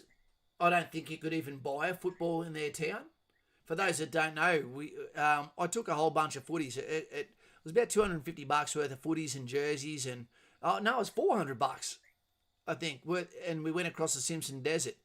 And when we were finished, we were going to just go to the Aboriginal areas and give them a football each to keep them out of trouble and put things more into perspective of teamwork. And because you know what, you can't be a dickhead in those settlements and still have a game of footy because no one will want to play with you. No, exactly. So we gave those kids footballs like we were giving them a way to fish, so to speak. And they were so polite and so funny and so cheeky. And that was where I said after that, I really recommend anyone that ever goes out into the outback, always take a couple of Rebel Sport footballs, soccer balls, whatever, with a little pump, cheap pump, and give it to one of the towns. Absolutely, mate. And I'll tell you now, Kaz, they appreciate that more than lollies or giving them $5 or something like that, mate. And I'll tell you now, I've worked in Aboriginal communities. I've lived in them. Those young Indigenous kids, Kaz, have got natural talent. You and me, when we were young, we had to work at our talent in the army. And, we had to train hard to try and bring our talent out. These kids are just natural talents, mate. Yep. And you've seen it, mate. Matty Bowen, Jonathan Thurston, Greg Inglis, and the Aussie Rules has got it too, mate. Some of the Indigenous players have just got natural talent. It's just bred into them, mate. They're just incredible. All they need is a bit of leadership and some guidance, mate, and they can go places, the young Indigenous kids. But unfortunately, in a lot of areas, they don't get good role models, mate. And that's why I love blokes like Jonathan Thurston and that, who really are great role models for these young kids. It's true. And do you know what? Just a tip for younger people or people that feel like they're not being listened to. What you have to do before you can give advice, before you can give instruction, before you can give learning to someone, sometimes you have to break down the barrier first. Give them a reason to respect you, and then you can say whatever you goddamn well want to them. And where they'd normally never take that from someone else, they'll suck it up, they'll listen, and they'll learn. Yeah, mate, yeah. You know, exactly right. You take a footy to one of these places, if you go down there and go, you kids, don't do this, don't do that, instead get a football out and just go long. And then that kid's all of a sudden running with his bare feet on the hot road to take that mark. And then he comes back, kicks one back to you, laughs at you when you drop it.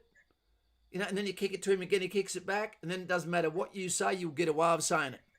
Because he'll understand you don't have a problem with him. You broke down the cultural barrier. He knows you're not there to kick his ass like everyone else has beforehand. You've bonded. You know, when I used to turn up to 1RAR with the green puggaree, and I'd be there from the 2nd Battalion when I was working at the Ops department for a while. Yep. The first thing I used to do when I go over there and see what looks like colours. A 1RAR bloody gang of retrobates sitting in their company environment, their location, I'd just jump on the heave beam beside them and do 20 overgraph chin-ups, then drop off the bar, then come over and go, who's your platoon sergeant? And they'd be, oh, Sarge, how you going? They didn't care that I wasn't from 2RAR, because from 1RAR, all I was happy to see that there was a platoon sergeant that was fitter than them. Yeah, they respect you, mate. When they see you in and you're doing what they're doing and more, that's where you earn their respect, mate. And that was, I was always like that, even as a warrant officer, mate. When I was in the army, I always made a point of, I could have sat back and not done battle PT and all that type of stuff, but I did, mate. I always threw my pack on, threw my webbing on. I always lined up with the diggers and did my battle PT and did everything they tried to do. I'd go out and play rugby with them on a Thursday afternoon for sport, even though I was slower and older and not as good as the young fellas. They saw me out there having a crack, mate, and that's what it's about, mate. Leading by example. That's what you got to do. That's true, mate. And we've got Luke McKenna here. Luke, have you got the force, sir? Who's about to join the military on the 14th of September from an military signals warrant officer. What advice do you have for Luke McKenna before he steps off to Kapuka for infantry? I've been watching your videos a good 6 months. Extremely appreciation of your videos and thank you for your service. What would you say from a signal warrant officer's point of view? And then I'll give him an infantry point of view. Mate, was it Luke was his name, was it? Luke McKenna. Luke, first of all, mate, congratulations for getting in. It's not an easy task, Kaz, for these young kids getting into the army and going through all the hoops that they have to jump through. That's a feat just in itself, mate. It's not, they just don't let anyone in, do they? So congratulations, Luke, for getting in to start with, mate. I hope you're fit. I hope you've been following Kaz's advice. I hope you're ready to go, both physically and mentally, mate. When you get there, keep your mouth shut and your ears and eyes open, mate. Listen to everything that your recruit or your section commander say to you. Your brain's got to be like a sponge, mate. Just take everything in. Give it 110%. Everything you do, from the time you get out of bed at 6 a.m. or 5 a.m. in the morning to when your lights out at 10 p.m. You've got to give it 100% the whole time, mate. Don't take your foot off the accelerator. If you're in the position where you can help other people in your platoon or your section out, make sure you do it. Don't be an individual. Get in. Your section commanders want to see that you're a team player. There's no individuals. You've got to work as a team. So things like making your bed in the morning, Kaz, how quick and easy was it to help you, the bloke beside you, make his bed, and then you get over and you both do your bed. And it's all teamwork, mate, you know. We had 4 to a room when I went through, and I don't know what it's like there now. You had 4 to a bed being in signals. Hey, it was good fun, but Kaz. No, I think you got it mixed up with the Navy, mate. The old hot bunking there. Yeah, good point. Good point. I've had nuts in my mouth half of this bloody stream. Yeah. Hey, but Luke, for young Luke and all the other kids, mate, and I'm going through it now, and, you know, as I said, my age is catching up with me now, mate. You don't realise it at the time, but, Luke, when you go in, mate, you got to do everything safely and try and not do anything that's going to, I don't know, and it's just the nature of the Army and that, but got to look after their injuries, mate. If you're injured, sort them out, get them treated, and then get back on track again. But don't try and be a hero.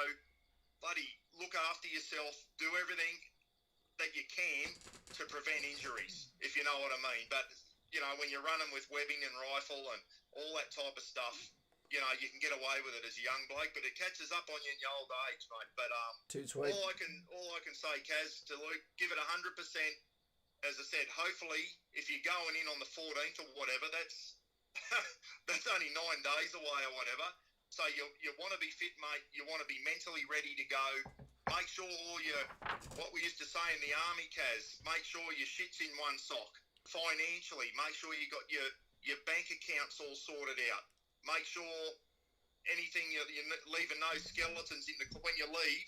Make sure your family's sorted out. They don't have to be running around sorting out a car that you've left half paid for and all this type of stuff. So make sure you got all that sorted out. When you go into the Army, you can't afford to be worrying about what's happening back at home. You got to focus on what's in front of you, and that's getting through Kapooka. And then you get through that, and then you focus on getting through Singleton, which is what you tell them every live feed, Kaz, isn't it? Yep, you got to be Army fit, not Kapooka fit. And Luke, in case you didn't realise, mate, on the 14th when you go in, you're going in with yourself, you're going in with Adrian, you're going in with Sprung, you're going in with some Aussie guy, you're going in with Snowy, you're going in with the young guy, you're going in with Mastox, and you're going in with Peter Cram, all from our channel. Oh, how good is that, Kaz? You should be proud of that, Kaz. A lot of those guys have joined up because of you, mate, and you should be something you should be very proud of. Well, they'll all be after me with pitchforks soon. Good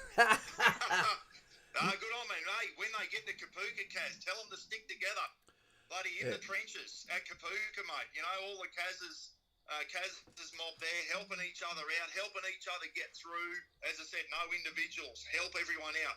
If someone there's struggling with their PT or on one of the runs, encourage them along. If someone's struggling with their weapons handling drills, then take them aside when you get a spare moment and run them through, help them through.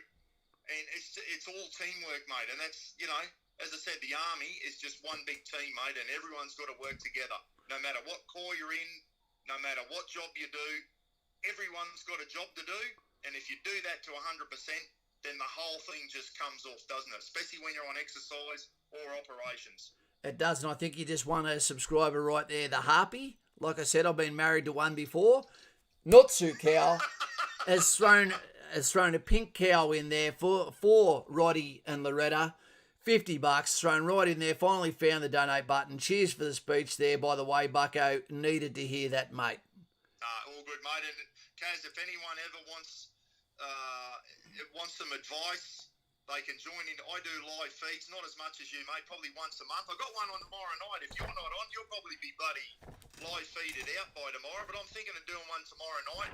My channel's mainly on camping, four-wheel driving, fishing, enjoying yourself, cooking, you know, camp cooking, all that stuff. But we talk about a lot of other stuff too, Kaz. So if anyone wants to join in a live feed, 7 o'clock tomorrow night, tell them to join in, say g'day, tell me they're from In the Trenches with Kaz's channel, or say g'day to them. And if anyone's got any Army questions about the police, questions about corrections, I'm happy to talk about all that on my channel also, mate. Obviously, very limited as to what I can say about corrections. I can't talk about what we do at our, you know what I mean? It's got to be in general terms. But if anyone's got any questions, Kaz, I'm more than happy to answer them, mate. help people. You know, a lot of guys might say, I want to join. Had a young fella from Victoria the other day, Kaz. Yep. He sent me a message and he said, I forget his damn name now, but he's going into Kapoo, he's going in to be a combat engineer.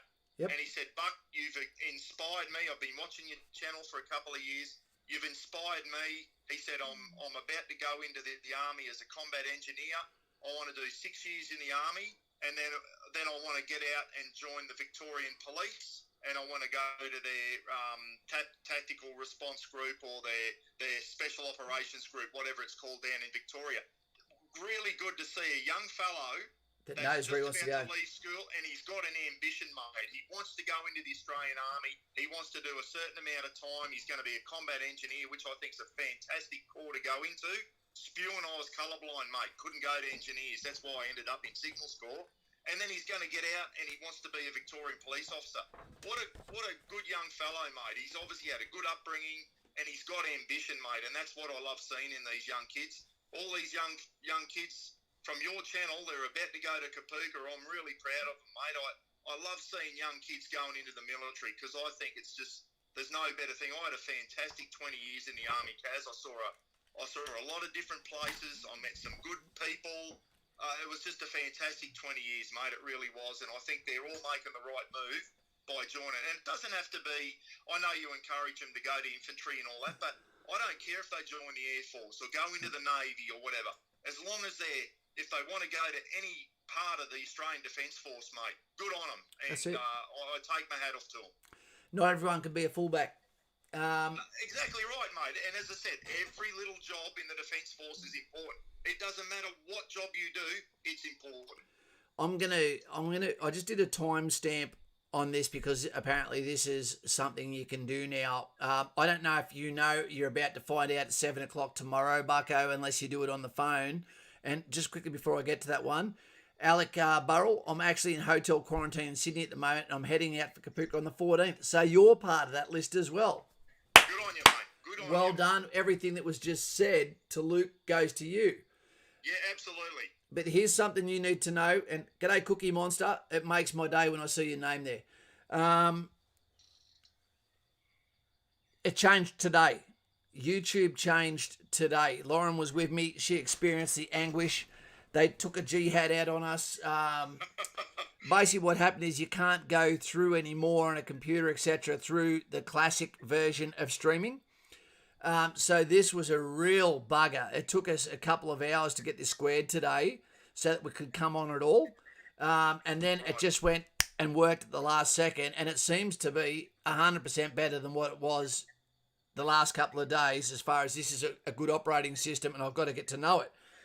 But what you can do now is if there is something within one of your videos that you particularly like, you can stamp that where it cuts that video out and will automatically make that as highlight reel that goes up as a second video, like Joe Rogan, when they have highlight reels from within his clips. There might be 7 or 8 clips within his 3-hour conversation. Yeah. So you can do that so that people, if there's something in particular you think will be advantageous to the people and why they come but not lose them within a 3-hour, 2-hour, 1-hour stream, you can do that. But that's not what I was going to talk to you about. There's something you said then that inspired a particular message to me, and that is that what you said about young people join the military. Something I've said to a couple of people on the phone in the last few days, the moderator's going crazy here, is let's look at this from the perspective of someone who's at school at the moment. I've been counselling a few people at the moment that are still going to school, and what I explained to them was, what we'll say, whose name we're going to use. We're going to use the lurker, for example, or we could speak to Hamudia. We'll say lurker this time. The lurker comes to me and says, I want to go and join Signals Corps, and I'm 16 years old. I've finished year 10. I've been accepted. I've got my date. I leave in 3 weeks when I turn 17, etc. Yep. And the question was, what should I do? And do you agree with this? And you're like, okay, this is what I want to explain to you. When you're talking to someone who's at high school, who's 17 or 18 years old, who's made the decision, who has the danger zone, the word to go, that they've been accepted, I said, you need to explain one thing. You're the only person in your entire school that, one, knows what they're going to be doing, that has their life set up for success, Yep. that is probably almost guaranteed not to fail. Because everyone else for the next year or 2 years, or if they're about to finish year 12, are about to get out into an atmosphere of fear, of nervousness, of stalling and apprehension, because they may not have a calling of anything in their life.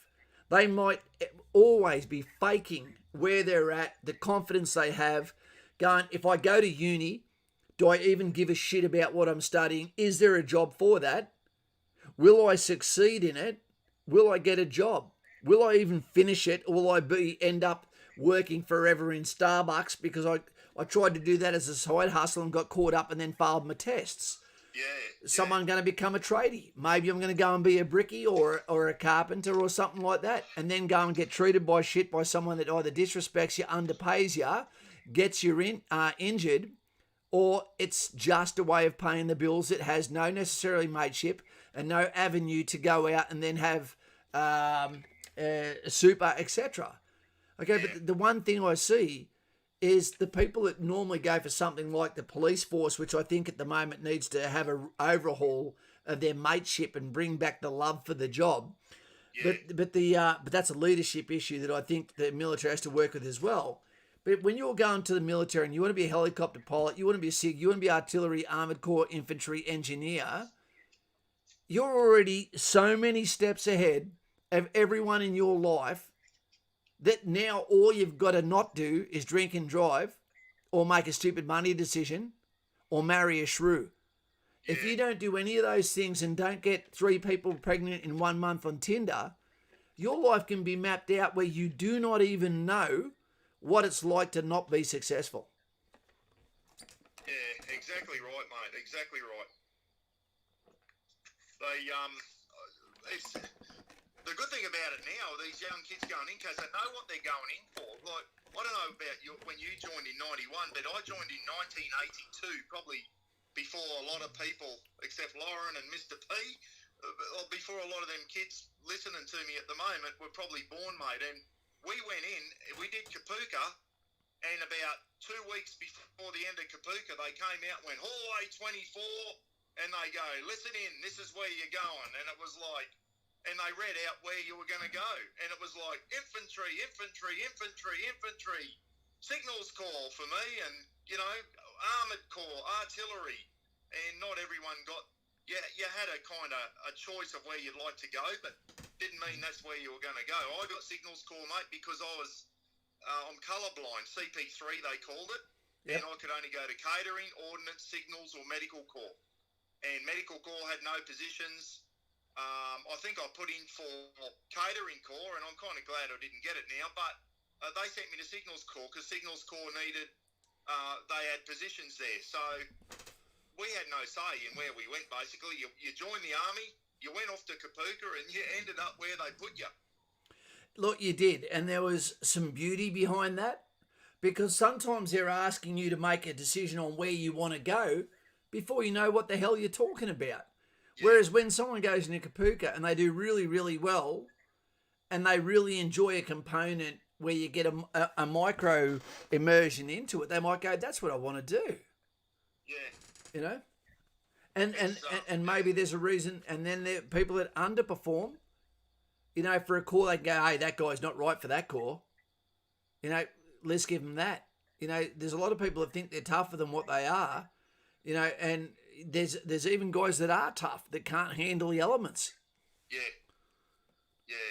Mate, it's a hard gig, infantry. I work at the prison with a lot of ex-infantry boys and that, and, you know, they all come out, they got stuffed backs and stuffed knees and that, but they all love the fact that they were a Grunnosaurus, mate. They love the fact that they were infantry, and we have a bit of banter at work. It's all the pokes. We gang up on the grunts, and the grunts gang up on us, and there's a lot of banter at work. It's really good, mate. But you make sure you say go to kids.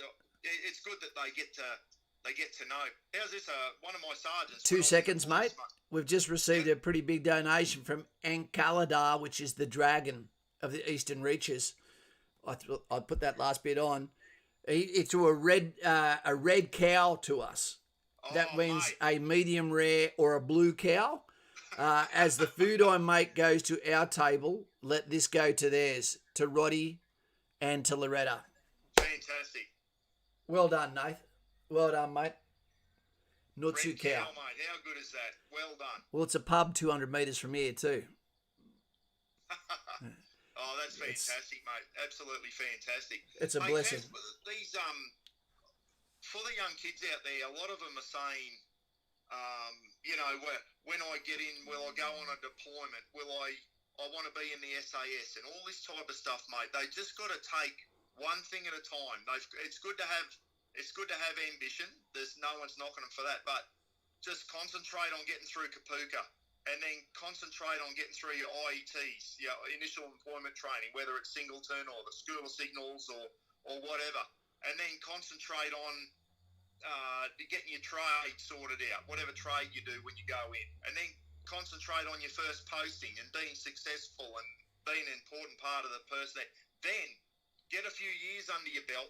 Then you can start thinking about branching out and having a crack for special forces and all that type of stuff. Because when you get in there, you might think you want to go to special forces. They might struggle going through Singleton, mate. Yep. And then they go, well, maybe I wasn't as good as I thought I was, and I struggled to get through Singleton. I might give special forces the idea a miss because I don't think I'm cut out for it. Because let me tell you, Kaz, and for all those people who don't know, I was posted over to the regiment for 4 years. I wasn't in the SAS, but I was posted over there in the signals part of the Special Air Service Regiment. I saw some super fit, tough lads go on the selection course, and they just came back and said that was too good for me.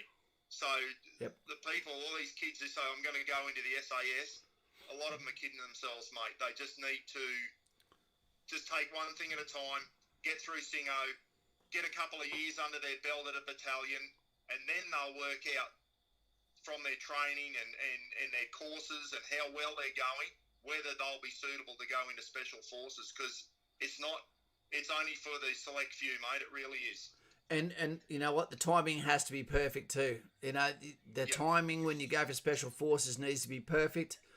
I've got shitloads of friends that are in the regiment, you know, and I haven't really been in contact with them since then. I see them when I do, no problems. You take off from where you left off.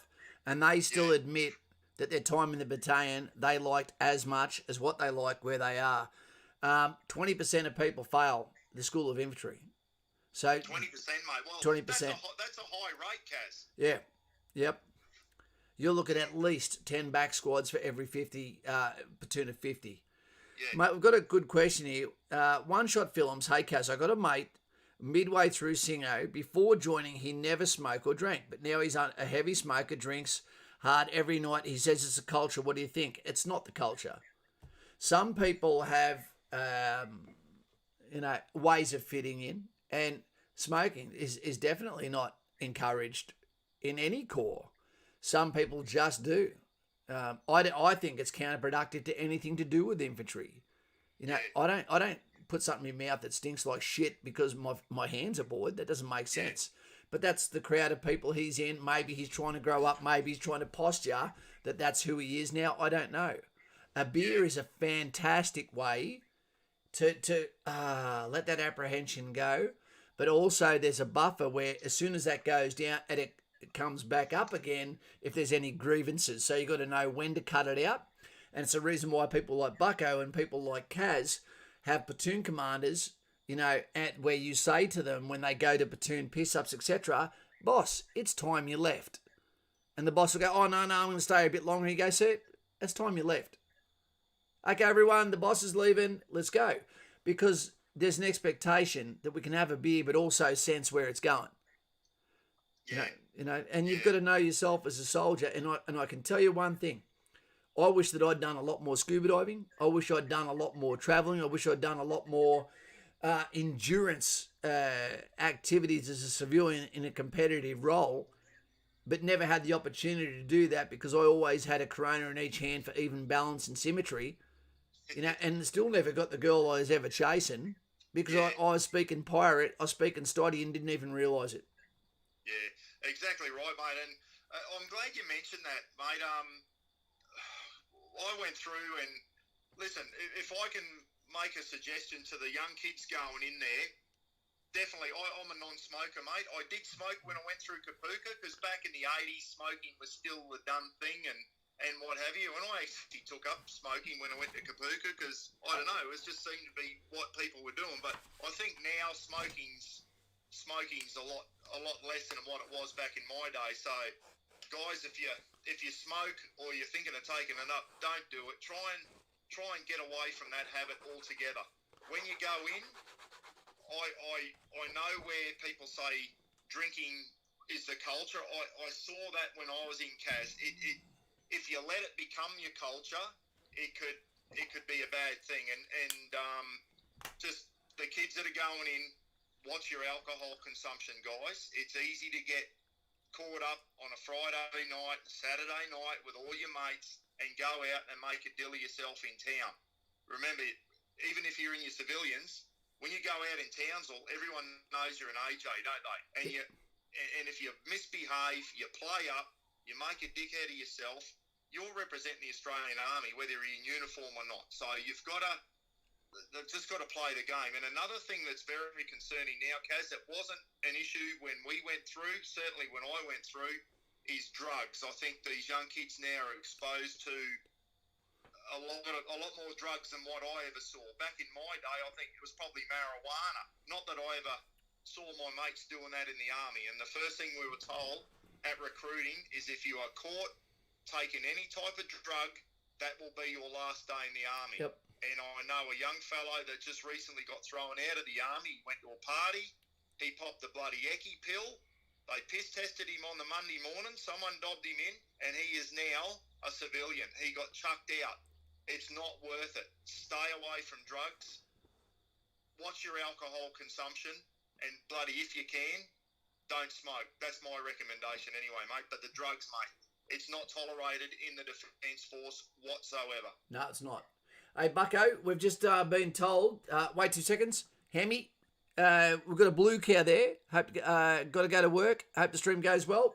Hammy, it's already been close to perfect, mate. Followed by Lyndon Leishman. That's 50 Shades of Grey right there. After going to join the military, can a colour vision impairment be waived so you can do a job that you wouldn't have been allowed to enlist for? No. No, it's just the way it is, mate. Because there's a reason why you need that colour perception, etc. I.e., Kaz, infantry, reading maps at night time under a red filter, using your night vision equipment, and still having to have good eyesight through that, through those systems. There's a reason, mate. Our job is all about detecting them before they detect us. And if there's anything that prevents that, we've got to be very careful. And we've got to reject the fish that John West rejects. Yeah. It was when I got out of the army, Kaz, and went into the police, I had to do some pretty extensive. Being colourblind has really hampered me through my military career.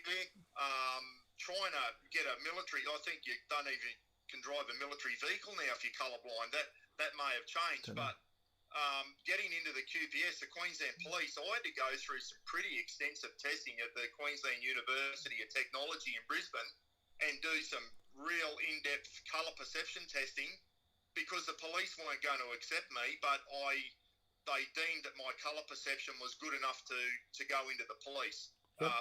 Luckily for me, mate, but gee whiz, it's you're very restricted. You can't go to engineers. Imagine cutting the bloody red wire instead of the green one, mate. One of those is blue. Eeny, meeny, miny, mo. Oh, dear. Mate, we've got, apparently, Loretta is ready for a phone call, mate. Right, mate. It's who it's all about. And, yep.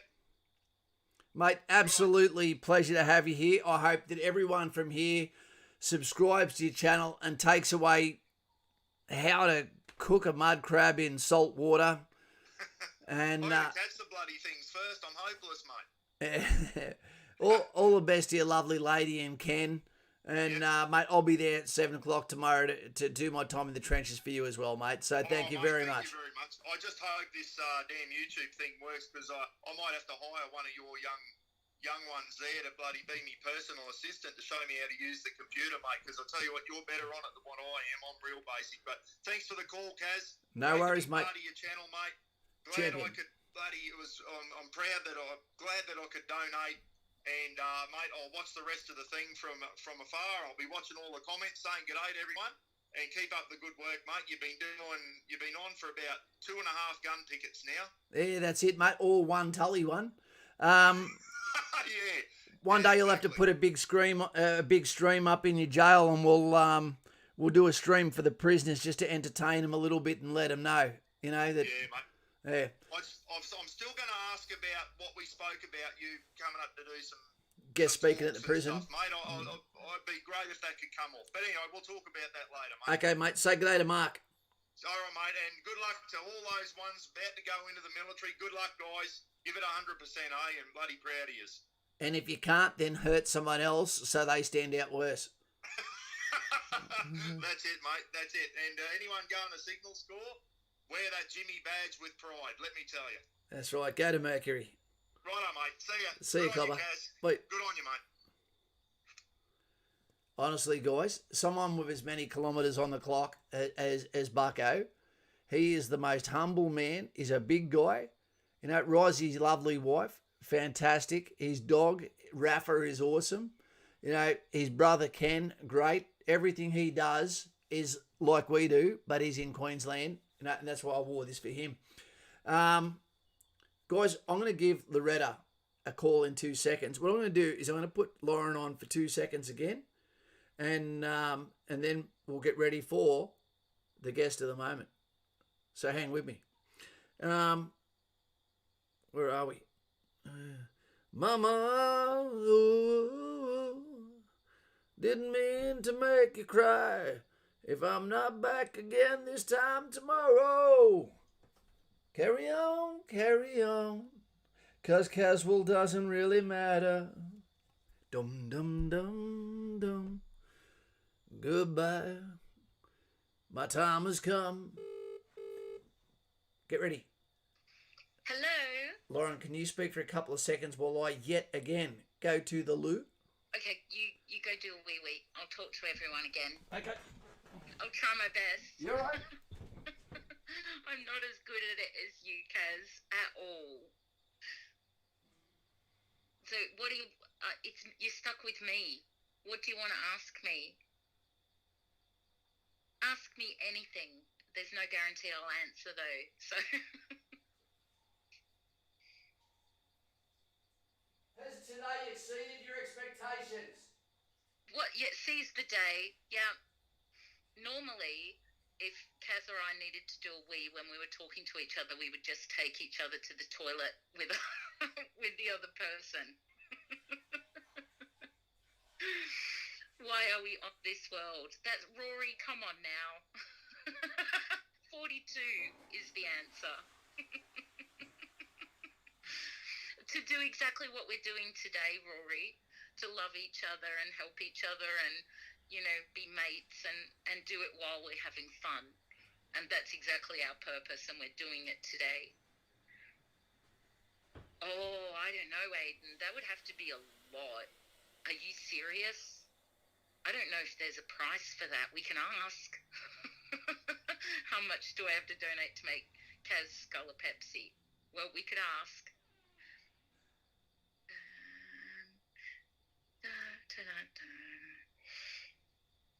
Yeah, that was Hitchhiker's Guide to the Galaxy. It's a great book. There was a great TV show of it when I was a kid, I think. Yeah, it was really great with Slarty Bardfast. And I can't remember the other guys, but it was really, really great. We're still talking, Kaz. Don't worry. Coming. Still talking. It's not dead air. There was a little bit. I'm back.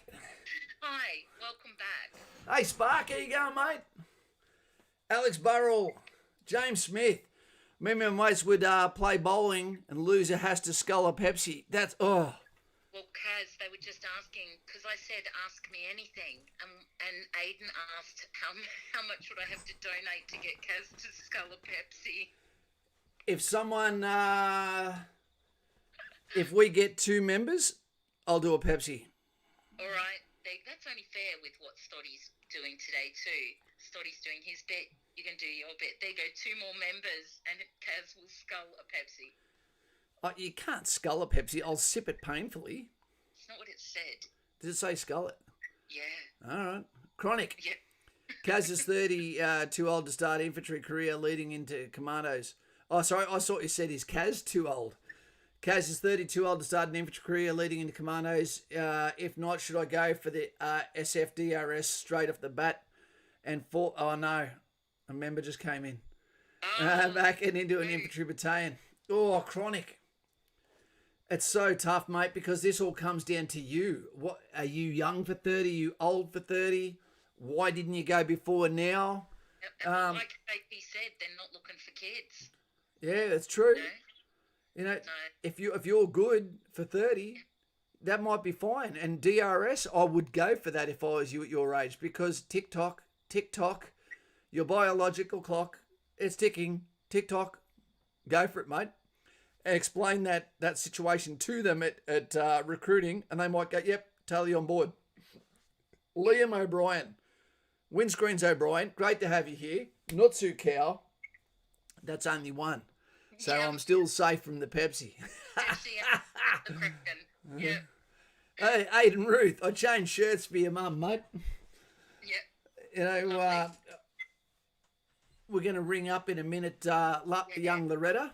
I got through to her. She's really excited to talk to you. She's a bit worried, a bit nervous that she won't make sense. I'd just like to remind everybody in the chat that there will be ladies present. So if we could just be on our best behaviour while Loretta is here, that would be fantastic. I would appreciate it very much. Yeah, and definitely, you know, the comments won't get as many answers while she's going to be the guest of honour, so to speak. So it needs to be about her. Yep, for sure.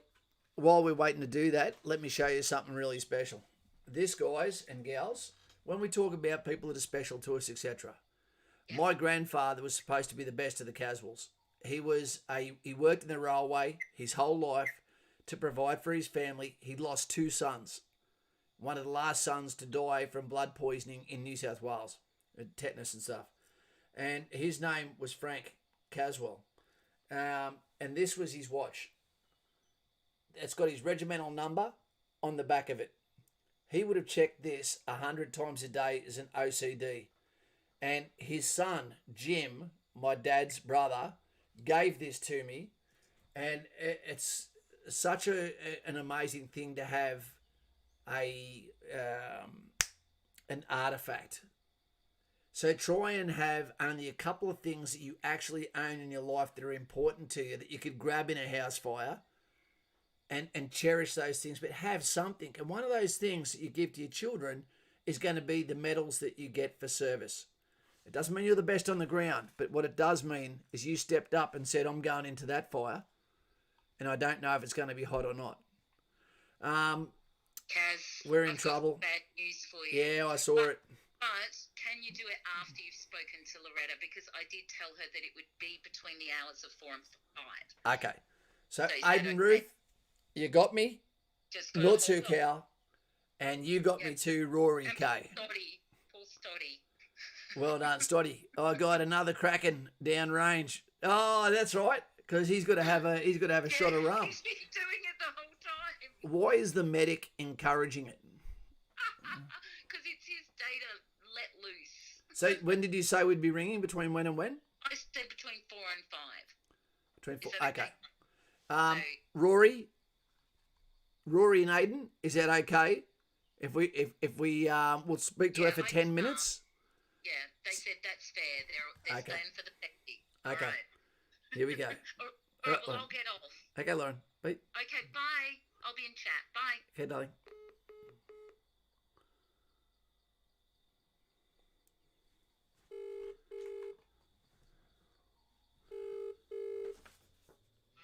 Kaz, I'm going to do one better for you, Lauren.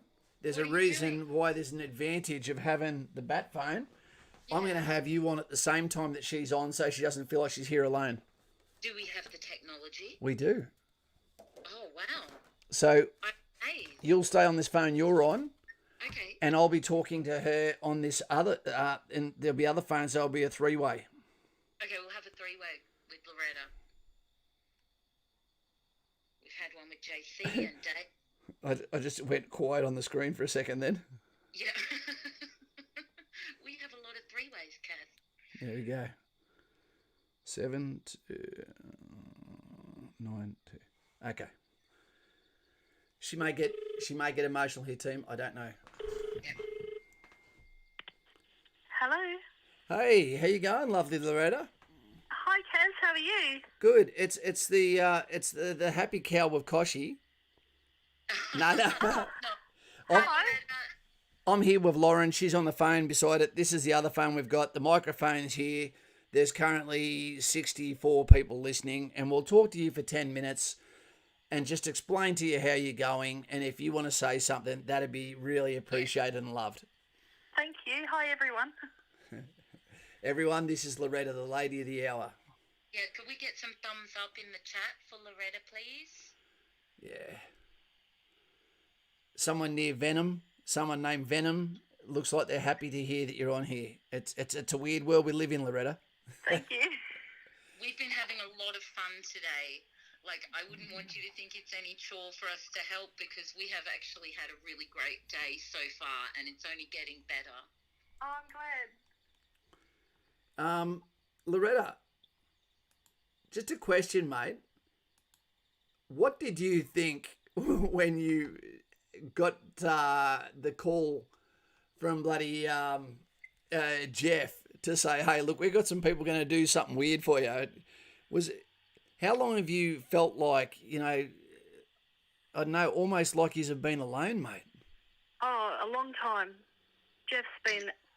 Knowing Jeff's been such a blessing. And getting a call the other day and speaking to you guys has been such a blessing. It's out of the blue from 26 years of silence. Yeah. So I'm still processing. That's how we roll, Loretta. Yeah. That's how we roll. We just, we try to find people that we, want to help. We set ourselves a goal and by golly, we've worked hard to meet it this time, but we did, and we're really glad that we're here, and we're really glad to have met you. Like, you are an inspirational woman. Yeah. Not really. I just get up in the morning and do my job, but Yeah. Well, I've got a good husband. that's I can't even get my family to say I'm a good dad. I think you're pretty good. Look, I am so stoked that we didn't find someone who was so clear and present, that was so easy to find, that they had to really go into Raiders of the Lost Ark and find the lost cave and covenant. And inside there was Loretta and Roddie. Because Yeah. you were a blessing to us. We'd had something organised. We thought we were all set, and then we needed someone to help, and something fell through, and then there you were. Yeah. Oh, well, thank you very much, and thanks to Geoff, and thanks to you all for phoning us, because Roddie doesn't know about this yet. I haven't told him. Okay. I think he might faint when he hears it. We'll be surprised. Well, he won't have far to fall. Yeah, I know, true. How do you maintain a sense of humour in this world that feels sorry for itself so often? What is some advice that you would give to people on resilience? Because you sound like you have it in spades. Well, I think it's really important in my situation never to forget that as well as his carer, I'm Roddie's wife. And I don't think he can blur the lines between the two. Yeah. And I think you get to the point when, after asking for help so long and not finding it, and being in a situation where you've got nowhere else to go but up, you just take a deep breath and get up and do it. And you just sort of get past it. You push past it, It helps me that if I've got nothing to give, I give more. That's why I do my charity work. I can't stop my husband's pain, but I can stop somebody's pain. Oh, So Loretta, it's a little bit for selfish reasons. It makes me feel good. Yeah. That's why we do what we do as a community. And what you do is beautiful. Yeah, and the thing is, Loretta, what's so important about this one is we have so many subscribers that are not only watching this now, they'll be watching it later, that all have invisible lives because it can be just like subscribers, friends, where they only will allow us to know information about them that they feel like putting out there or they feel like pertinent at the moment. But little things like what you do for people in the only bits of time that you have left, that is telling them that, because no doubt that almost everyone here has got their own demons, etc. Yeah. And for you to be able to show that you can keep getting back up again, it might be very pertinent and a really valuable message in pain that you've been through and keep going, that lets them know, hey, look, everyone has their own thing and life doesn't have to be fair and it doesn't promise anything. Yeah. No, we're not going down and staying down. We'll always get up. Yeah. And that's what we try to tell people. We have a lot of our subscriber base are just quite young and just enlisting in the army. Yeah. And we always tell them, look, you can't see around corners. Life will throw you curveballs and that resilience is key. Yeah. And you really are a perfect living example of it. Oh, thanks, Lauren. I don't see it in myself, but I know what I see in Roddie, though. He was trained as a soldier, and a soldier's taught to win at whatever the cost. And I think when you're faced with a disability like he is and 30 different diagnosed medical conditions, I've never seen anyone suffer more than he is suffering and getting worse. He is doing just what he was trained to do. He won't stop fighting. He'll survive whatever the cost, which is what he was trained to do. And I think our soldiers, our veterans are amazing like that because they won't go down and stay down. They're trained to keep fighting. Here. I've learnt the same thing from veterans and it's served me very well in my life. Yeah. Yeah, you'll never see me at a protest, but, because I'd rather be doing something action-wise, and I really wasn't ready for just how great the support has been today. Do you know Do you know what's happened today, Loretta? Not really. At the moment, it looks like you're close to the $3,000 mark, mate. Oh, wow. Thank you, everybody. Yeah. Thank you so much. Wow, that's a lot of money. They pay me just over $220 a week to care us. Can you spend that? Can you spend that on cola flavoured lollies? Cola flavoured? Yeah, I'm just joking with you, mate. It was random. We just want to take some pressure off your plate, mate. Normal Aussies, everyone's talking about what a bad year 2020's been. It's been more than 2 decades for you, so I couldn't imagine, what you go through, mate. And it's a pleasure to be a battle buddy with you. And if it means that I ring up and you just throw the phone to Roddie for a little while, and then you go, okay, I'm gonna get the hell out of here for an hour, then we'll do that as well, okay? All right. If you need some help explaining to Roddie what's happened. I think I might have to let him know because he's just not going to, we're looking at, he might end up going back in a hospital soon, so I might let him process through that first. Good idea. So, Well, this can be his Father's Day gift. Oh, yeah, definitely. From us He's to him. certainly earned it. He's done a good job with that too. Yeah. Yeah, exactly. What's your young ladies' names? We've got 2 daughters, Mary and Samantha. Okay. We lost 7, we got 2. So, What? beautiful girls. I had 6. I should have had 2. No joking. Well done, Lauren. Yeah. I'll drag you off for that coffee one of these days. Yeah. No, I've made a firm friend in Loretta because we're both grunt veteran carers, and so we've bonded. We know what's going on. Yeah. Hey, wait a sec. I've got to take your hand off the phone for a second, Loretta. Okay. Rory K just sent you another $31. Oh, thank you, Rory. Not so cow. Put it on the tally. Rory is I'm just amazed to be able to be in a position we can do this and help, and it just makes me wish the channel was bigger before we met you. But it's been a really, really big day. There's been some amazing, generous donations, and not just that, of time, of people that cared. Yeah. So yeah, Would you thank everyone for us, because we don't know who they are, but you do? Just send them a big hug over the internet. yeah, that's no You problems. don't need to thank us. We've had a lot of fun. Oh, I'm so glad. Yeah. And thank you for not losing hope this morning when I rang you and said, we can't do it. It's all gone to shit. That's all right. I got a happy phone call this morning. That's okay. Yeah, I had to pull him out of a dark place this morning, but we persevered and we got here. I'm very impressed, because I know you had a big job to do that this morning. Oh, it really was, and we weren't expecting it. You're going to get in trouble for being unfaithful there, Loretta. Peter Cram has just sent $20 with a big hug back to you with a kiss. Oh, my husband's used to me hugging people. I'm a charity worker. I hug everyone. COVID's been very hard on me. And also, I've got to tell you, Loretta, other than me, we don't get that many ladies over this end of the tracks, so, they're probably a bit excited. Action Jack just sent you another $15 too.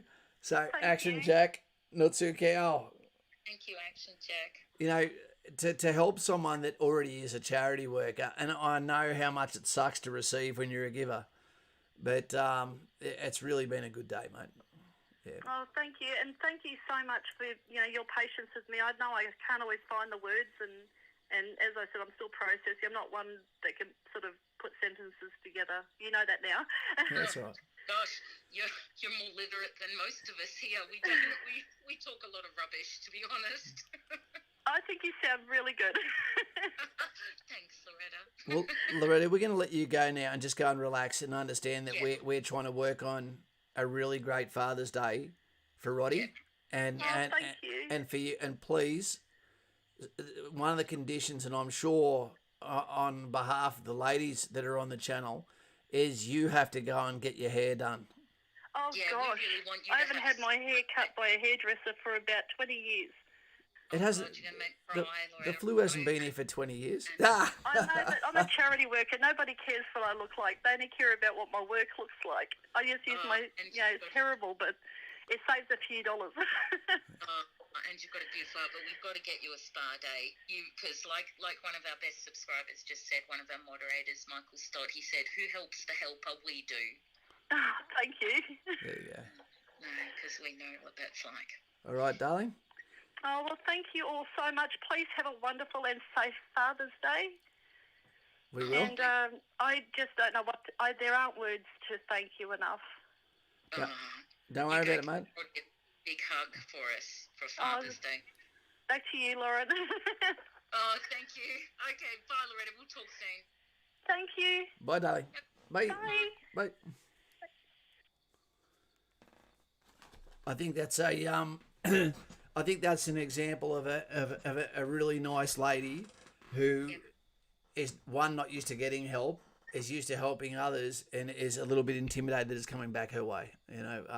We've had several phone calls with Loretta now, not on this stream, but offline, and she seems to be a very, very humble woman, and probably doesn't even know how to process this.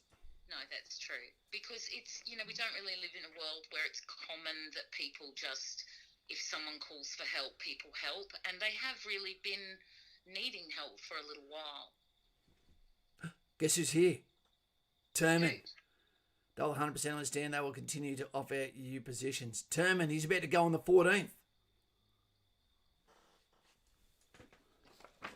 Very exciting. It is. This has been a really great day. No, the 7th Terman's going on Monday. He's getting ready for his last feed. Oh my gosh. Yeah. Even more exciting. Mr. P, what are you doing here? Go and have fun with the young'uns, mate. Or are you coming here to get a rest? He's been coming and going. Don't worry. He's having a good day. He's in fun form. And Calidar, I'm off team. All the best with the rest of the stream. But everyone who has chipped in, you're a good people. Keep charging with a fantastic amount of colour Thank you. thrown in there. Kazzie's about to scull a Pepsi. Let's not forget about that. I see this as a can of Democrat. That's what I see it as. By drinking this, it's like I'm possessed. There's a level of filth that I can't explain to you because this is like a value system that I'm breaking on myself here. But this is what you do. No one's even talking about that thumbnail. That's fantastic. That took me ages to make that, and I was talking to you last night, Lauren, about how filthy it was. Yeah. Wait a minute. Did you just switch to the serious time stream for the Pepsi? Yes. It's serious. I actually, maybe Donald Trump should be watching this. No taste, no sugar. You can do it. Here we go. See the difference? That sounded like a can opening with water in it. No fizz at all. You're just using delay tactics. If you like me, subscribe to me. No, this is bullshit. You just leave me out here in the wilderness with this filth. If someone was on Tinder watching this, they'd be swiping left instead of right now.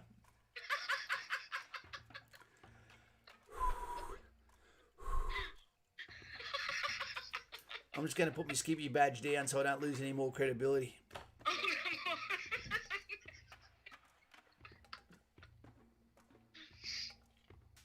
He's watching. He's here.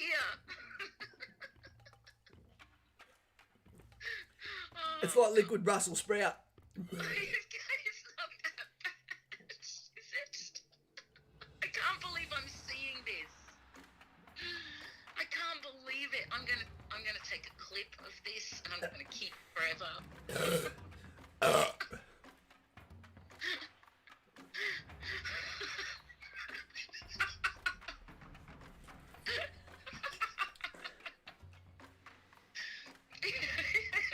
It's unbelievable. I can't believe it. We've come to this. Oh, you gotta wash it out. It's disgusting. It's like selling yourself out and eating Thai food instead of Chinese with the MSG hit. Jaden Harrison. Not so cow, mate. See, you did it. That was great, wasn't it? No. It was. Donald Trump was here watching. Was he? Yes. He is. He said it was like watching Bear Grylls drink his own wee. 863 Yankee, how you going, mate? Fairy teeth. It's got to have sugar in it to get fairy teeth. That feels like I just had a drink of California. I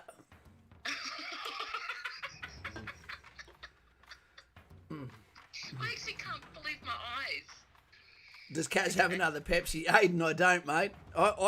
That is meant to be an ornament to remind me that life could get worse. Because that's what Stickman said. What is that thing doing in your house? It was an ornament, mate. You shouldn't do that again. And Don't do that again. Imagine one day I turn up with a carton of them. Jaden, No, I don't Kaz quite the challenge to get that down. It was horrible, mate. It was like kissing a man. Oh, come on. And no, we're not taking offers for that. I hope it's cold. Nah, dude. That felt like it was gun oil. You know, Oh, really? it's been sitting there for months. That was from one of Aaron Dixon's KFC expeditions here. Yeah, that's the worst thing about KFC is that they don't have Coke. Not the Blue Donkey. ABF, attacked by fire is here. 6-3 Yankee, got a teaspoon of Mekong River water in every can. Pepsi Max goes off. It does, and not in a good way. Action Jack, it's Coke only in my household house rule. Me too, mate. Even when I used to love a beer, I don't touch the stuff, until I finish the Coca-Cola with food. And when you're outfield or on courses or on operations, Coca-Cola, it is the best toothbrush. There's such an absence of flavours in ration packs that when you have a can of Coke, that sugar hit is just so good. You know? I bet. Well, you did it. Well done. Yeah, it's done. It's done. It's done. Yeah, sorry, Anyway. Mum. It depends on what Cal says, whether I make spew sound or not. Honestly, but how good and disturbing is this thumbnail? I made this late last night, Yeah. and I was you were pissing myself laughing while I was doing it. Well, I said, let me show you the whole screen. Oh, Jesus, it's coming back on me already. You'll be alright. Where are we? See, that's some channel law now. Look at that for a screen. So I made this on a 34-inch screen last night, and it's night time. You just look at it, and I just started pissing myself laughing. I said to Lauren, "Do you want me to show you now, or do you want to wait till later?" No, I wanted the surprise, but the hands were hurting my head because I believe they just go on for infinity. Yeah. And that big hand that you're looking at is on the fingertip of a bigger hand. Do you reckon? Yeah, of course it is. It's a pattern. It's a recurring infinity. Oof. Yep. Would you like her scratching your back? Maybe it'd be good. Yeah, maybe. No, I won't be sick there, Stoddy. How are you going with the rum, mate? Yeah. Can you guys believe we've been yakking for 5 minutes and 25 minutes? Mr. P must be losing it here. 5 minutes. Sprouts chopped, fried with onions and bacon. Now, that's one thing, Mr. P, I don't understand. You'll say you like bloody Brussels sprouts, but not until you add 100 different condiments to it, until you can't taste the sprout, and then you say they're good. So you got to admit, it's like a gob full of oysters in a gay bar when you're straight. It's just a horrible feeling. Everything just went weird. What's weird? Just what I said then. I thought the Pepsi was having a bad effect. Nah.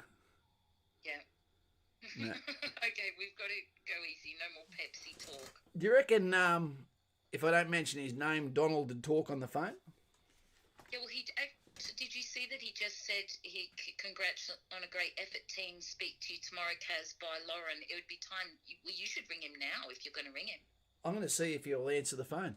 But can you call him Robin? Bruce M. Thank you, Bruce M. I call him Bruce. He knows he's nervous at crowds. Well, He's not going to answer. He must be in his Raptor. he could be. Yeah. Nothing wrong with Brussels sprouts. It's easy to say that on a live stream, but when we can't watch you eat one. Sprouts of their own are lovely. Wrong. I love sprouts. I love Brussels sprouts. They're like, you can pretend you're a giant eating cabbages. They're great.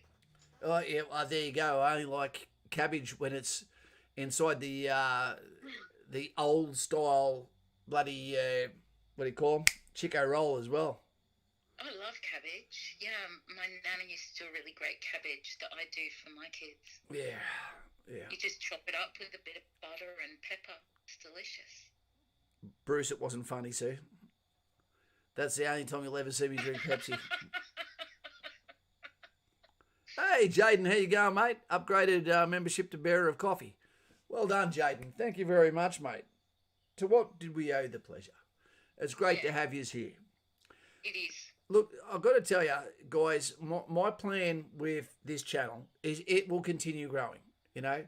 And I don't mean size. I mean it will go in directions where you'll go, I don't need the army stuff anymore because I'm in the army. But then it'll be the camping, the adventuring in Australia. That, you know, it might be Jaden going, can you give the best looking hitchhiker in where would you call it? in Byron Bay a lift to the next town. Okay, let's do that. Singing in the van. You guys are going to love the van too, because I think that everyone secretly wants to live in a camper van, don't they, Lauren? Yeah, I do. ABF. Thanks, ABF has just joined as well. Oh, double yoker. ABF. Bam, bam. Thank you very much, team. Nutsu cow. It's just one of those funny things you wonder, you know, how's he doing that? The hand is just changing. That was fantastic. You're like, I don't know what he's trying to do here. That doesn't really work, spamming donations. People will accept that all day. ABF, attacked by fire. Thanks, ABF. Have you time-stamped the Pepsi? We'd like the Pepsi time. Oh, I didn't get that, but I'll look at it. That was in. We know that was in the 5-hour bracket. Yeah. Okay. Okay, the 5-hour bracket, and we'll put that in there as a minor one you can have a laugh at. Here's one for you. Sorry. How long have we been going, and how long do we have left? 5.5 hours. Is how long we've been going. Wow, how are you going? Are you all right? And yeah, I'm fine. We'll probably go for 8 hours to keep it sensible, because it's 5 o'clock. We're not going to go to 10 o'clock. That's ridiculous. You've got a Father's Day on tomorrow. Yep. Okay, so let's look at, it's 5 o'clock now. 8 o'clock. Good work, Aiden. He is happy with 8 o'clock. Let the crowd know. Some of you guys have been holding on.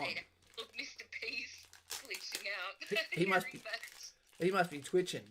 He started, yeah. When you're doing something for someone else, it's worth it.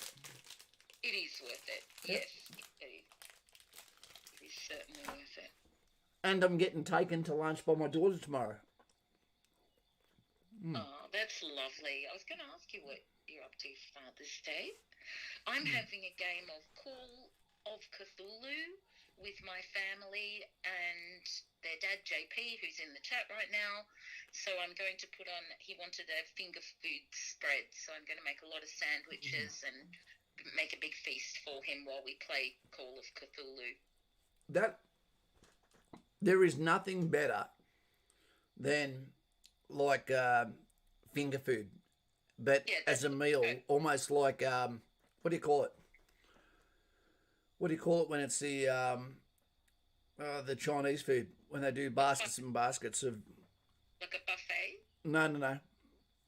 Come on, team, help us. What do they call it when you go in there and it's the it's like 2 dim sims. It might be 2 dumplings, 2 spring rolls. Tapas, similar to tapas. Oh yeah, right, good. Yum cha, Yep. that's the one. Yep. Spanish, similar thing in Spanish. Yep. The yum cha, but they ruin it. They say accept our culture, but then all of a sudden they'll put a chicken foot on there. You're going, I'm not trying to do voodoo. I want something to eat. But apparently between the toes is like the most delicious skin. That is disgusting.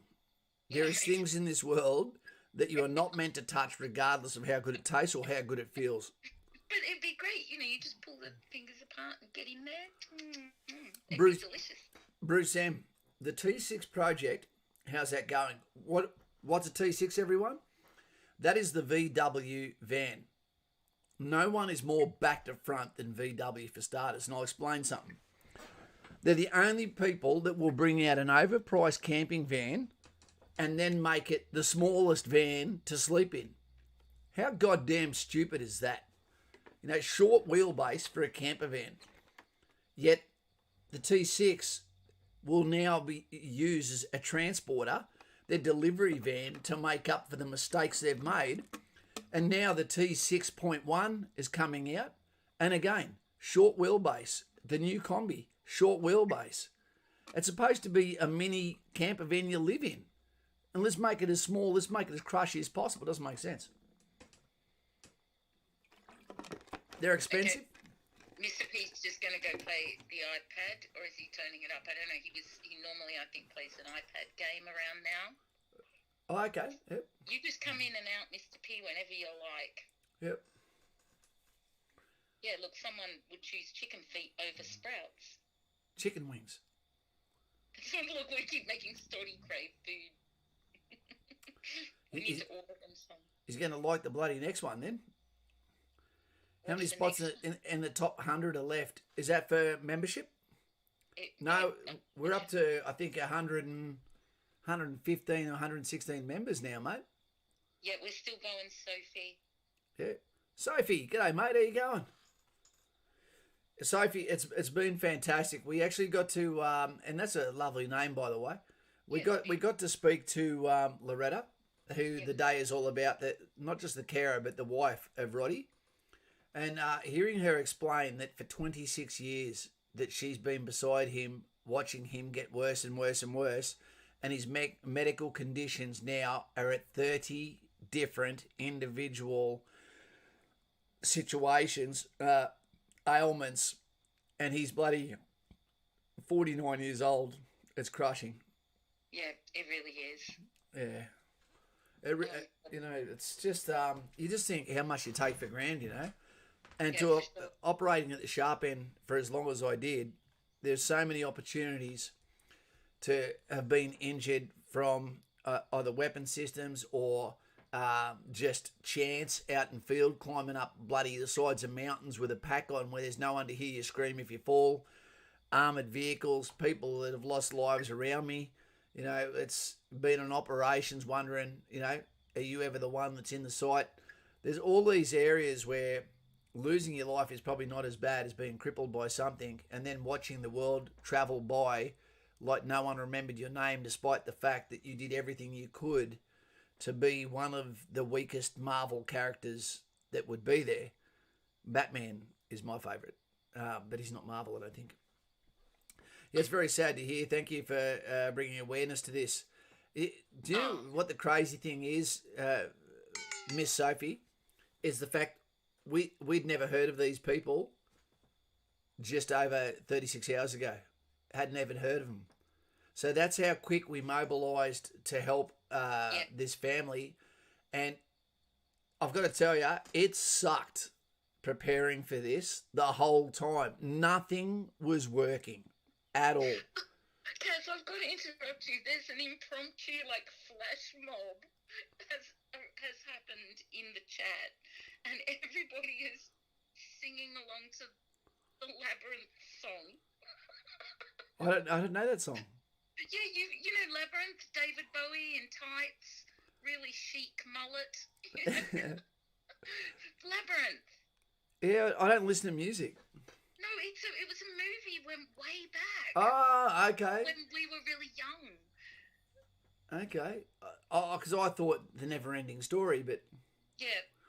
But, you know, John Paul actually was just talking about, he said, in Thailand in 97, the mess served chicken foot curry every day. And if you were lucky, you would get a head looking back at you. That is disgusting. I don't know if I'd eat the cone bit. You know, if it was a rooster head, I bet that cone and the clangers and that would be really nice chicken skin. If I go on a survival course, I'm not eating anything the whole time. I'm just going to come back skinnier. That's it. Oh my God. What people eat is disgusting. I saw a video on what street food is in a couple of places, because I've got an addiction of watching street food videos. And one of them was Vietnam, where they have these baskets of tarantulas. And I'm not afraid of spiders, but I don't want to look down and see one on my leg either. No, you don't. But these, Gabriel Waters, I officially regret viewing the stream. There you go. Gabriel, how you going, mate? It's been a while. Hope you're doing well. Hope your family's well too. You're welcome, Gabriel. And anyway, these spiders, the guy is stopped at the lights and calls the lady over with a basket that looks like an upside down Raiden cap. Get over here! And it's overflowing with these massive tarantulas. And he buys a couple, and you see him grab one and bite it. And it goes splat and bursts on his face. He goes, oh, yeah, a fresh one. And you go, how hungry do you have to be where you go, hey, let's go and find somewhere that's got some fresh bloody tarantulas to scoff on? You're going, you've got chicken. I would try one. I I would try a tarantula because I No actually way. reckon it's pretty yummy. You know what I reckon looks delicious? Like, I've seen these little bags, like they're chips, of little, like, hot fried crickets. They look yummy. They do that in Rwanda. They get and by the look on their face, they love it. They'll get a wok, and they'll have a light on. They'll turn off all the lights, and then they'll get one light there, and underneath it there's a wok, and they'll get that boiling hot in oil, and then they just get up there and get a broom and go. There you go, half a kilo of crickets, all already cooked in a nanosecond, and then the kids just burning their hands. Yeah, but then you go to East Timor and they're scoffing on dogs. You're going, Apparently, insects are the way we're going to feed everyone in the future. So, I mean, if that's what we got to do, I'll give it a whirl. Look, I don't think it's going to come to that. You know, a lot of people don't realise our population's getting ready to start going backwards. But we should introduce them into our diet anyway. They're a bit of a superfood sometimes. Probably not when deep fried. JP reckons he could eat those crickets all day. Yeah, JP's had some, I think. Yeah. Yeah, I reckon, and he's telling me about like scorpions on sticks, like things like what's that. wrong with bloody chicken satay? Nothing is wrong with it. It's delicious. Gabriel, we're doing all right, mate. We had a really rough lead up to this stream. YouTube changed as of today. I really didn't think this was going ahead after promising a family that's been promised everything but never delivered for 26 years. And I thought, please don't let our channel be the ones that come to a stranger's screams for help and then be yet the newest people to disappoint them and not deliver. And not only did we deliver by actually getting the stream going and working out this brand new YouTube that changed today, what are the chances of that? Everything I touch turns to custard that smells like shit. But just everything fell into place. You know, you guys turned up. There hasn't been a big crowd here all day, but it's been consistent. And the depth that people have reached into, despite the fact we're in 2020 and everyone's got their own hardships, some people have reached down to their socks, I swear. And it's been a stream that I think has justified why I do this for starters. You know, but is also going to go down as one of the nicest, most unselfish things that I've actually got to watch happening. You know, it's been an absolute pleasure to be able to be the one person that gets to see all the messages, that gets to see all the goodwill, to see the people that are all here giving their time for so long for one cause, all for people they didn't know. Yeah, exactly. Hamish has asked, what's the most exotic food you've eaten before, Kaz? I've eaten zebra. Oh, really? Yeah, I've eaten... What was that like? That's funny. There's my wallet there. Look at that. That's real zebra too. Zebra was a disgusting animal to eat. I love them to look at. That was over in Africa. It was a gamey sort of meat, and the actual flesh is black. So it's a really dirty, disgusting, gamey sort of smell to it as well. Even though it was cooked fine, it had a really dirty smell to it. Ostrich was amazing. Crocodile was fantastic. You've tried all the bush meat, like... Yeah. Well, that's one that... Gabriel, how's this one, mate? When you go to Kenya, you have to get... From your hotel room, you have to get a taxi to wherever you're going because it's just not safe, you know. And there's a place called Carnivores where you go where there's no vegetables, there's no salad. And only men are allowed to eat there and the women have to wait next door because where men go to do business. Yep. But when you turn up there, you're so used to everyone that was, and this was back in 1995, you're used to everyone being so submissive because you're white in that city. And it's hard to explain to them, you don't have to be like that with me. I don't care what colour you are, to tell you the truth. So you're used to rocking around like your pimp daddy, without the jewellery, of course, although I bought some jewellery, but the girl at the time didn't appreciate it. And anyway, we got to the taxi and said we want to go to Carnivores, and it's about a 20-minute drive. And one of the guys in my section goes, I want to drive the car. He goes, yep. You want to drive the black taxi, the ones like from London? Yeah, okay, you can. So I had a bit of a drive, and we got out to Carnivores, and there's this guy about 7 foot tall, and he's like the mascot of Carnivores. You're so used to everyone being so meek because they don't know the way you're going to respond, because they're normally used to having Belgian paratroopers, British dignitaries, etc. So when you walk over and the guy's, "Are you hungry?" And you look at the menu, it's got hartebeest, it's got ostrich, it's got crocodile, it's got zebra, gazelle, all that sort of shit. And you look at it and go, "Oh yeah, we're hungry." He goes, "Are you hungry?" And you go, "Yes." Then come in. So you go in there and he explains there's no women in your party. No. Okay, good, because girls aren't allowed to come in here. And the guy comes over with a spear with the animal on it. And he comes over and stabs your table and then just starts cutting meat and just swinging the spear around and dropping this meat in chunks. Oh, it's fantastic.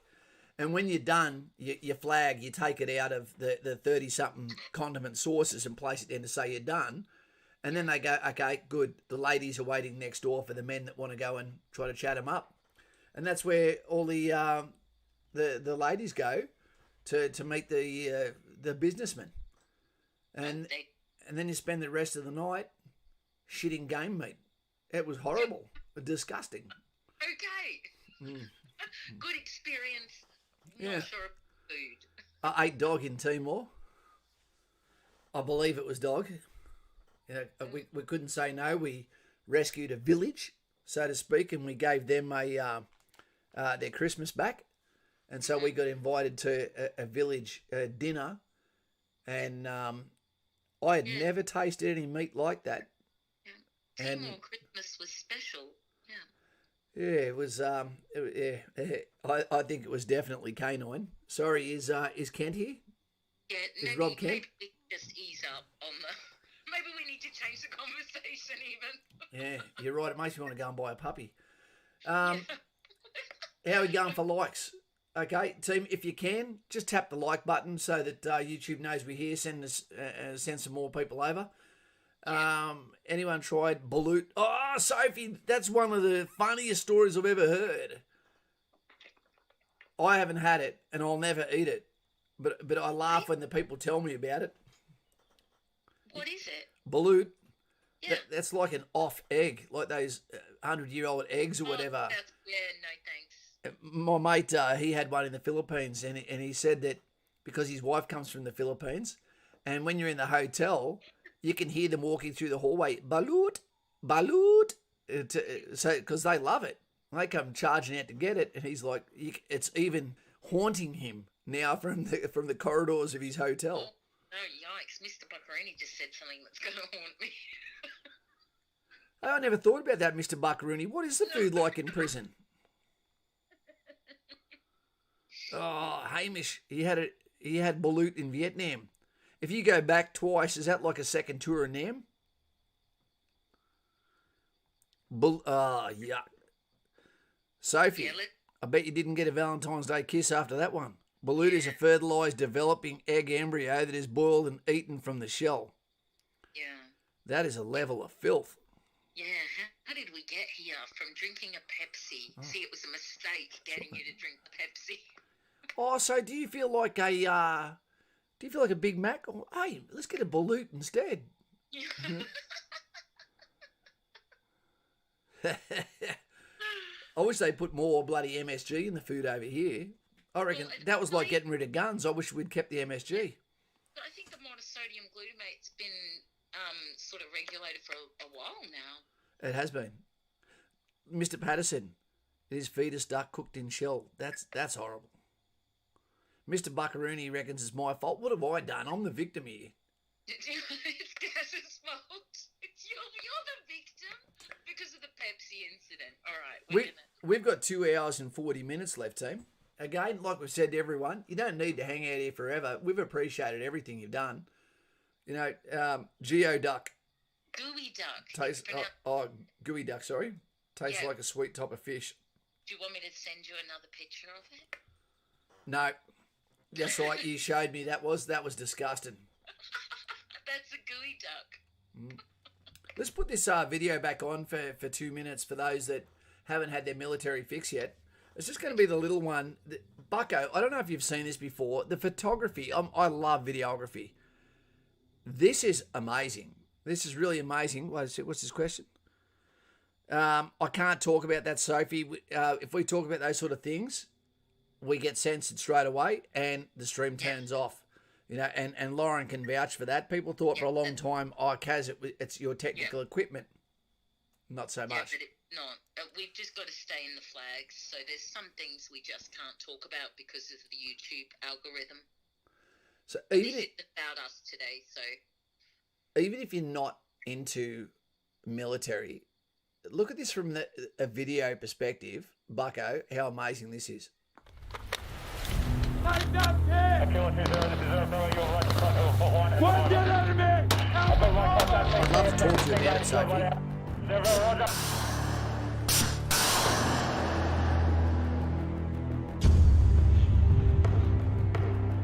Number 4, fire! I think you did a 4, a 3, a 1, a 4, a 1, 0. You have to say why you joined the military. Point and door engaged destroyed. Avoid them.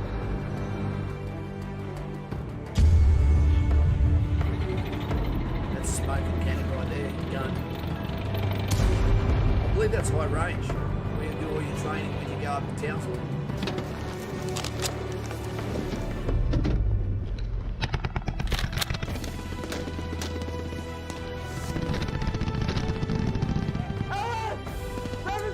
Target!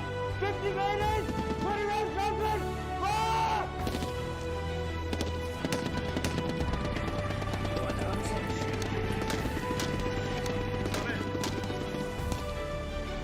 AME, leaving holding area, wheels on ground, ETA 1607 over.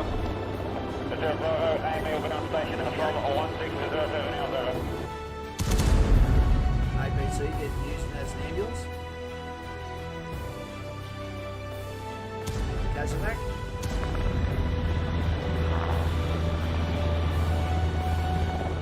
This last bits of the tank's insane as fit.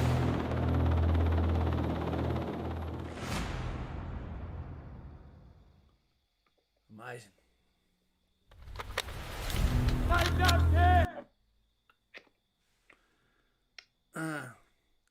Wouldn't it be a pain to reload with the clip towards the back? What are you talking about? Are you talking about the ball pump design of the weapon system? I don't think they really need to change weapon systems. I reckon the M4 variant and the SCAR, I reckon that's all we need. You know, and there's nothing wrong with the EF89 either. Fantastic. Are we going to be dealing? What's that video called? I'm not actually sure what it's called. I think it was Brolga Run or something. An operation out of 3 Brigade off Townsville. The ball pump design is a. The one thing I don't like about it is it does take your attention away from looking forward, as opposed to the Colt systems where you could hold the weapon facing down range and then use the cock and handle from the rear, but still be in a position where your hand goes back there and you're still naturally aligned with the target. Remember, there's 4 principles of marksmanship. Okay, the first one is the position and hold must be firm enough to support the weapon. Don't jelly arm it. All right. And then the second one is the weapon must point naturally at the target without any physical undue effort, which means you shouldn't be just pulling it onto your point of aim. The third one is sight alignment and aiming must be correct. And that is when you do your test and adjust to make sure you take your hands away, put them back on, and your target is pretty much aiming where you need it to be. And the last one is the shot must be released and followed through without any disturbance to the firer's position.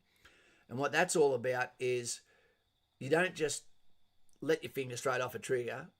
Okay, once you've actually pulled it back far enough to either get the first or second weight when you pull it back. So you don't let it all the way out either. You let it out till you hear a click. That's on, at least on the F89. And then from there, you don't have to bring it back as far to get the second initiation. You know, if you're on. So marksmanship principles, it's a very important thing at the start, and after that you don't realise you're doing it because you've just been shown properly. You see a lot of marksmanship principles with competition shooting, range shooting, etc.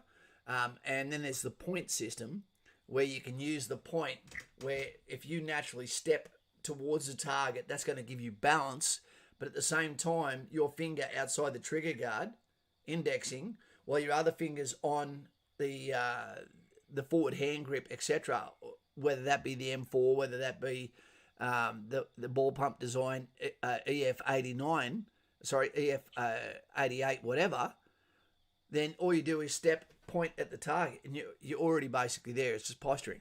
It's really, really easy once you know what you're doing. Love the sound when you hit plates at 300, 500 metres. It's a good one. There's nothing worse when you don't hear it. I'm not a fan of bullpup rifles. I wish we had the M4 as our service rifle. Look, and the fact that they get to use that in 2 Commando, we don't get to use it, and it comes down to Lithgow not getting the contract to be able to build Colt in Australia. That was the reason. But dime a dozen. One doesn't hit harder than the other. Yep. They've still got the same amount of propellant in the round. They've still got the max effective range of each other. The difference is that because of the sighting system, sometimes our round can go further, but that's being compensated for the actual sight. But it's still losing its punch at that range that it reaches on beyond the 300 metre mark. Sorry. This is the longest time I've been on and off stream. Lots of laugh, Mr. P. It's great to have you here. It's important to have you here. Kaz, I'll be right back. I'm just going to go do a wee and grab a cup of tea. Yeah, do it. Okay, I'll be back in a sec. You've been a legend today. Oh, no, you have. You first. You first. Has anyone counted Krakens? I lost count. Should I go for pizza? Order pizza because Dottie can walk for whatever.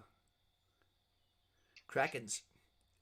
Can we? Is that what we're going to call Krakens? What we're going to call members or something now? Maybe you guys need to think up a good name for members. We're sadly we're only 4.5 minutes from getting rid of this thumbnail, which is one of my favourites. I wonder what that must look like on a 65-inch TV at night time. Aidan Ruth, Kaz, in a stream from years ago, you were talking about some paranormal experience you had. Can we touch on that, because they have stuck in my mind for a long time? Can you give us just a little bit of more scope about what that one was, and I'll do that for you, no problem at all, Aidan. My legs have gone muppet, says Dottie. El Barrigo! You should go. I just eaten Maine. Order it. Yeah, you got to sustain yourself, man. We don't all have to suffer today. Mr. Bryce, how you going today, mate? Has the rank gone to your head? He's got somewhere to be. Do you know what's really funny about joining the military? I don't knock anyone when they go and do their career. I don't tell someone, why would you want to do that? Don't go and do that. I let everyone do their own thing. But for some reason, the amount of flack we get from people who feel like they need to have a say on what young people, men and women, are doing with their lives, it really astounds me. I don't know why they do it. Is there jealousy, do you think? Is it because they generally care about their loved one and they don't want them to be abused by a system, or by getting broken and thinking about the world in a different way? I don't know.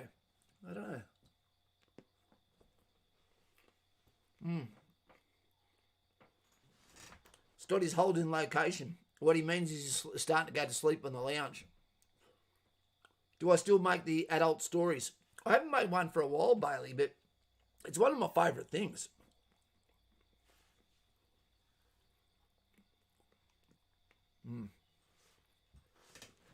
I think Aidan's typing more about the paranormal experiences. There he is.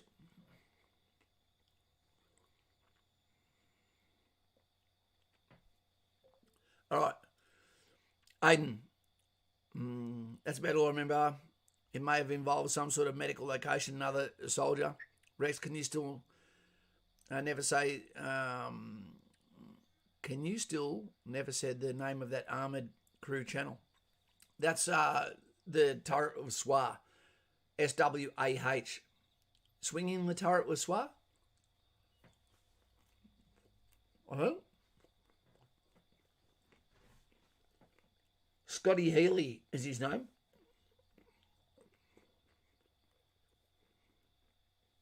Two seconds.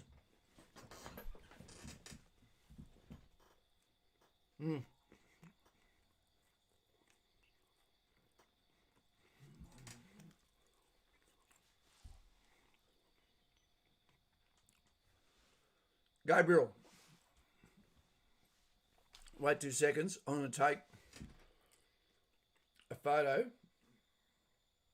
of what your name is, and I'll check your channel out, mate.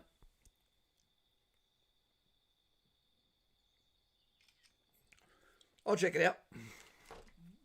No, I'd considered going on Twitch, but I'm actually thinking about having a second channel, a gaming channel, somewhere I can let my mind disappear a bit and take it easy. Sophie, what's my favourite food? Probably Mexican. When it's not Mexican, and I mean Cactus Jacks, and I say Mexican, I don't mean all of these substitutes for Cactus Jacks down here. Chinese food, pasta, if I cook it, a good gourmet pizza, fantastic. And then maybe sausage rolls and party pies and seafood and tubes, the delicious bite-sized saucy snack. Justin waits, hey, Kaz and team, 5 hours late, but I'll catch up later. Justin, you take it easy, man. You do what you need to do. You know, we're on here for a function, for a role, for a job, for a mission today. We said we'd be here. We said we'd deliver. And you guys have helped us deliver. Oh, yeah, they've delivered. Yeah, they have. Yeah, did they get you to drink any more foul substances? No, not yet. I'm going to do a quick wee. Okay, you do a wee. And then when I come back, I'm going to talk about the hallways of Rwanda. Okay, I'll take their questions again. That was fun. You do it, darling. I'll try my... I'm not as good as you, but I'll hold the fort. Okay, guys, come on. What have you got for me? I can't answer those army questions. Oh, Soddy's getting pizza. Good choice. What sort?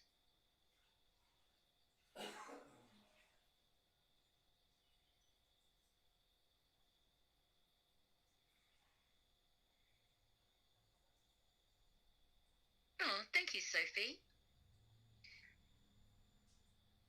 Yeah, what sort of pizza? That's what I want to know. I actually love pizza. I love making pizza. I am always painting something, Stoddy. At the moment, I am actually working on a multimedia installation for an exhibition in Western Australia. Because I can't go there in person, I'm working on a biographical piece to sort of run on about an hour loop. So it'll just be like one of my really weird videos. If you've been to my channel, you will have seen them. But it'll be more biographical, and that's what I've been working on. Oh, Kynan. That's a, you know, that's a hard question. I've had a lot of experiences as the defence spouse, and some were really, really negative. And this is something Loretta and I talked about yesterday when we were talking about marriage. And we said, you know, when people say better or worse, sometimes young people don't understand. Worse is really bad. Yep. You know, yeah, worse isn't just, you know, a crap day. You know, worse is doing what Loretta does. You know, that's hard. And that's, you know, so it's just as difficult. And it's different for every single relationship too, because there's so many variables. Did you not change when you went to have a wee? Not this time. Oh, because we've been enjoying your, what was that?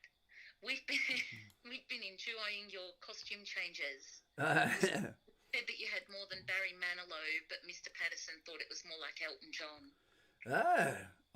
Elton John, surprisingly, guys, is one of my favourite musicians. He's a fantastic entertainer.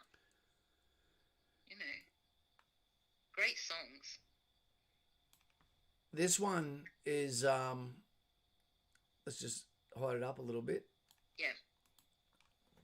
This one is a particularly nice thumbnail I was making last night when it was starting to get a little bit tiring and you need a little bit more inspiration and you think about what life could be. And you know, I didn't know Scotty Palmer, but I thought, you know, we've got to say their names. We've got the little eternal flame here, you know, for the length of the stream, and scared the shit out of me. I left the candle going the other night. I didn't blow it out and went to sleep with a candle there.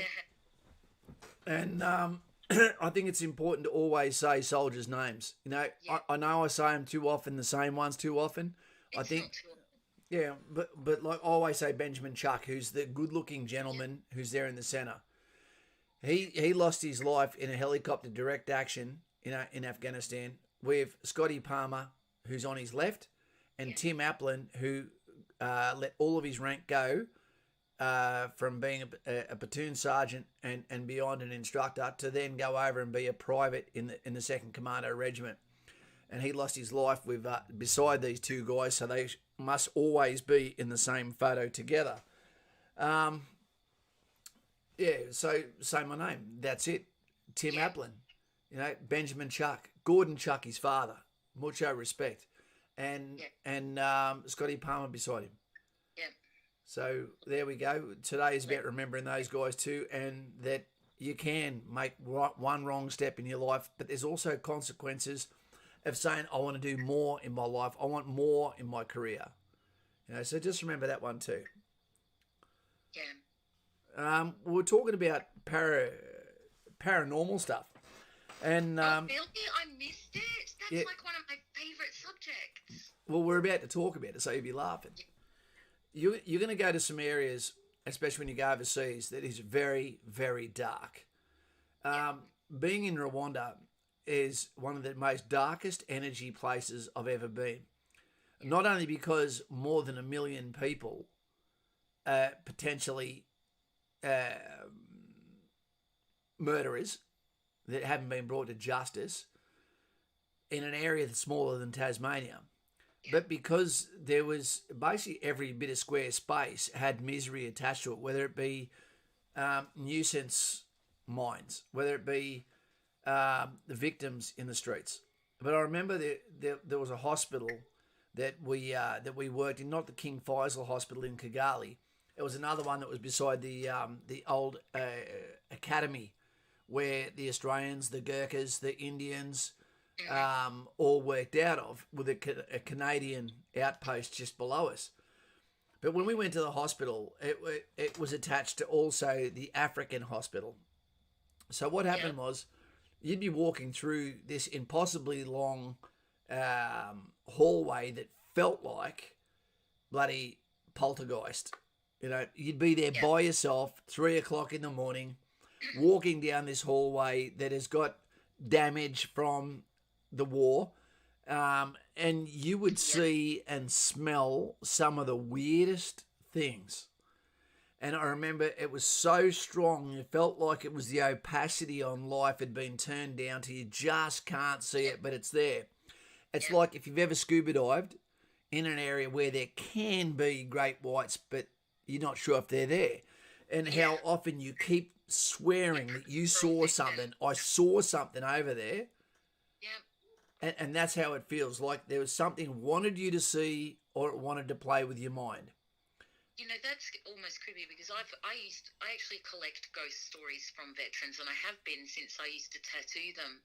And I've heard a lot of stories about one particular hospital in Timor which had the very, very, I don't know if it was a hospital or a doctor's house or something, and apparently it had very much the same energy, like it was just sad and dark. And there was a lot of creepy out of the peripherals happening. I mean, JP experienced that one. And you can feel it. Yeah, just dark energy.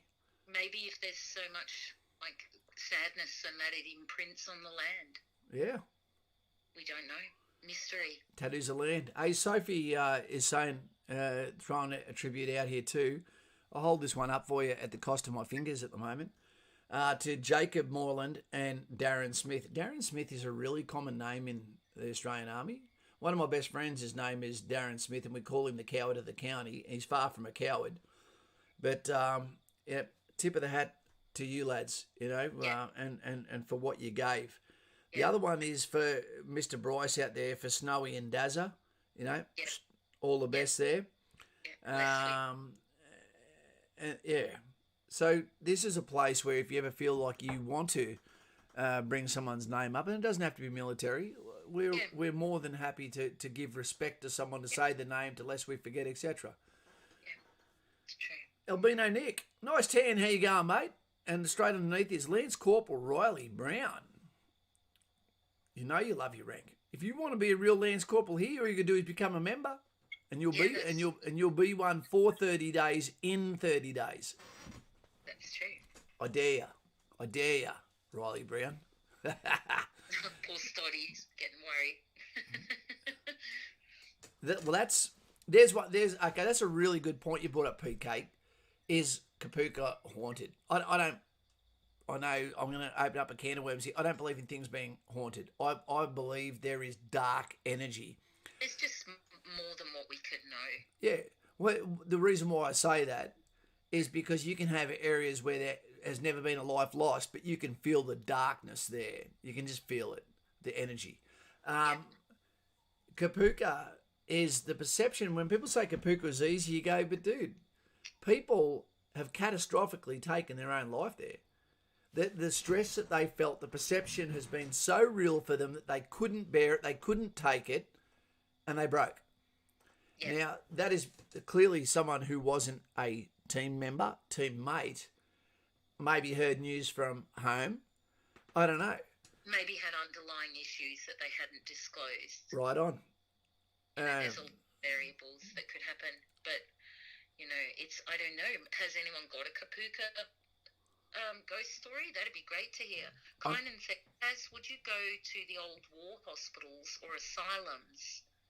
Do you remember that spooky story I read for you on my channel that time? Yeah, that was freaky. About the old hospital, about the old mental hospital. Was it even a mental hospital? I think it did everything because it was in the outback. There's one that I visited and took photography. You can see it on my Instagram. At the end of last year, I'd like to say, had a cup of coffee with my buddy there. Bad Juju, Jason Smart. I think that's the scientific name, isn't it? The Bad Juju. I think that's the scientific name for it. I went to an asylum, one of the cruelest places in Australia. I think for over 70 years. This hospital, insane asylum in Sydney, had changed hands more than 3 times. And each time it had changed hands was because they'd been called out for excessive cruelty from people on the actual patients. Now, if you don't think you're not capable of that, you might have to re-look at who and what you are, because it can create monsters out of ordinary people, just like WAR can. Now, the stories of that was there had been hundreds and hundreds and hundreds of people that didn't make it out. Now, the scary thing is, that was before the internet. That was before mobile phones. It took 2 doctors to get you put into that hospital in Sydney, but it took 5 doctors to get you out. Yeah. You're not getting out. No. And because people could hear, and it's on the water, people could hear the screaming that happens there. Yeah.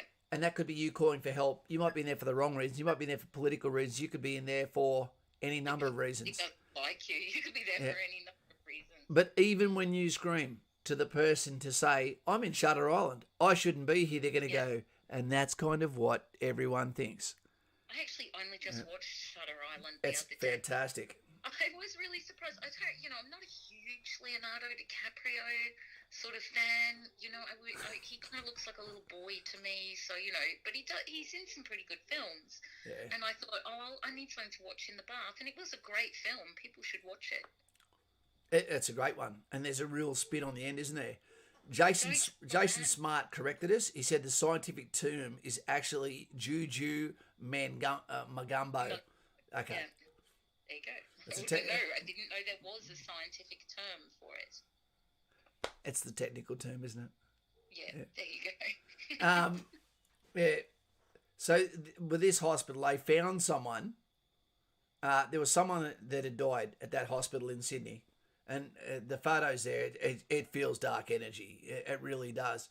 And one of the guys that died there, when they actually did because they do their own coroner's work there too to cover up their own crimes. Yep. And this guy, they'd found him, and he'd had a horribly broken jaw, but he'd only been there for 90 days. And do you know what he'd died of? What? Starvation. Really? You've only been there 90 days, and you've died of starvation. So that means almost straight away. Yeah, so many atrocities in disability care, like in everyone's history that, it's scary, isn't it? It's dark. Yeah, hey, Spuddy Sims has said, hey, Kaz, just joining the chat, got my Kapuka date, 16th of October, that's my birthday. Hey. Getting for the 5-week Choco course, any tips on what to take? Take some patience with you, mate. We've got a guy today who's a moderator who's getting back from Kapuka today and going into quarantine for 2 weeks now that he's back. So accept the fact that you will be going to quarantine, potentially on the way down there and before you come back. So be ready for that. Add an extra 2 to 4 weeks on top of what your training is going to be.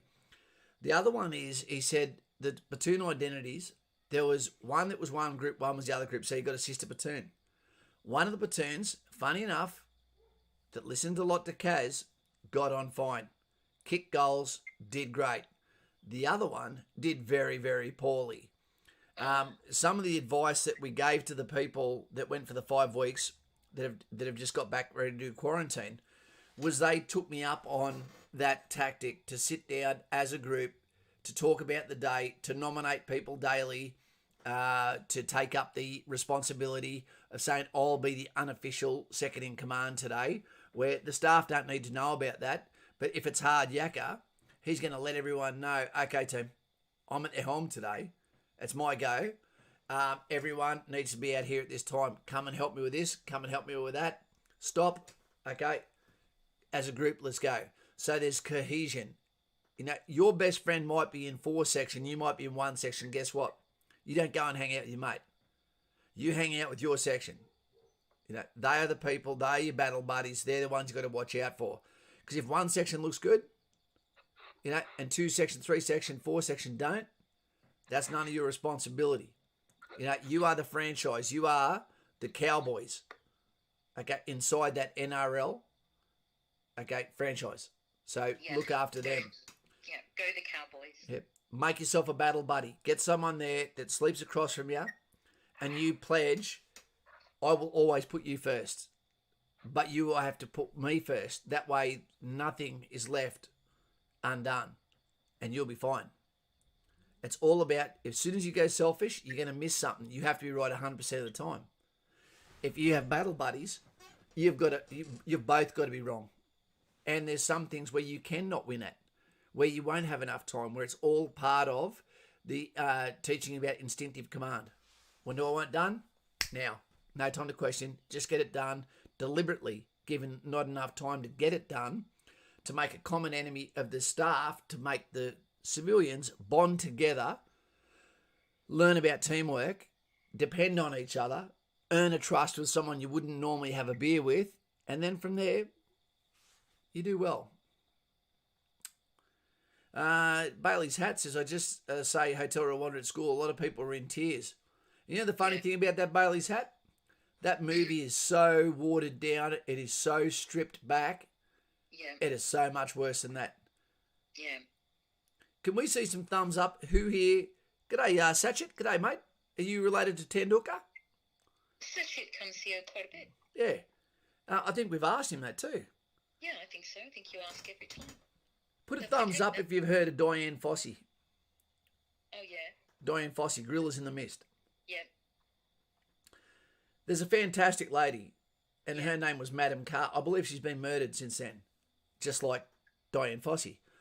And when we were in Rwanda, about 10 days in a row, we had to go and do the security for the non-arms corps people and officers to go and see the gorillas in the mountains. One of the only animals in Rwanda that doesn't get killed on sight or out of boredom. And anyway, we went out there to where Madame Carr lived, and she had this like palatial, it almost looked like something from Singapore. Beautiful gardens, and it was an orphanage. Sadly, some of the happiest kids I ever saw in Rwanda were all at the orphanage because it was the only place they were kind of protected, you know? Yeah. The backdrop had an active volcano. And we went in there and we stayed there for the day. And this lady brought out the book where Diane Fossey, you know, and was her best friend. And Sigourney Weaver and Brian Brown had gone out there to hang out with them and sign their books and shit. Yep. And they'd flown her over to the USA to watch the premiere of the movie. Yep. And she'd gone down the Congo to where it began. I think it was 40 years earlier with an American man, and he'd said, I don't want kids. And she's going, you kind of tell me now? Yeah. And she broke up with him. And guess what? She still never had kids the rest of her life. But her whole goal was about being a lady that looks after kids. So she opened up an orphanage. Yeah, exactly. And she was surrounded by love the rest of her life. But I think they came in and then took them all out. Yeah, beautiful. But when you go to school and you think about being a teacher, you'd want to think that the people that go and become history teachers have actually already been around the world and been connected to some history. You know, I've been around so many events from history that I'm hearing about it now, that you're learning about these things at school, about things that we actually did during our military careers, while other teachers would say, why would you join the army? You'd go, you're teaching syllabus about my actions while asking other people, why would you want to go and do that and make a difference? Where there's no air conditioning, where no one gets to see the good you do. You do it because you live in life. It's the unofficial Red Bull helmet. It's fantastic. Yep. Yeah. Hmm. Mr. Patterson's back. He's having trouble with his iPad game. He's not winning. So he's he's coming in and out while he's playing. Couldn't be worse than my dating game. You don't put yourself out there enough. Sophie, is that the ape lady? Yep. Yeah, I bet the like landscape was amazing though, with that volcano. It was, and I was so sick that night from the meat that they served up that I ended up getting like a migraine where your hair hurts, your teeth hurt, all that sort of shit. The volcano erupted the night we were there, spitting lava everywhere, and I didn't even roll over where I was in my sleeping bag to look at it. That's how sick I was. Oh no, that's awful. Mm. What was the meat? Nigerian, I think. No. Mystery meat. That's probably what did it. Let's not get onto that conversation again. Here's a question for you. Do sappers go to Singo? Are they somewhat infantry trained? No. No. No and no? No. There you go, Barra. No, engineers have their own roles, you know. Engineers are able to protect themselves, right? But that is not their role. Their role might be to deny by building or reducing obstacles or creating. Their way is to build field defences. It might be detection of booby traps, etc. It might be of mine clearance. Even though they're working with us, that's not their role. Their role, if something goes off, is to get the hell back behind us and let us protect them and let us do our job. You need to understand that, you know, it's not a competition. We don't look down on other people. No, People look down on us because they're intimidated that they think that we're looking down on them. Don't give a shit. We're just proud of who we are. You know, but combined arms, whether you've got the archers, which are the artillery, the cavalry, the horses and the cavalry, which are actually mounted infantry, and then you've got the infantry.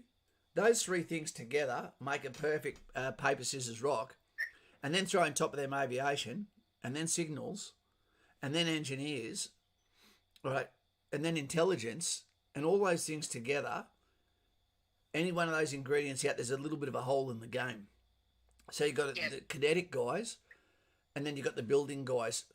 There is a loose brotherhood between the engineers and the infantry for one simple reason, that back in the days of Rome, the first professional army, you had two roles. One was to be the foot soldier, to be the Roman legionnaire, and your second role was to be an engineer. All of the roads through Rome, even now, were built by Roman soldiers who were acting as engineers, and same in England. Exactly. What did the Romans ever do for us? Yeah. They never even made it to Australia. They couldn't have been that good. Oh, here we go. Fig Mini. Kaz, I've been called up a year earlier than expected, and to be honest, I'm not at all prepared. Is there a way I can have a later induction into my role? I don't want to miss out, but I need a little more time. Inspiration, desperation, Fig. You know, you need to say to yourself, okay, make a list of rights and wrongs, what I want to do. Can I afford to wait? And then make a decision, then act on it. And if you act on it, and they say this is your date, and you need to do a PFA, and you pass that, treat it like fight camp.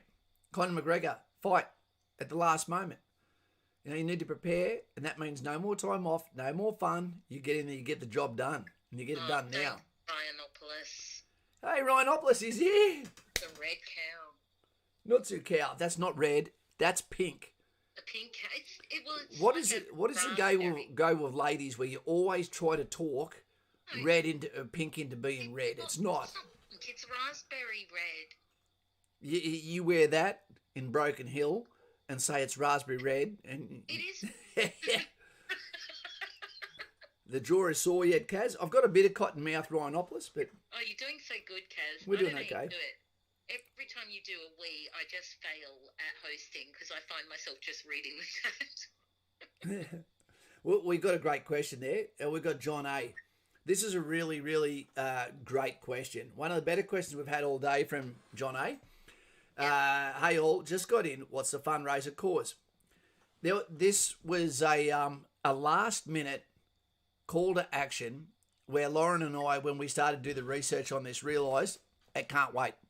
Yeah. I had one of my mates, you know, and because I never do anything for someone I know, and most people know that, I stipulate that I can't help someone I know, so there's not a conflict of interest, and don't end up with people saying, hey, can you come and help me?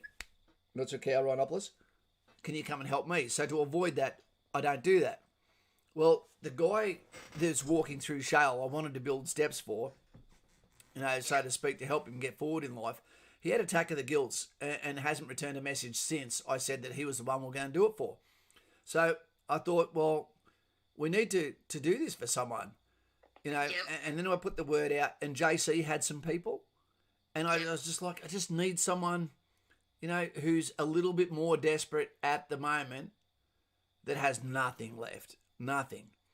And I asked Lauren, she came up with a fantastic gentleman name. Can you say his name? Say his name. Geoff Shafran is who really should get the credit because he is the one who introduced me to Loretta. Yep. She told me Roddie's story. Flub it up. All the best to the Mineos. That's them. I admire your hardships, what they go through. Oh, thanks. Wait till you hear this one, John A. So we find out about this couple. Yep. His name, for some reason, I always keep forgetting his name. You know, it's probably because I'm getting a bit brain dead at the moment.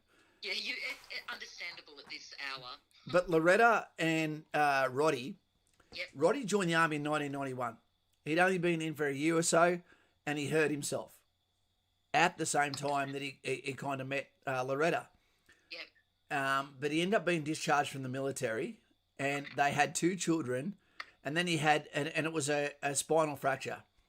And then what happened was he ended up getting a second one. Yep. And that meant that he couldn't be in the army, he was out, and then he couldn't work, and then he went downhill and downhill and downhill. It's been 26 years. Yeah. 26 years. He's been suffering this way, silently, not getting the necessary care that you would give to someone. And she stayed with him the whole time. And his lovely daughters as well. Samantha, and I forget what the other young lady's name is. Oh, yeah, sorry, I've forgotten too. It's all right. And anyway, when we found out about these people, and then what a great wife Loretta is. Oh, and she's amazing. Did you want to quickly throw something in about how Loretta affected you and what made you go, this is the people? Yeah, well, her story, when I first read it, resonated with me on a veteran caregiver level, and I could understand what she was saying and how she was saying it, and that she's, you know, we don't want to make a fuss. We don't want to ever take more than ours. We want to look after our own, and it's a really hard balancing act. And when I was worried that Loretta was maybe not, you know, giving herself enough self-care either, so I like to check in with people, and it's just like the more I got to know about her as a person and Roddie as a person and their whole family, I thought these are the people that we were meant to help. So that it doesn't actually affect Lauren again. This lady, what she does, can you just explain, don't explain, just what the name of her charity is that she helps? I just want to get it right, so I'll just make sure I've got it here. It's a gut I wrencher. believe it's Purple Hearts of Love. What she does is she makes garments for, but this is a lady who already has to help her husband with 30 different ailments and counting. Yeah. And what she does with her spare time, any spare time she has, which is basically none, or she has spare time because she can't actually go anywhere, she has to be beside him, is she creates garments for babies that have lost their lives through abuse. Yeah. Babies and children under 6 years old. Yeah. So she does this with her time. She hasn't been to a hairdresser, etc., for over 10 years because there's no reason to try and impress anyone with the way she looks. But she hasn't left her husband. She's been there the whole time. She loves her daughters. They love her. Yeah, everything she does is giving. Yep, absolutely. And she just always talks about how great Roddie is. Yeah. You know, they're still in love. Yeah, it's crazy.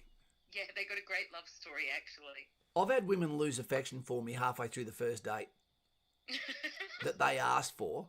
And here's lovely Loretta, who 26 years later, after the initial catastrophe with what's going on with Roddie, she's still there 100%. Yeah, he hit the jackpot. If anyone should be able to talk about resilience to footballers, it should be her. Because it doesn't matter where you get it from. She's been tested and she's goddamn passed. If there'd better be another life, and she'd better have a good one. Yeah, and she's got the best attitude. The best. Like, she's got a great sense of humour. The best, Jerry. The best. Yeah, exactly. What show was that from? Show your age. Seinfeld? Got ya. Right on. You know, since I got into YouTube, I've had some of the most amazing moments. I've got to sit with Jordan Peterson for an hour and talk to him on a lounge. I've got media awards for just talking shit to people. Yeah. I've got to sit here and be able to have conversations with a lot of people that are subscribers from this channel on subjects they wouldn't speak to their own family about. Yeah. And be in a position where then later they suddenly appear and that made a difference because you had ears open and listened. You know, and look at that. Check those out. They're made for listening. They just don't do it enough. These aren't headphones. This is an ear tourniquet. This is designed to hold them in. Yeah. Very funny. We're the lucky Dave's ones. Back. Dave's back. Dave, where is he? Dave D, where is he? He's in quarantine. Yeah, but where is he in the blue? Oh, there he is. Up there? I'm now in quarantine for the next 2 weeks. Wait a sec. Keep talking for a sec, Lauren. Sorry. Oh, sheesh. Again? Okay, I'll try my best. What, Stoddy? What do they say about big ears? Enlighten us all. Has his pizza come yet? Did he say it was a Mexicana pizza? Not bad. What is on a Mexicana pizza? Mexicans. I've never... What? You can't say that.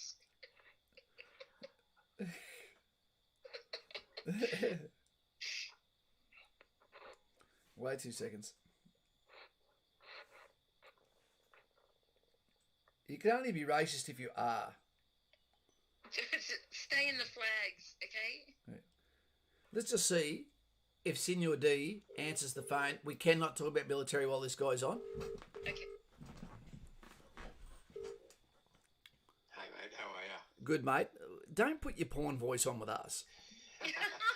We're not going to talk about anything of a military context, mate. I may have been shouting in the last couple of weeks a little bit, just doing what I do. Selling houses in an auction house. Well done. Yeah, that is it. I sold plenty. How's the leg? It's good. In all of the physical exertion I've done for weeks, it's held up pretty well. You're a professional chess player and you're talking about physical exertion. Yeah, that's right. What sort of life is this where you're off playing around, your wife is ringing me? Yep. You know, now now I'm eating cucumber sandwiches. And you've got to pretend that you're suffering in 2 weeks in quarantine. Going, you know what? I think I've seen that miniseries before on Netflix. And you know the worst part? They've put all the movies, all the Foxtels on the TVs, no charge. It's terrible. What if you get sick of garlic bread? Yeah, I know. What happens when I run through all the flavours of pizza? Where do I go after that? and as a married bloke, we'll find you with your pocket stuffed full of the scraps too. Absolutely. Do you know how good we've been today, D? Yeah. We've spoken for 6 hours and 35 minutes, and guess what?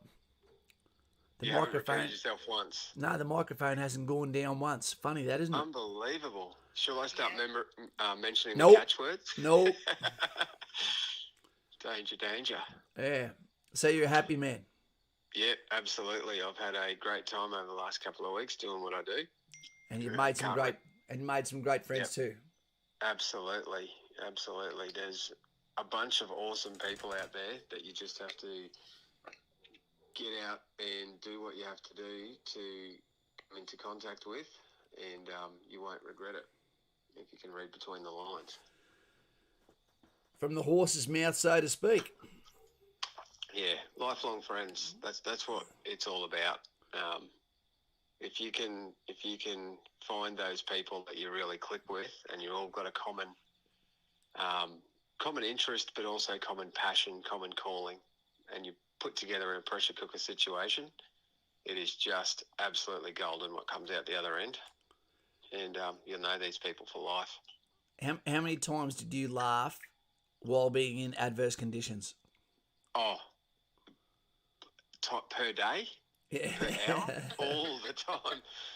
When it is cold as a witch's tit, and I mean 4 o'clock in the southern parts of Australia cold, and you're on, let's say you're up, sitting on a bit of dirt, looking out with a mate, and you start talking shit, and you just start laughing about it. It is fantastic. It is some of the funniest shit in the world comes out at that moment.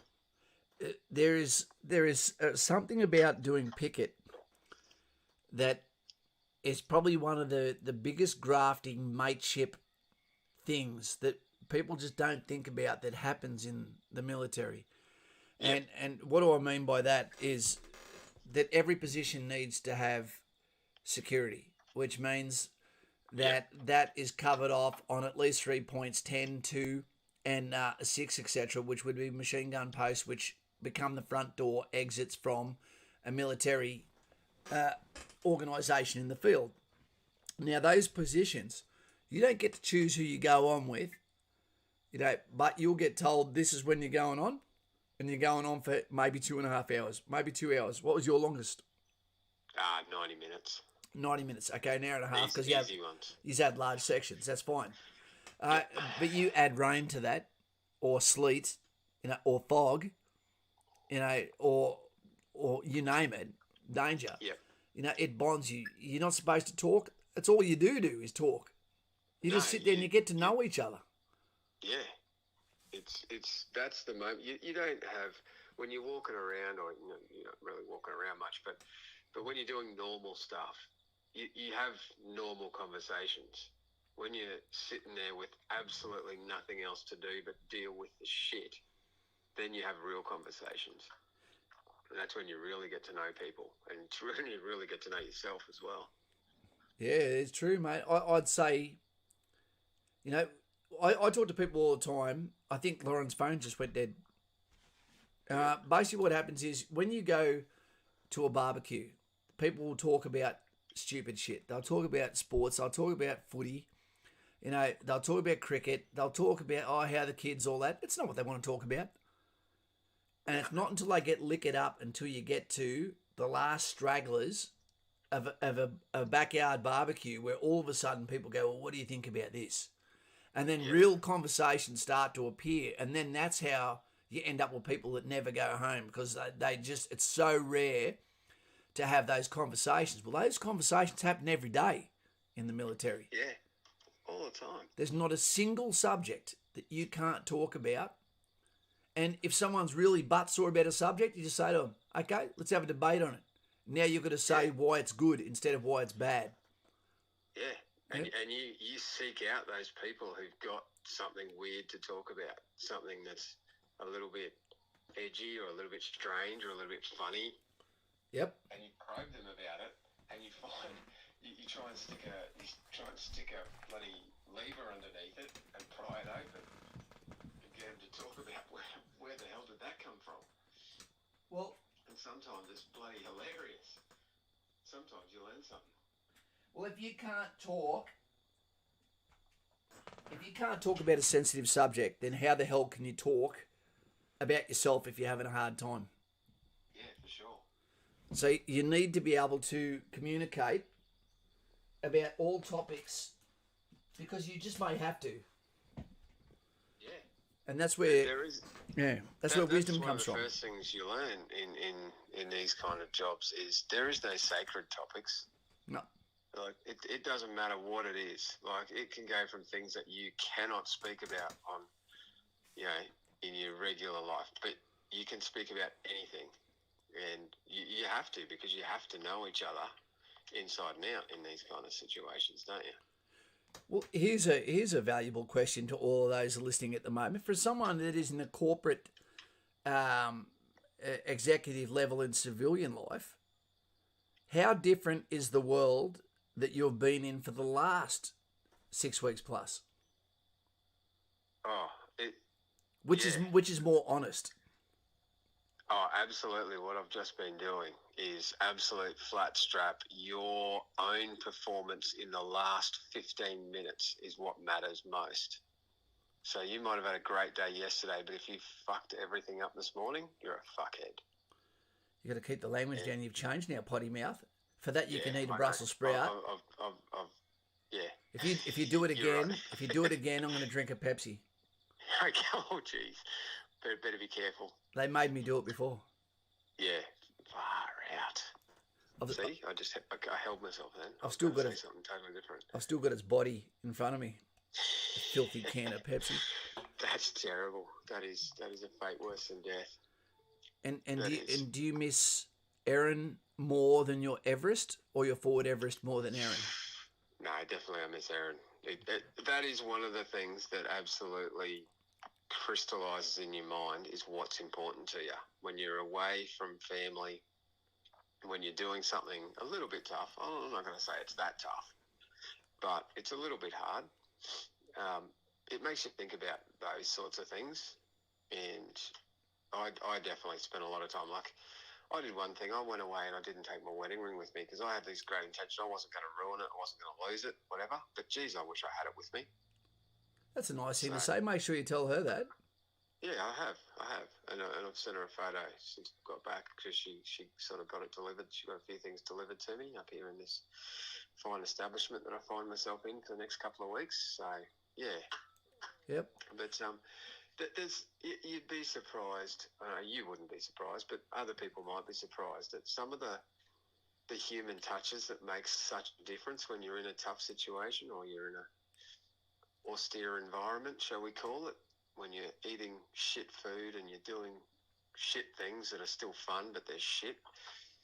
Excuse my language again.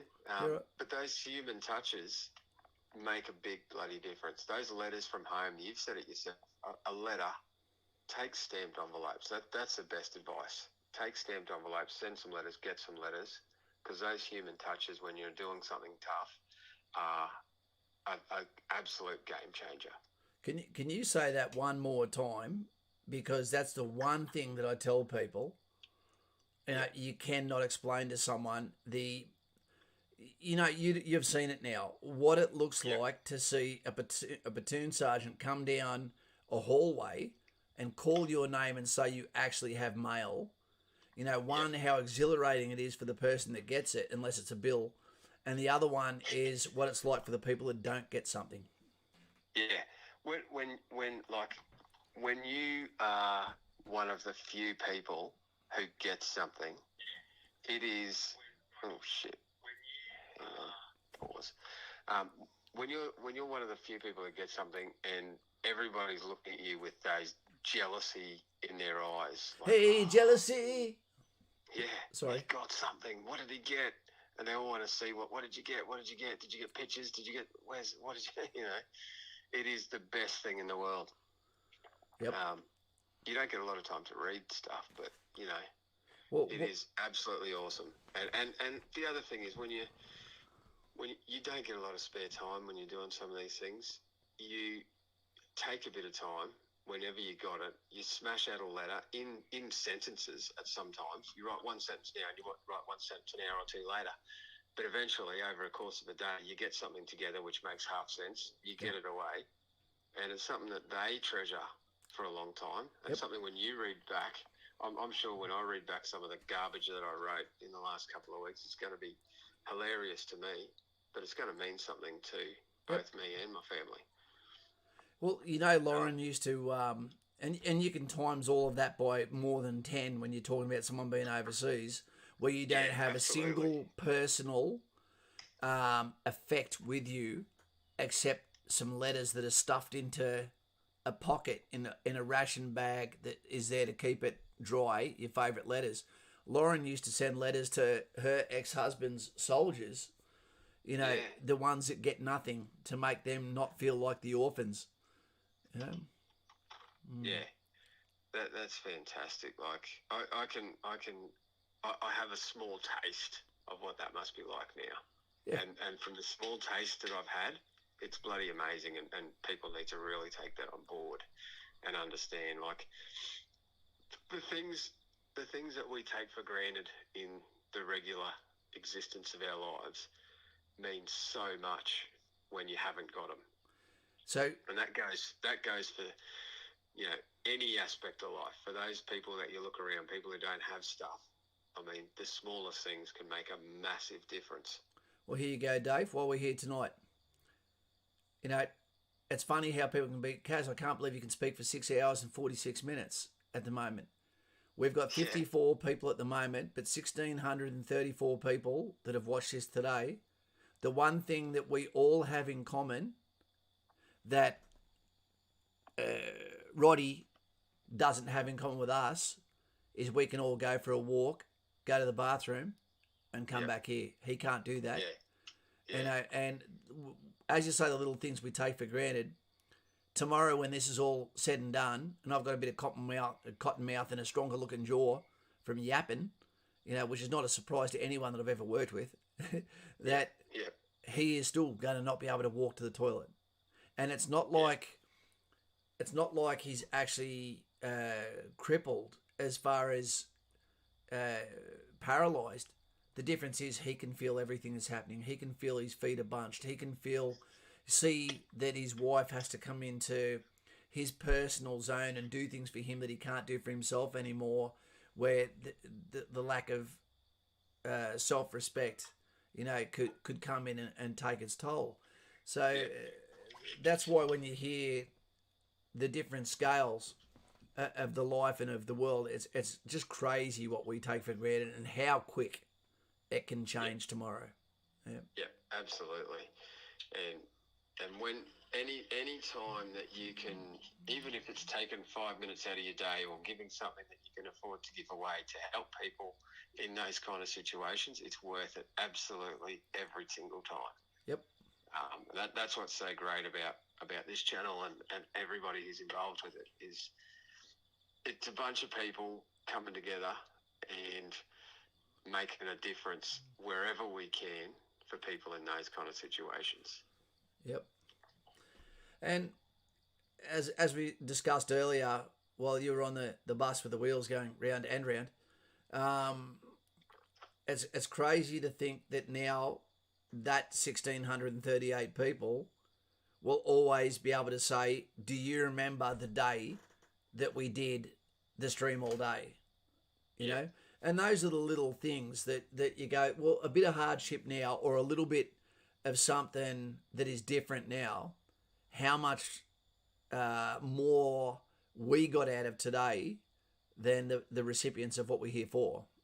Yeah, that brings up an interesting point. I remember listening to someone talk about charity and talk about giving one time, and they said giving stuff is one of the most selfish things you can do, because the feeling that you get when you make someone else's life better is so much. You said selfish, not selfless. No, it's selfish. Yeah, correct. It's weird. It's almost backwards. Oh, okay, I got you. It feels so good that it's almost selfish that you're doing it. Like you've done it for yourself. Yeah. Yeah. It's a weird thing, but it's so important, and it's so important that we do stuff that is not for ourselves, is to make the people around us, because that's, again, I go back to the things that you've said to us over the years. When you walk down and you start training or whatever, you say to the person next to you, I'm here for you. I'm going to make your life better, and I hope that you can find it within yourself to make my life better, and together we're going to smash the world. That gets people through.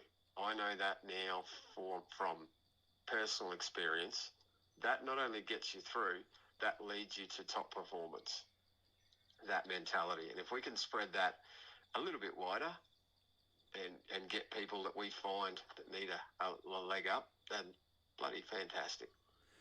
So you'd probably acknowledge then, Senor D, how important it is that, although everyone is equal, when it comes to mentoring, it's even more important to take a little bit of extra time for those that want to go to RMC or ADFA, because if you can inspire someone and teach them to fish, and then they end up giving that same message to 30 people each year, or as they change call signs, or even in your corporate branch when you go back to work in 2 weeks, the lessons that you can learn, are about wisdom, not intelligence. And that's why some really smart people that are very young just don't get it until they get it. That's the greatest parable, right? Teach a man to fish, because if you're the greatest person in the world and you're trying to help the world one person at a time, compared to whether you can multiply that out by teaching other people to help other people, it's night and day. Yep. Outsourcing success. Absolutely. There's a book about that. I'm sure it's for the corporate world, but it can probably be applied across all sectors of the world. Well, you know why they said that Genghis Khan, it was the most successful general basically in the history of the world, or conqueror, was not necessarily because he was insanely cruel, but that was as part of a function. It was because he had an uncanny ability to be able to identify talent. And at one stage he had, they believe, I think it was 3.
just let everyone know.